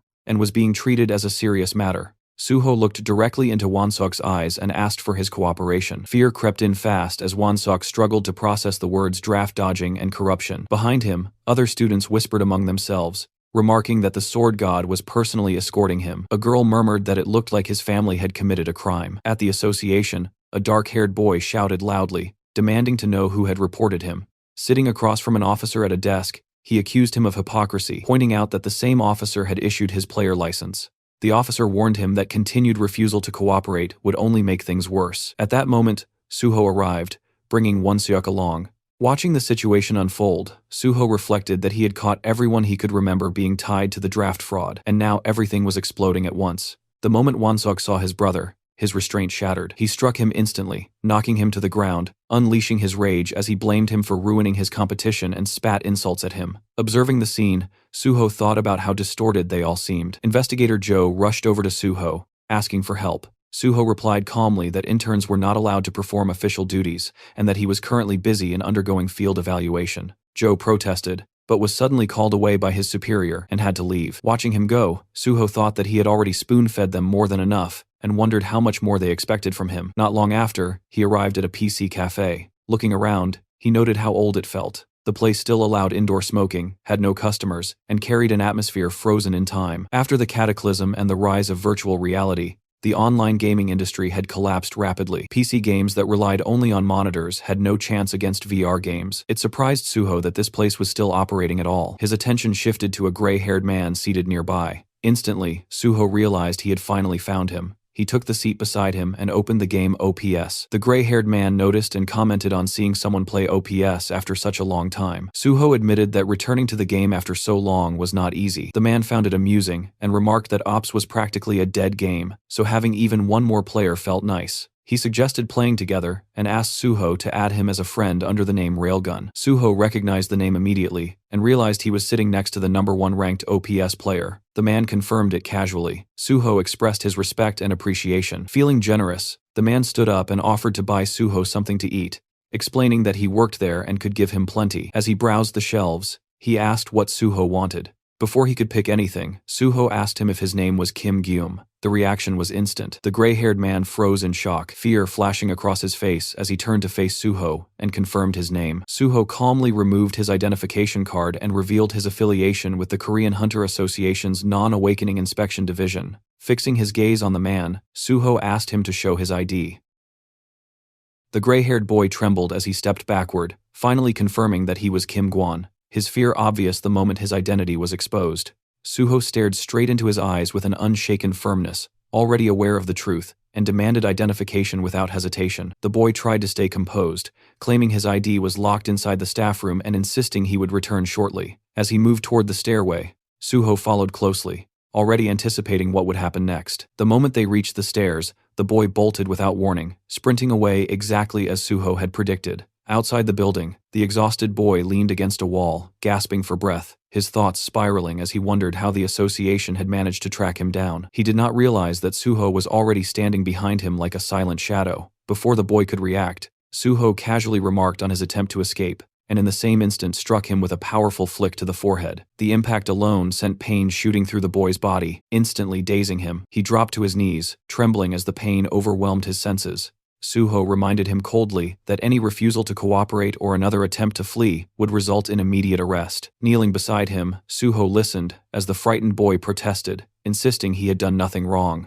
Suho then called him by his real name, Kim Jian, shattering the boy's composure. He asked whether the person inside the building was his older brother, Kim Jian. The boy denied it instantly, but Suho remained unmoved, already seeing through the lie. He told him they would go back inside first, as he needed to confirm Kim Jian's real body. Anger suddenly overtook the boy, and he rushed forward with a clenched fist. The attack was effortlessly stopped with one hand, shocking the boy, as Suho twisted his arm without strain. Suho made it clear that he had come to help them, but their actions were only creating unnecessary trouble for him. Moments later, the boy gave in, tapping out under the pressure. Suho smiled calmly, warning him that one more attack would end with him being tied up, and he ordered the boy to show the way to his place. Inside the room, the twin of the gray-haired boy lay motionless on the bed. Suho stood over him, quietly observing, and it did not take long for him to realize that the boy was in a possessed state. On the bed lay identical IDs belonging to the twin brothers, both bearing the same name, Kim Gwon. Suho turned his attention back to the gray-haired boy and questioned when his brother had awakened. He then revealed that Kim Jian's possession trait could only activate on the same player,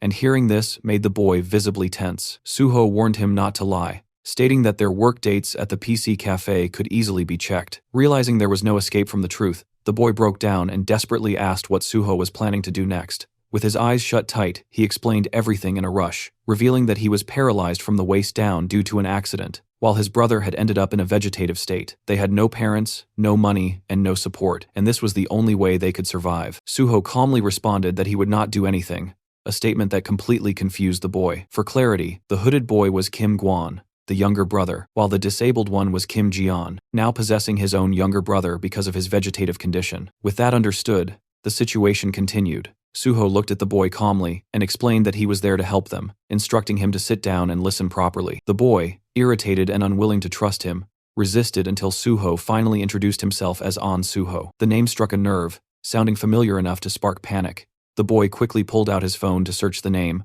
only to realize that the sword god himself was standing right in front of him. At that moment, the original Jian returned to his own body, confusion washing over his face as he tried to process what was happening. Pulling himself toward his wheelchair, Jian focused on Suho and asked him to explain in detail how he intended to help them. There was a saying that truly helping the helpless meant giving them work instead of handing out money, and Suho applied that principle without hesitation. He stated that he intended to find a job for Kim Jian, then directly brought up whether Jian wished to become a hunter again. The boy reacted with visible confusion, unable to understand how Suho could say such a thing while clearly seeing the condition of Jian's legs. He went on to make it clear that if Suho's idea involved entering gates by possessing his younger brother's body, then that path was completely off the table. Suho responded calmly, clarifying that it would not involve possession at all, and that the job would be for Kim Jian himself. The boy frowned deeply, irritation rising as he told Suho to stop joking around. If something like that were truly possible, it would have happened long ago. He pointed out that his level was already above 50, and he could not even enter the lowest level gates anymore to make a living. Suho then shifted the topic and asked whether Jian was familiar with partner items. These items were special equipment that synchronized perfectly with a player's innate traits, amplifying their abilities in unique ways.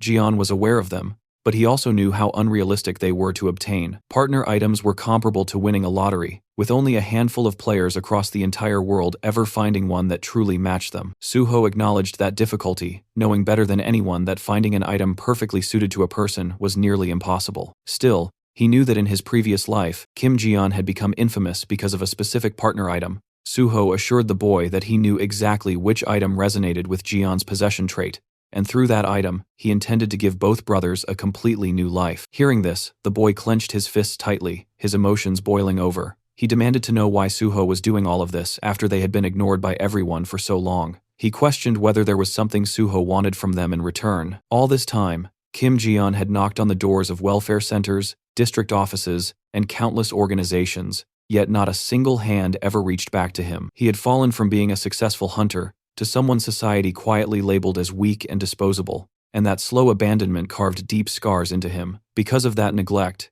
Kim Jian eventually ended up walking the path of a villain. In the present, Suho stated that Jian had never been abandoned, but the boy clearly did not believe those words. What followed left him completely shaken. Suho stepped forward and knelt in front of him, lowering himself without hesitation, and apologized for arriving late. He admitted that he should have come to help much earlier. From deep inside, Suho genuinely wanted to help Kim Jian, even though he had not created the system and was not the state itself. Still, he understood his responsibility as a public servant and intended to fulfill that duty sincerely, without excuses. With a calm smile, Suho explained that his delay was not due to neglect or indifference, but because he had not found a viable solution before. This time was different, and this time, he promised to help. Kim Jian stared at him in silence for a long moment, before finally apologizing in return. He admitted that he had never experienced anyone truly trying to help them, which had made them overly sensitive and defensive. Suho stood back up and told him that he would have reacted the same way in that position. He then assured him that his brother's awakening report would not interfere with their disability pension, making it clear that he had already considered those consequences. Suho even went as far as stating that he would personally deal with the PC cafe owner if Jian was not paid properly, though the man was spared when Jian explained that the owner had treated him kindly.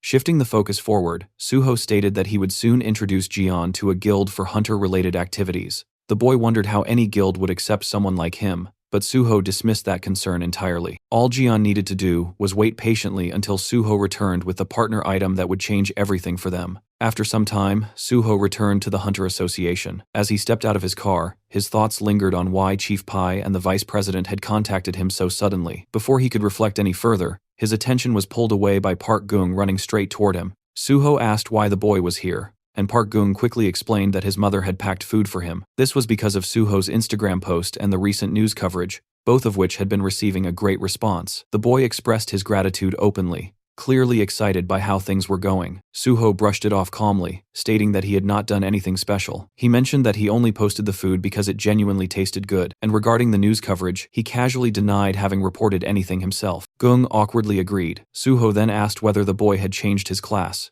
Gung immediately brightened and explained that he had chosen the archer class. He was still serious about becoming a hunter, and went on to ask whether Suho had any guild recommendations for him. Just as we all can predict now, Suho brought his new sidekicks to the Nexus Guild. The guild leader, upon seeing an applicant personally recommended by Suho, approved him instantly with a broad smile.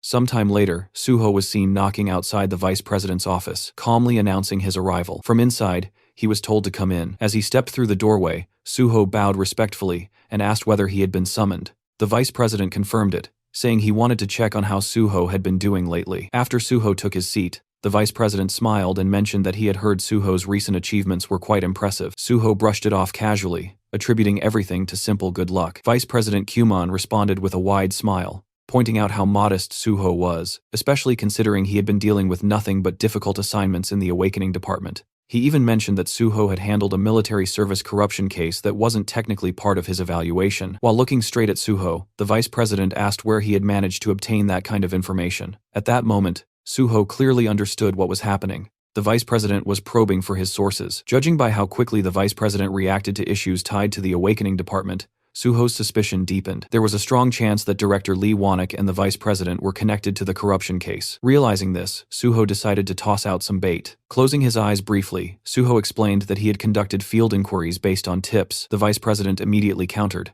saying those tips didn't seem related to draft dodgers at all, and asked how Suho had actually investigated the case. That was when Suho realized the vice president had already reviewed all the tip-off documents in detail. Suho then added that he also obtained information through acquaintances, relying on informants he had built connections with during his time working as a hunter. That response visibly shocked the vice president, who pressed him on what kind of people would go so far as to help him. Suho calmly replied that the information came from connections. When the vice president demanded to know exactly what kind of connections, Suho brushed it off, saying they were just from here and there. That vague answer caused the vice president to lose his composure. He raised his voice, demanding to know what here and there even meant. Suho apologized politely, but stated that since those connections involved government agencies, he couldn't disclose them. The vice president then asked whether those agencies had ties to their organization as well. Suho responded honestly that he wasn't sure. The vice president pressed again, half accusing, half pleading, asking if Suho was really going to treat him this way, and saying he felt hurt by it. Suho listened in silence, giving no reaction at all. The vice president then argued that information like this should be shared with someone who ran organizations like him, claiming that this was how influence spread and associations grew,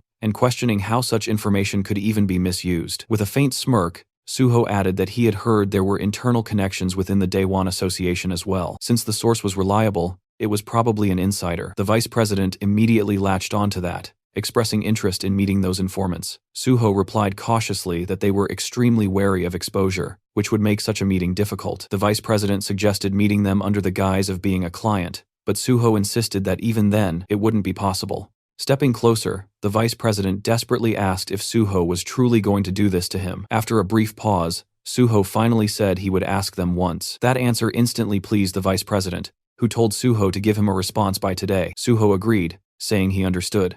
With the conversation finished, Suho stated that he would take his leave.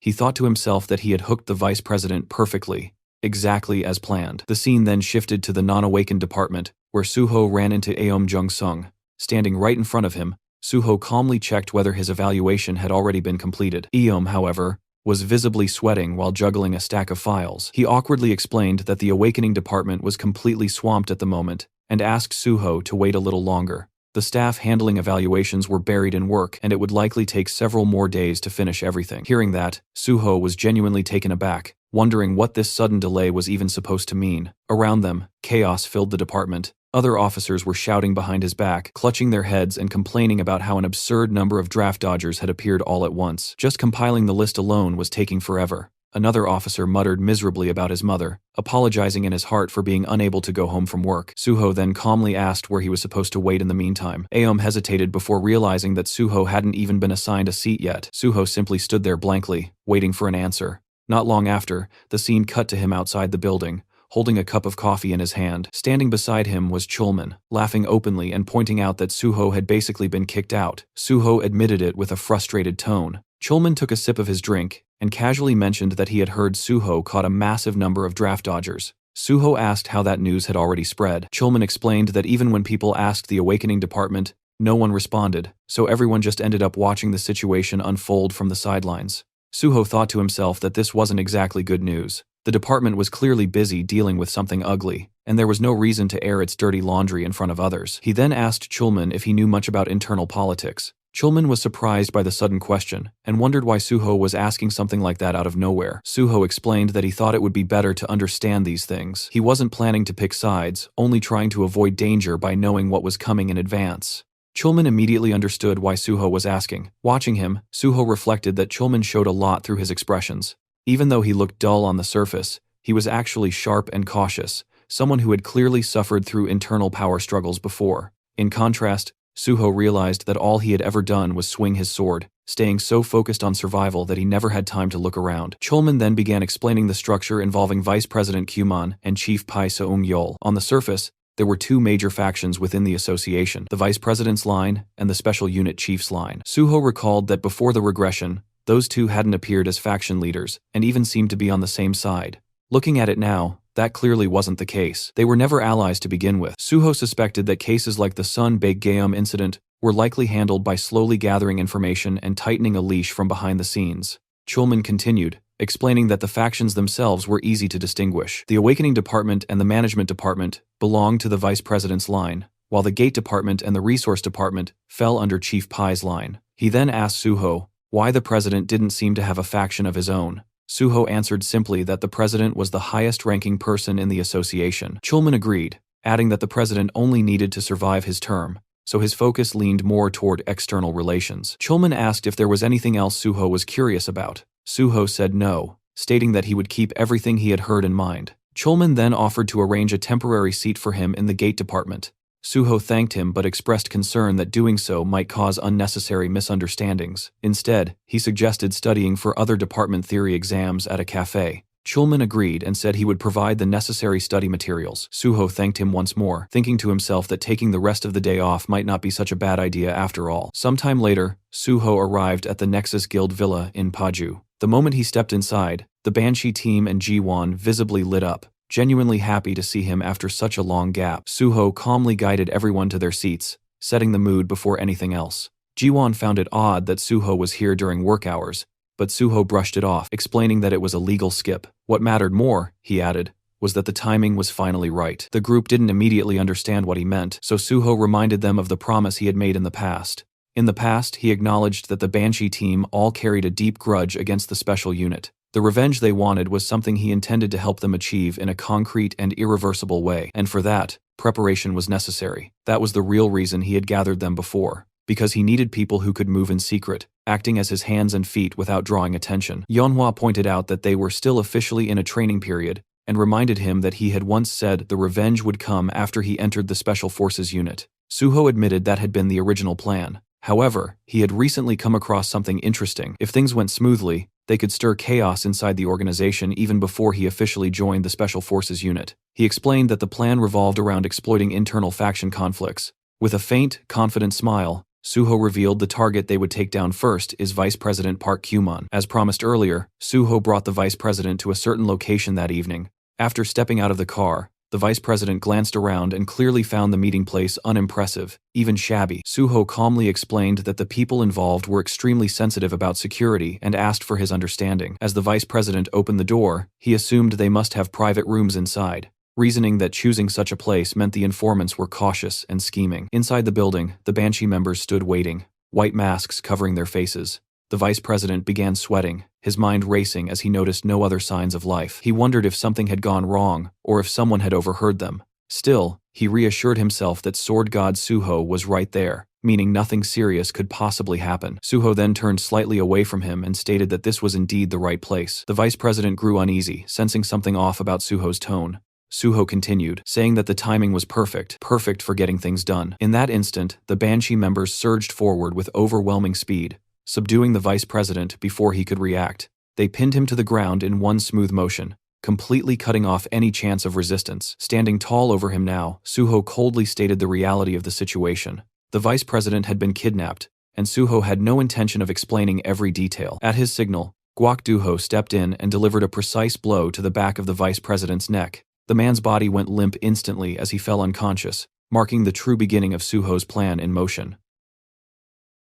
Somewhere else, the vice president slowly woke up from his unconscious state. The moment awareness returned, he shot to his feet and began slamming his fists against the door, shouting at the top of his lungs, demanding to know where he was and whether anyone was there. Before any answer came, a strange, wet gurgling sound echoed behind him. The noise caught him completely off guard. Fear instantly froze his body in place as his thoughts spiraled, wondering what kind of sound that was, whether it was some kind of monster. The gurgling only grew louder. As soon as he realized the sound was coming from a specific direction, panic took over. He started screaming in terror, begging for someone to save him and for someone to get rid of whatever monster was there. Then his eyes finally locked onto the source of the noise. To his shock, it wasn't a monster at all, but a person, chained up and tightly restrained. Staring at that sight, the vice president's mind reeled in confusion, realizing the figure was completely bound and unable to move freely. At that moment, Suho calmly walked into view and remarked that the vice president looked surprisingly lively. The instant the vice president saw him, rage exploded out of him as he hurled threats, convinced that Suho wouldn't get away with this. Suho didn't hesitate for even a second.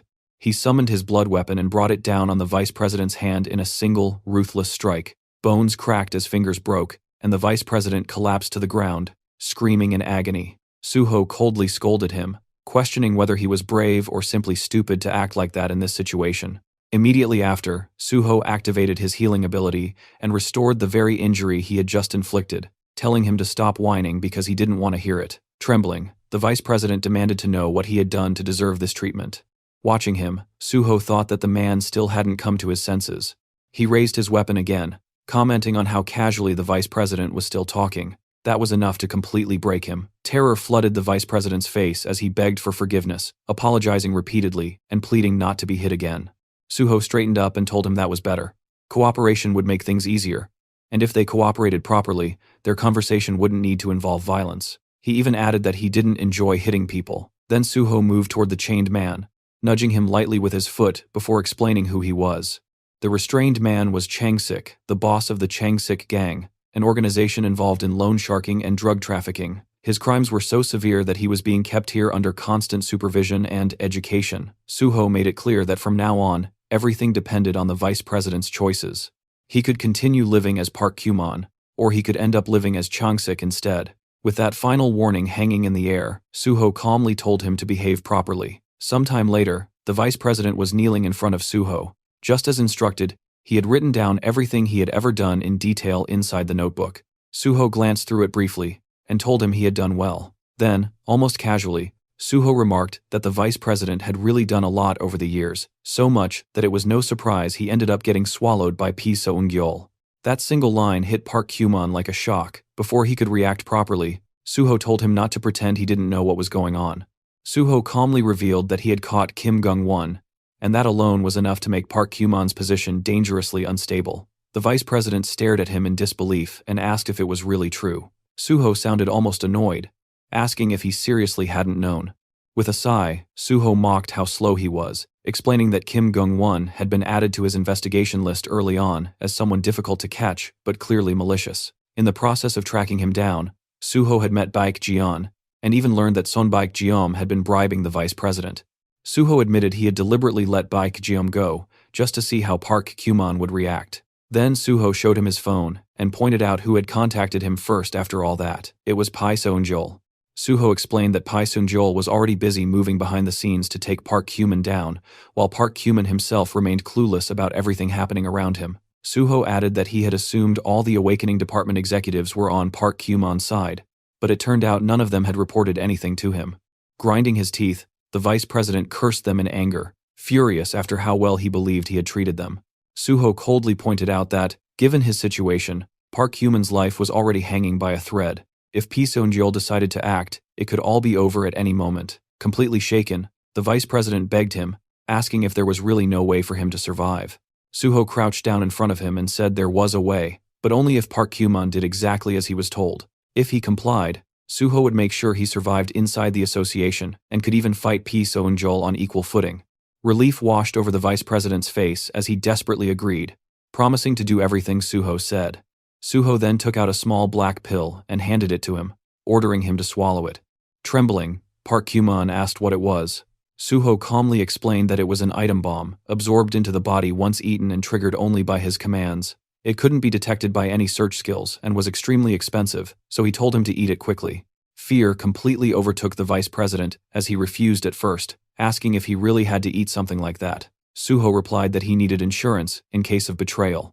If Park Kyuman truly didn't want to eat it, he didn't have to. Suho leaned closer and told him that if he didn't want to live here alive and unharmed, he could always live on as Changsik under a different name instead. He told him to choose wisely. Shaking violently, Park Kyuman stared at the pill, then closed his eyes and swallowed it in one motion. Suho nodded in satisfaction and told him that from now on, they would clean up the messes he had made, one by one. When Park Kyuman asked what messes he meant, Suho explained that if he wanted to live, he needed to stop Pai Seung-jul from attacking him, and that started with fixing every wrong he had committed so far. He didn't care how Park Kyuman handled it or who he pinned things on, as long as no innocent person was sacrificed. If he crossed that line, Park Kyuman already knew what would happen. The vice president quickly swore that would never happen. Suho told him to relax, saying he would simply sit back and watch. Then he gave his first direct order. As soon as Park Kyuman returned to the association, he was to deal with the draft evasion case. Suho asked who had been involved, and Park Kyuman confessed that it was him, the awakening department head, and the non-awakened division chief. He admitted he had taken 70% of the money, while the rest was split among his subordinates. Suho thought that whoever subcontracted the job had clearly stuffed himself with money. He ordered Park Kyuman to return all the money and silence everyone involved. When Park Kyuman hesitated, saying he still had his share but didn't know about the others, Suho coldly pointed out that if the money wasn't returned, things would explode. Either retrieve it or fill the gap himself, but make sure no noise came out of it. Park Kyuman quickly agreed. Suho then added another command. As soon as Park Kyuman returned, he was to immediately proceed with Suho's awakening department evaluation. Both the field evaluation and the written exam were already done, so there was no reason for the process to keep dragging on. Park Kyuman apologized and promised to handle it. Finally, Suho gave his last instruction and told him to close his eyes. The vice president froze, confused by the sudden order. Suho lifted his bat and warned him that he didn't like repeating himself. In the next instant, the bat struck the side of Park Kyuman's head, and the vice president collapsed, losing consciousness once again. Meanwhile, outside the building, Hyunmin was growing impatient, wondering why Suho was taking so long inside. Duho agreed, pointing out that Suho had been in there for quite a while, yet everything had gone completely quiet. At that exact moment, the door suddenly opened, and Suho stepped out with the vice president slung over his back as if he weighed nothing. Yeonhwa stared at the scene in confusion and asked if Suho had hit him. Yeonhwa pointed out that there hadn't been any noise at all. Suho responded calmly, saying that, technically speaking, that was exactly what happened when you hit someone properly. He then gestured for Duho to take Park Kyuman and put him inside the car.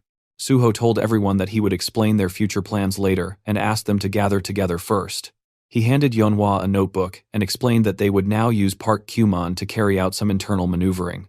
They were making their move before the situation fully took over the association, but before that, they needed to clean up the messes Park Kyuman had created. The notebook he had just handed over was the vice president's corruption ledger. As the group skimmed through its contents, Yeonhwa remarked that there weren't just one or two corrupt acts written inside. She asked if they were going to erase everything. Suho clarified that they would only erase the corruption that Pi Seung-jul already knew about. Even if Pi Seung-jul eventually learned about everything written there, it wouldn't matter. They would use Park Kyuman as needed and discard him afterward. Suho then asked if anyone in the group wanted personal revenge against Park Kyuman. If so, they could change how they dealt with him. After looking through the notebook and reflecting among themselves, the group confirmed that none of them had any personal business with Park Kyuman. Suho nodded, satisfied, and told them it was time to head back.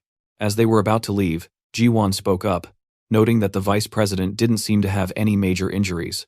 Curious, he asked how Suho had managed to make him talk. Suho answered calmly that he had made Park Kyuman swallow a bomb that would explode if he disobeyed his orders, so naturally, he would stay obedient for a while. Ji-won was stunned, asking if there was really such an item in existence. Suho immediately shut that down, saying it was a lie. There was no such thing at all.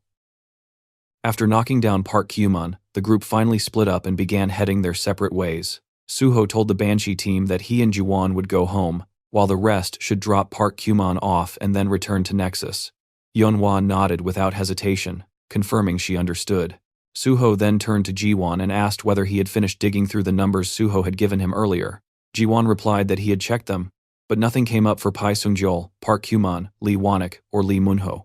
To dig any deeper, they would probably need to trace things all the way back to the Messenger app headquarters. As they took their seats inside the car, Suho said that meant those numbers weren't saved as contacts. He told Jiwon to shift focus to the numbers they contacted regularly instead, then asked how long the task would take. Jiwon estimated it would be done by tomorrow, but Suho pushed him, asking if it could be finished today. Starting next week, Suho planned to begin pruning Park Kumon, and timing mattered. The very next morning, Jiwon came running in, his loud voice snapping Suho out of his sleep. He excitedly announced that he had found a number used by Pai Sung-gyol. Sitting down, Jiwon explained that in Lee Wanik's records, there was one unfamiliar number that appeared repeatedly. There were only call logs, no messages or chat history. After tracing it further, Jiwon confirmed it was Pai Sung-gyol's second phone. Even more suspicious, that phone had no other contacts and no call recordings at all. Suho praised him for the good work and casually suggested that, if Jiwon hadn't eaten yet, they should grab dinner. Jiwon replied that Haewon would be arriving soon as well, so they could eat together.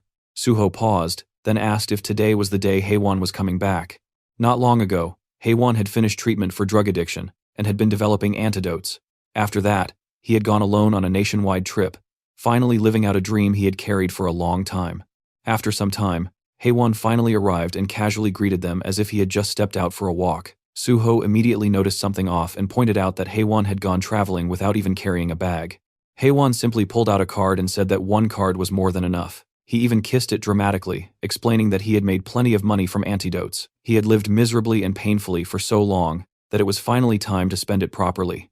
Jiwon looked at him with pure admiration and commented that such a mindset was insane in a good way, something worth learning. Suho shut that down instantly, telling him not to pick up strange habits. Not long after, they started eating together. Suho remarked that Haewon looked genuinely refreshed after traveling and asked which place left the biggest impression on him. Haewon said it was Busan, mainly because the tteokbokki and kimbap tasted amazing. He even claimed the Busan accent somehow made the food better.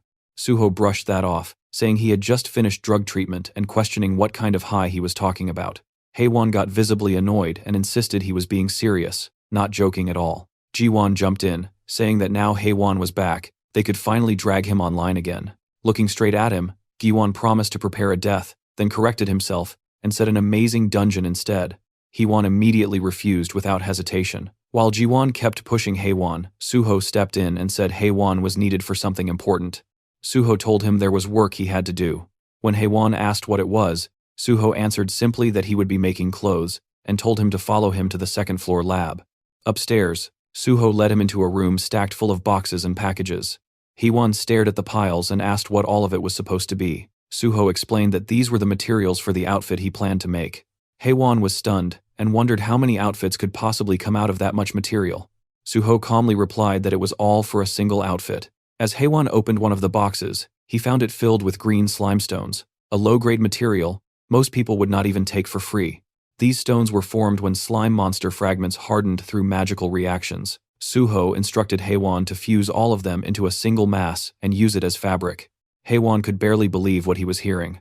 Suho, already turning to leave, told him to think positively since even fusing materials would give him experience. He added that he would go look for the remaining materials in the meantime. Slime stones were the last thing they could buy with money, so Haewon would need to gather and work diligently if they wanted to finish on time. Haewon asked what the final item was supposed to be. Suho explained that once Haewon reached a point where no further fusion was possible, the item would be complete. If materials ran short, Suho would simply order more to fill the gap. Left alone in the room, Haewon stood there in total confusion, muttering that Suho really did just say whatever he wanted and walk away. The scene cut to a quiet village on the outskirts of Gyeonggi Province, deep into the night. The place was dead silent, the kind of silence that felt unnatural rather than peaceful. Suho stepped out of his car and entered the abandoned building ahead. The moment he crossed the threshold, he activated colorless solitude, letting the world around him fade into isolation. If his memory was right, what he was looking for was definitely here. He expanded his magic detection, and almost immediately, his senses locked onto something strange. A Buddha-like statue stood inside, its surface faintly pulsing with dark, twisted magical energy. Without hesitation, Suho lifted the statue and carried it outside. For a brief moment, he stood facing it in silence, studying it as if it were alive. Then, in one smooth motion, Suho summoned his blood weapon. A bloody sword materialized in his hand, crimson energy crackling violently through the air. He slashed down. The blade tore through the statue diagonally, red light flashing as the upper half slid cleanly off and crashed onto the ground with a loud, heavy thud. For a split second, everything was still. Then the gurgling started. The fallen statue twitched, red eyes snapped open from within the stone, glowing with malice. Thick black energy poured out, wrapping around both halves. In the next instant, the broken piece lifted itself and fused back together perfectly, restoring the statue as if it had never been cut at all. Suho stared at it calmly and muttered that it had come to the right place. This wasn't just a cursed item, it was a soul shield, a parasitic being embedded inside the artifact, designed to trap souls within a soul prison. Suho realized something was off. Normally, a soul shield would be immobilized inside the prison, unable to act. But this one had hijacked a statue as a vessel, moving around like a hermit crab hiding in a borrowed shell. Tightening his grip on the sword, Suho decided it was time to drag it out. He activated Steel Slash and brought his blade straight down, splitting the statue vertically from top to bottom. The stone shattered instantly. But instead of dying, the black energy exploded outward, surging toward Suho and swallowing him whole. The system warned him that the parasitic spirit was invading his mind, attempting to corrupt and destroy it from within. Suho didn't even flinch. The very next moment, he activated his dragon blood. A faint smirk appeared on his face, as the parasitic spirit suddenly sensed something terribly wrong. The system reported that due to the dragon armor's draconic effect, mental corruption could not progress. What had tried to invade him now screamed in panic and fled instead. But before it could escape, the draconic energy completely purified it. The black energy vanished. As the purification finished, the item's form changed. A small skeletal figure materialized in Suho's hand. The system informed him that he had obtained the Freed Soul Prison, a rank A item originally created by a necromancer to seal evil spirits. The item had become cursed after being damaged and overloaded with trapped souls, but the parasitic spirit inside had now been fully purified. He only needed one more material now. With the final piece, he could craft a partner item perfectly suited for Kim Guan. Clenching his fist, Suho felt the plan tightening into place. Now, it was only a matter of time. After a few days passed, Haewon looked like his soul was halfway out of his body. His face was pale, his eyes hollow, and his entire posture screamed exhaustion. He staggered over and begged Suho to save him, calling him team leader and saying the fusion still wasn't finished. He had worked nonstop all weekend and genuinely felt like he was dying. Suho only smiled calmly and said people didn't die that easily. Haewon immediately started ranting about his insane workload, but Suho cut in smoothly, telling him to think more positively. He reminded Haewon that this was still better than the days he had spent barely surviving in the Yeongdongpo slums. The moment those words landed, Haewon froze. He stared at Suho in disbelief and muttered that this was straight-up cheating.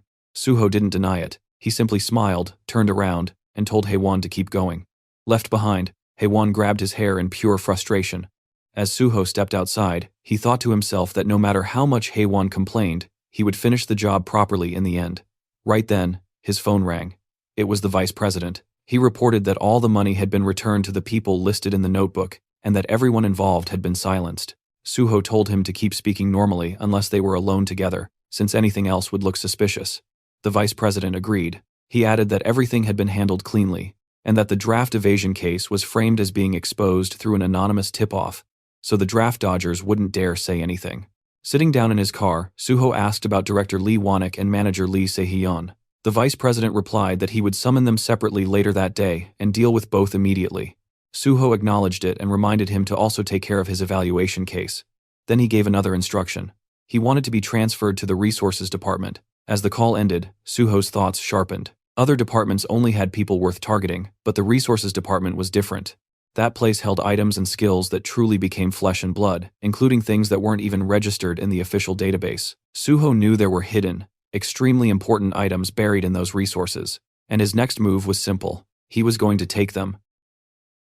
A black-haired officer stepped forward and introduced himself, saying he was Kim Sok, an evaluator from the Resource Management Department. He shook Suho's hand and explained that he would brief him on the on-site evaluation while they headed over. Suho returned the greeting, introducing himself as On Suho and saying it was nice to meet him. As they walked, Kim Seok-hwan began explaining the structure of the department. In resource management, equipment items were handled by the equipment team, skill books by the literature team, consumables by the consumables team, and general materials by Special Team 1. Then there was Special Team 2, which was responsible for cursed items, making a total of 5 teams in all. Kim Seok continued by explaining that the on-site evaluation was split into 2 parts. One test covered all teams together, while the other was exclusive to Special Team 2. Listening quietly, Suho thought about how that made sense. Unlike the 4 teams dealing with standard items, Special Team 2 was dangerous in many ways. Still, he wasn't particularly worried. Even cursed items used for evaluations were meant for practice. If anything, the first test would be more troublesome.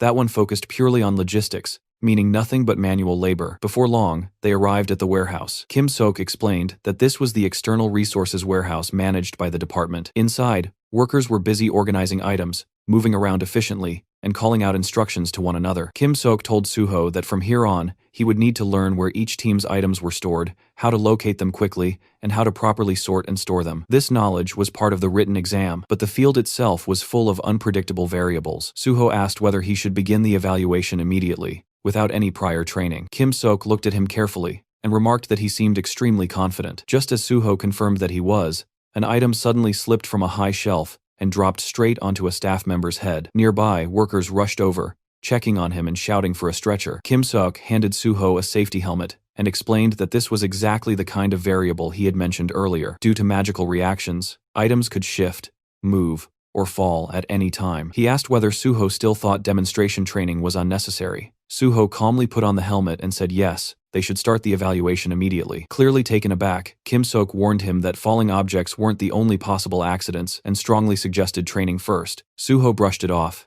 thanked him for the concern, and said he was fine. With that, he said he would be on his way. Left standing there, Kim Seok could only respond with a stunned, okay, thinking to himself that Suho was truly fearless. As Suho strolled through the warehouse, he muttered that it had been a long time. Back when he had rotated through the resource management department, he had done this kind of work to the point where it built physical endurance. Those days had been genuinely rough. Compared to jumping straight to the top floors and dealing with real threats, simple sorting work like this felt laughably easy. Thinking that the item he was looking for should be nearby, he stopped in front of one of the racks. Reaching inside, he found an apple. The system identified it as a stone apple. An apple made entirely of stone, noting that it looked crude and worthless. Suho glanced around casually, checking whether anyone was watching. Once he confirmed no one was paying attention, he touched the apple. Instantly, its surface shifted into a vivid red color. Suho smirked. To anyone else, it looked like useless junk that had been forgotten in storage, but when infused with red-grade mana, this item revealed its true value. The resource department simply didn't have anyone skilled enough to notice that. Thanks to that lack of talent, the hidden option of this item now belonged to him. At that moment, a black snake suddenly emerged above the stone apple.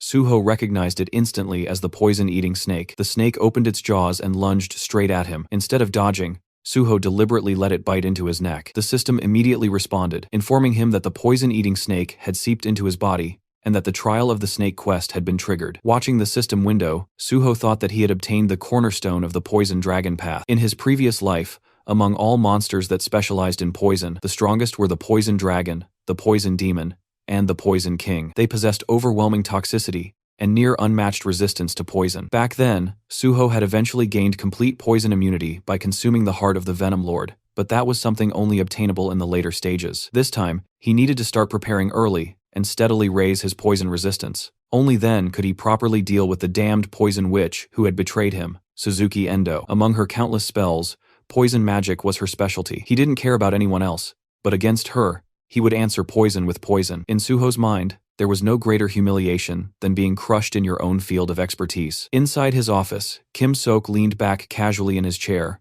lazily thinking about Suho. In his mind, it was only a matter of time before Suho started complaining, saying he couldn't take it anymore. No matter how strong someone was, in theory, practice was a completely different beast. That was exactly why the warehouse had earned the nickname, the Labyrinth. Right at that moment, Suho walked in and calmly announced that he had brought all the items listed in the evaluation. Kim Seok, still half lost in his own assumptions, reminded him that he had clearly told him to undergo training first. Then his eyes shifted to the boxes Suho was carrying. He froze, blinking in disbelief, and asked what Suho had just said. Suho repeated himself, stating plainly that he had brought everything written on the list, and asked him to check. Kim Seok immediately broke into a sweat as he scanned the list he had personally handed over earlier. This was insane. He had intentionally mixed in items with confusing names, obscure codes, and misleading color classifications. And yet, every single one of them was there. Still, he told himself it wasn't over. Suho still had to complete the sorting task. A short while later, Suho finished sorting everything from the first section to the third, flawlessly,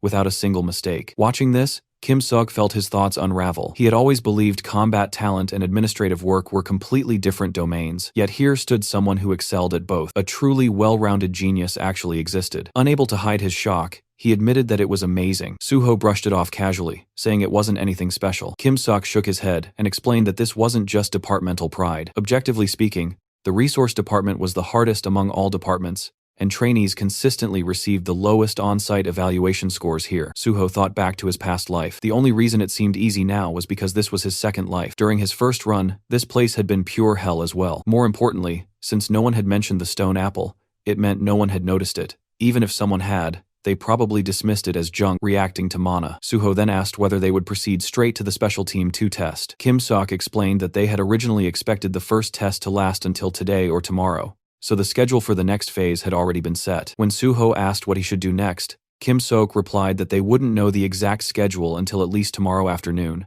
and told him to head home for the day. Suho smiled, genuinely relieved. He remarked that it worked out perfectly since he had something else to take care of anyway. Back at home, Suho stood in front of several glass containers filled with green liquid that looked unmistakably like poison. Turning his attention to the system window, he decided it was time to begin. The window displayed the trial of the snake, a quest that only the one chosen by the poison-eating snake could undertake. Inside, Suho's body rested the egg of the poison-eating snake, and to hatch it, he needed to continuously supply it with poison by drinking it himself. If the poison supply was delayed for more than 10 minutes, the trial would reset. If that delay happened 3 times or more, the quest would fail entirely, and the egg would disappear. Even worse, if detoxification occurred at any point, the egg would vanish instantly. Looking at those conditions, Suho thought the quest itself sounded simple, but actually fulfilling it was anything but. Supplying poison by drinking it was far easier said than done. He closed his eyes, took a long breath, then opened the lid of one of the bottles. Holding it above his face, he stared into the liquid, reacting inside. Even the lowest grade poison made his teeth chatter. Memories surfaced of the times he had been poisoned before,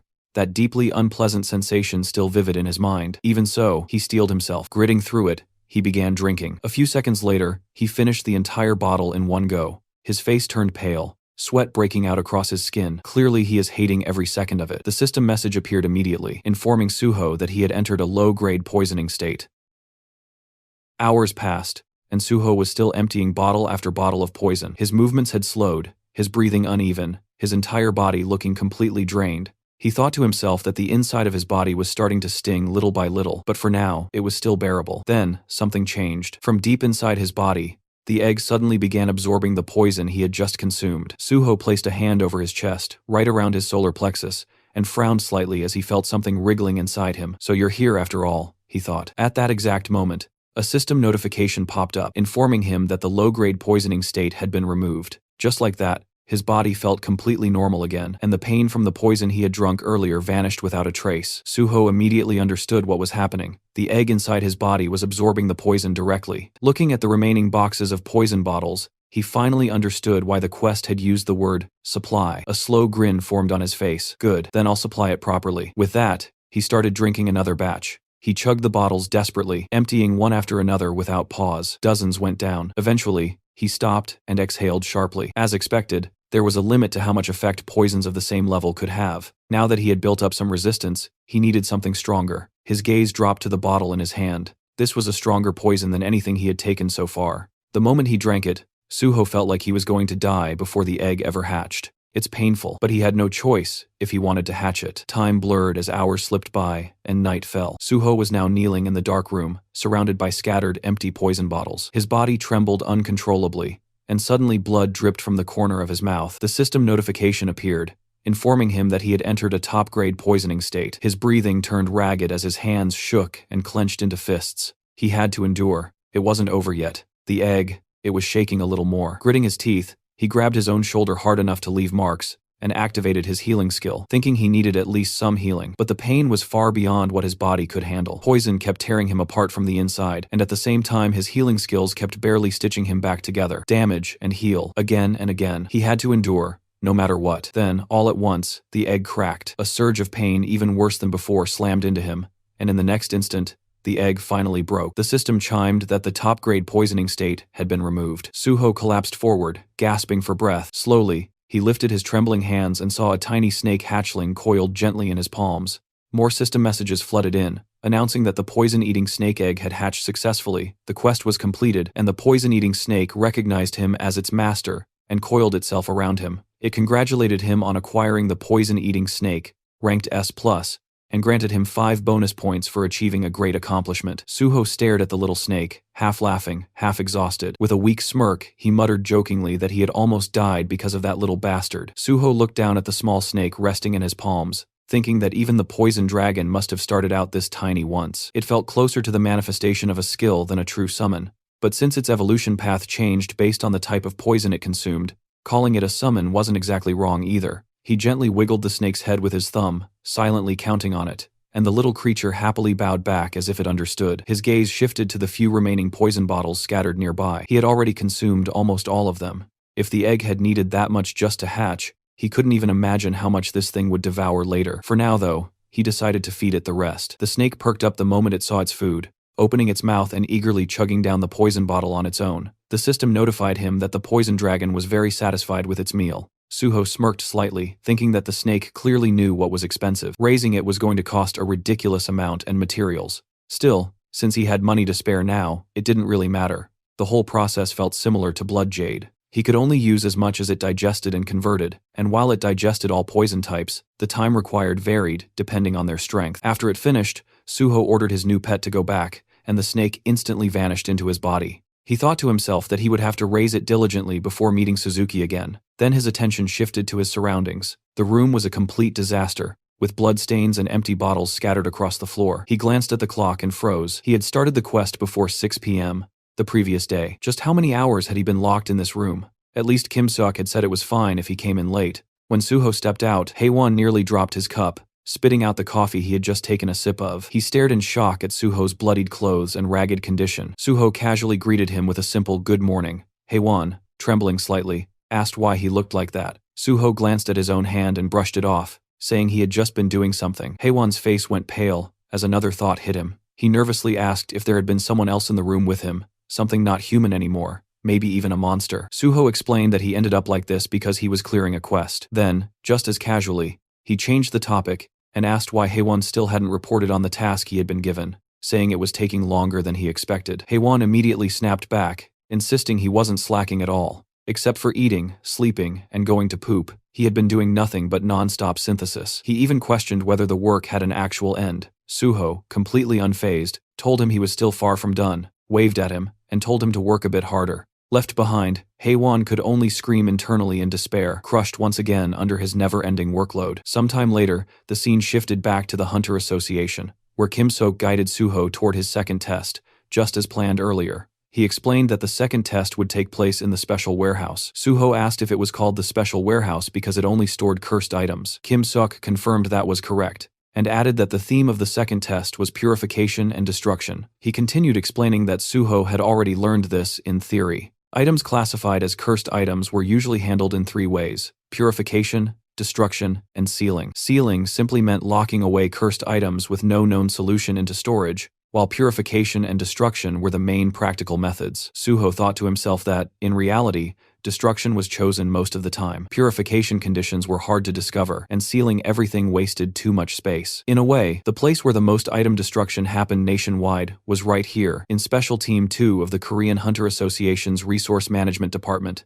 Soon, they reached the test area. Suho already had a feeling he would find a certain weird individual here. He was greeted by the team leader of Special Team 2, who introduced himself cheerfully as Jo Jeon-hyuk. While exchanging greetings, something behind the glass caught Suho's attention. He spotted that familiar odd figure, the man-crushing scholar known as Grinder Kang Sul-gi, a nickname earned because he ground every item without exception. Suho thought about how, thanks to that man grinding everything in his previous life, he had managed to obtain items like the first muumuu. Strangely enough, the trolling from his past life was actually helping him now. Team leader Joe told Suho that they would proceed straight into the second test without delay. He explained that they would start with the purification evaluation and instructed Suho to put on protective gear before entering. Following his instructions, Suho changed into the protective equipment inside the room. The team leader then placed a box in front of him, and Suho silently hoped that the test subject would be something familiar. Inside the test room, Suho stared down at his assigned test subject. From outside, over the microphone, Team Leader Joe announced that from this point on, Suho would perform purification using the tools placed in front of him. The time limit was 2 hours, and there were 21 types of purification tools provided. Suho thought that the known purification methods were easy. If he applied an undisclosed purification formula instead, he could use that as an excuse to approach Kang Sul-gi later. His test subject turned out to be a small, red-colored fruit called the hamu fruit, harvested from a hamu tree. Suho considered it carefully. Revealing its true purification method right now might cause a big reaction, but in the end, it didn't really matter. What mattered was sticking to his schedule. Outside, Kim Sok checked the documents and explained that the hamu fruit came from a demonic tree. When it received a strong impact, the poison spores inside it would spread, creating something like a poisonous mist. Team Leader Joe added that the purification method was simple. It just needed to be burned with a monotorch, and it was safe as long as it wasn't thrown. But while they were busy taking in themselves, Suho had already picked up the fruit in his hand, and he decided to throw it. The moment they realized what he was about to do, both supervisors' jaws dropped. They shouted in panic, telling him not to throw it, but it was already too late. Suho had already made his move. Suho hurled the fruit with all his strength. The moment it struck the ground, a deafening crash echoed through the test room. The fruit smashed into the floor with a heavy impact, fragments scattering outward, yet strangely, not a single speck of dust rose into the air. Outside the room, everyone froze in shock. Because there was no dust cloud, Suho's movements were clearly visible through the glass, along with the fruit embedded firmly into the floor. For a brief moment, the entire area fell into stunned silence. Then Team Leader Joe snapped out of it, grabbing the microphone and shouting in anger, demanding to know what Suho thought he was doing. His reaction was more than justified. The special warehouse was one of the most secure facilities in the association, rivaling research labs and construction sites in strictness. Suho, however, remained completely unfazed. He calmly picked up the fruit from the floor and stated that it had already been purified. The words made no sense to those listening, and confusion spread instantly. When questioned further, Suho simply offered to show proof. He held the fruit out with a bright, almost innocent smile, his expression so clean and devoid of malice that it left everyone watching completely dumbfounded. Jo Jeon-hyuk was the first to react properly. The moment he checked the updated item description, his eyes widened in disbelief. The fruit's curse had vanished. Every cursed option had been removed. It was now safe to handle, safe even under physical impact, and could be consumed without danger. Suho calmly added that it also possessed a minor recovery effect. Recovery. That single word sent a shock through Team Leader Joe. Suho explained that among the 21 purification tools provided, there was a shock hammer designed to purify cursed items through controlled impact. What he had done was simply apply a force far greater than what the shock hammer could generate. He further explained that the hamu fruit's hidden recovery option could not be unlocked unless the user's strength stat exceeded red grade. Anything below that threshold would fail entirely. The realization hit like a bomb. Joe immediately began shouting orders, telling staff to write everything down and record the results. He demanded that the entire team be gathered at once. If this discovery held up under verification, it would send shockwaves through the academic and research communities nationwide. The warehouse buzzed with frantic movement. Even Kim Sok-hoon stood there in disbelief. He had already known Suho was extraordinary after the first test, but this went far beyond his expectations, especially in a purification assessment. Approaching Suho cheerfully, he asked if Suho truly understood what he had just accomplished. This wasn't just a good score. This was the discovery of an entirely new purification method, the 20-second method recognized globally, one that the entire world would soon adopt. Suho, however, only responded casually, asking whether this meant his score was safe, or if he was at risk of failing for not using the standard methods. Kim immediately dismissed the concern, assuring him that as long as he was in charge, Suho would receive full marks without question. As they left the testing room, Kim Seok casually asked how Suho had learned a purification method like that. Suho answered without hesitation, calmly lying that he had discovered it by chance inside a sealed gate. At the time, he hadn't even known purification formulas existed, and if it weren't for the level 5 special recruitment course, he wouldn't have realized there were already 21 recognized methods. Kim Sok burst out laughing, saying that people destined to succeed always found a way no matter what. Suho brushed it off modestly, insisting it wasn't anything special. Kim Sok then gave Suho a firm thumbs up, flashing a satisfied grin as he told him he had passed the second test outright. He said he would personally take responsibility and award full marks, making it clear Suho had nothing to worry about. Suho thanked him, and as Kim Sok walked off, he muttered that at this rate the schedule would need adjusting again. Left momentarily alone, Suho's gaze swept across the bustling special warehouse before settling on a familiar figure. He approached naturally and greeted him. The person he addressed was Kang Sul-gi, the future mad-crushing scholar, also known as Grinder Kang. Officially, he wasn't just a team member, but the deputy team leader of Special Team 2. Kang Sol-gi responded with an awkward smile, clearly uncomfortable with small talk. Suho casually asked if he was working on purification. Kang Sol-gi answered briefly, offering nothing more than short, clipped replies. Only now did Suho realize how peculiar he truly was. In his previous life, Suho hadn't noticed it, but Kang Sol-gi showed no curiosity at all, not even toward the groundbreaking purification method Suho had revealed earlier. Instead, he simply turned back to his work, acting as though Suho didn't exist. At that moment, Jo Jeon-hyuk passed by and called Suho over. Seeing Suho standing near Kang Sol-gi, Jo gently guided him a short distance away and spoke cautiously. He told Suho he had worked hard today and could head home if he had nothing else scheduled. Suho thanked him, but asked if it would be alright to stay a little longer to look around the special warehouse. Jo considered it briefly, then agreed, warning him to be careful around the deputy team leader he had been talking to. Jo explained that Kang Sol-gi was a bit peculiar and preferred working alone, a polite way of saying he wasn't very sociable. Normally, that warning would have discouraged most people, but Suho needed an opening. He said it was a shame, mentioning that one of the items Kang Sol-gi was working on looked familiar, something he thought he had seen in a sealed gate before. The mention of a sealed gate immediately caught Jo Jeon-hyuk's interest. When Suho added that he couldn't quite recall the details, Jo insisted they talk to the deputy team leader right away, saying purification work made it a matter of duty. Despite Suho's polite hesitation, Jo confidently approached Kang Sol-gi and told him he was counting on him. Kang Sol-gi responded curtly, agreeing without enthusiasm. Once the arrangement was made, Kang Sol-gi returned to his work in silence. Suho stood nearby, observing quietly. The atmosphere between them remained heavy and wordless. Kang Sol-gi methodically processed cursed items one after another,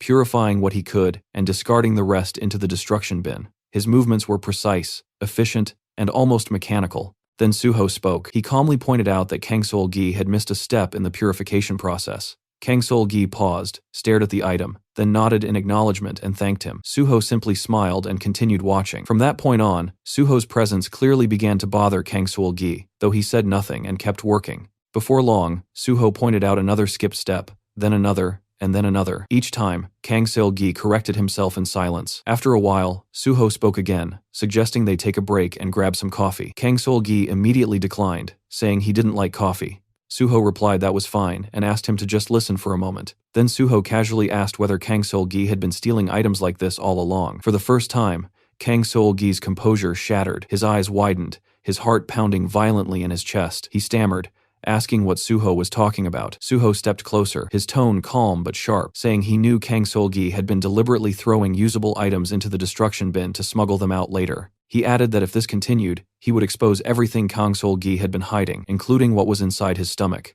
Kang Sol-gi froze. The accusation of item theft was one thing, but the mention of his stomach struck far deeper. Cold sweat ran down his back as he swallowed hard, unable to respond. Suho leaned in slightly, his smile never fading, and addressed him again as deputy team leader. Then, in the same calm tone, Suho suggested they grab that coffee after all. In the backyard, Suho led Kang Sol-gi to a quiet corner he often used with Jung Chol-min. After taking a few sips of coffee, Suho finally broke the silence, addressing him as the deputy team leader. Kang Sol-gi answered stiffly, clearly on edge. Suho asked when it had started, and when Kang Sol-gi tried to deflect, Suho clarified that he was talking about the thing embedded in his stomach. Kang Sol-gi froze instantly. His eyes widened, his lips pressing together so tightly they nearly trembled. This was supposed to be a secret, only he knew. After a long, suffocating silence, his voice finally came out, shaky, asking how Suho had found out. Suho didn't bother answering directly. He said what mattered wasn't how he knew, but the thing lodged inside Kang Sol-gi's body. He asked to see it. Kang Sol-gi hesitated,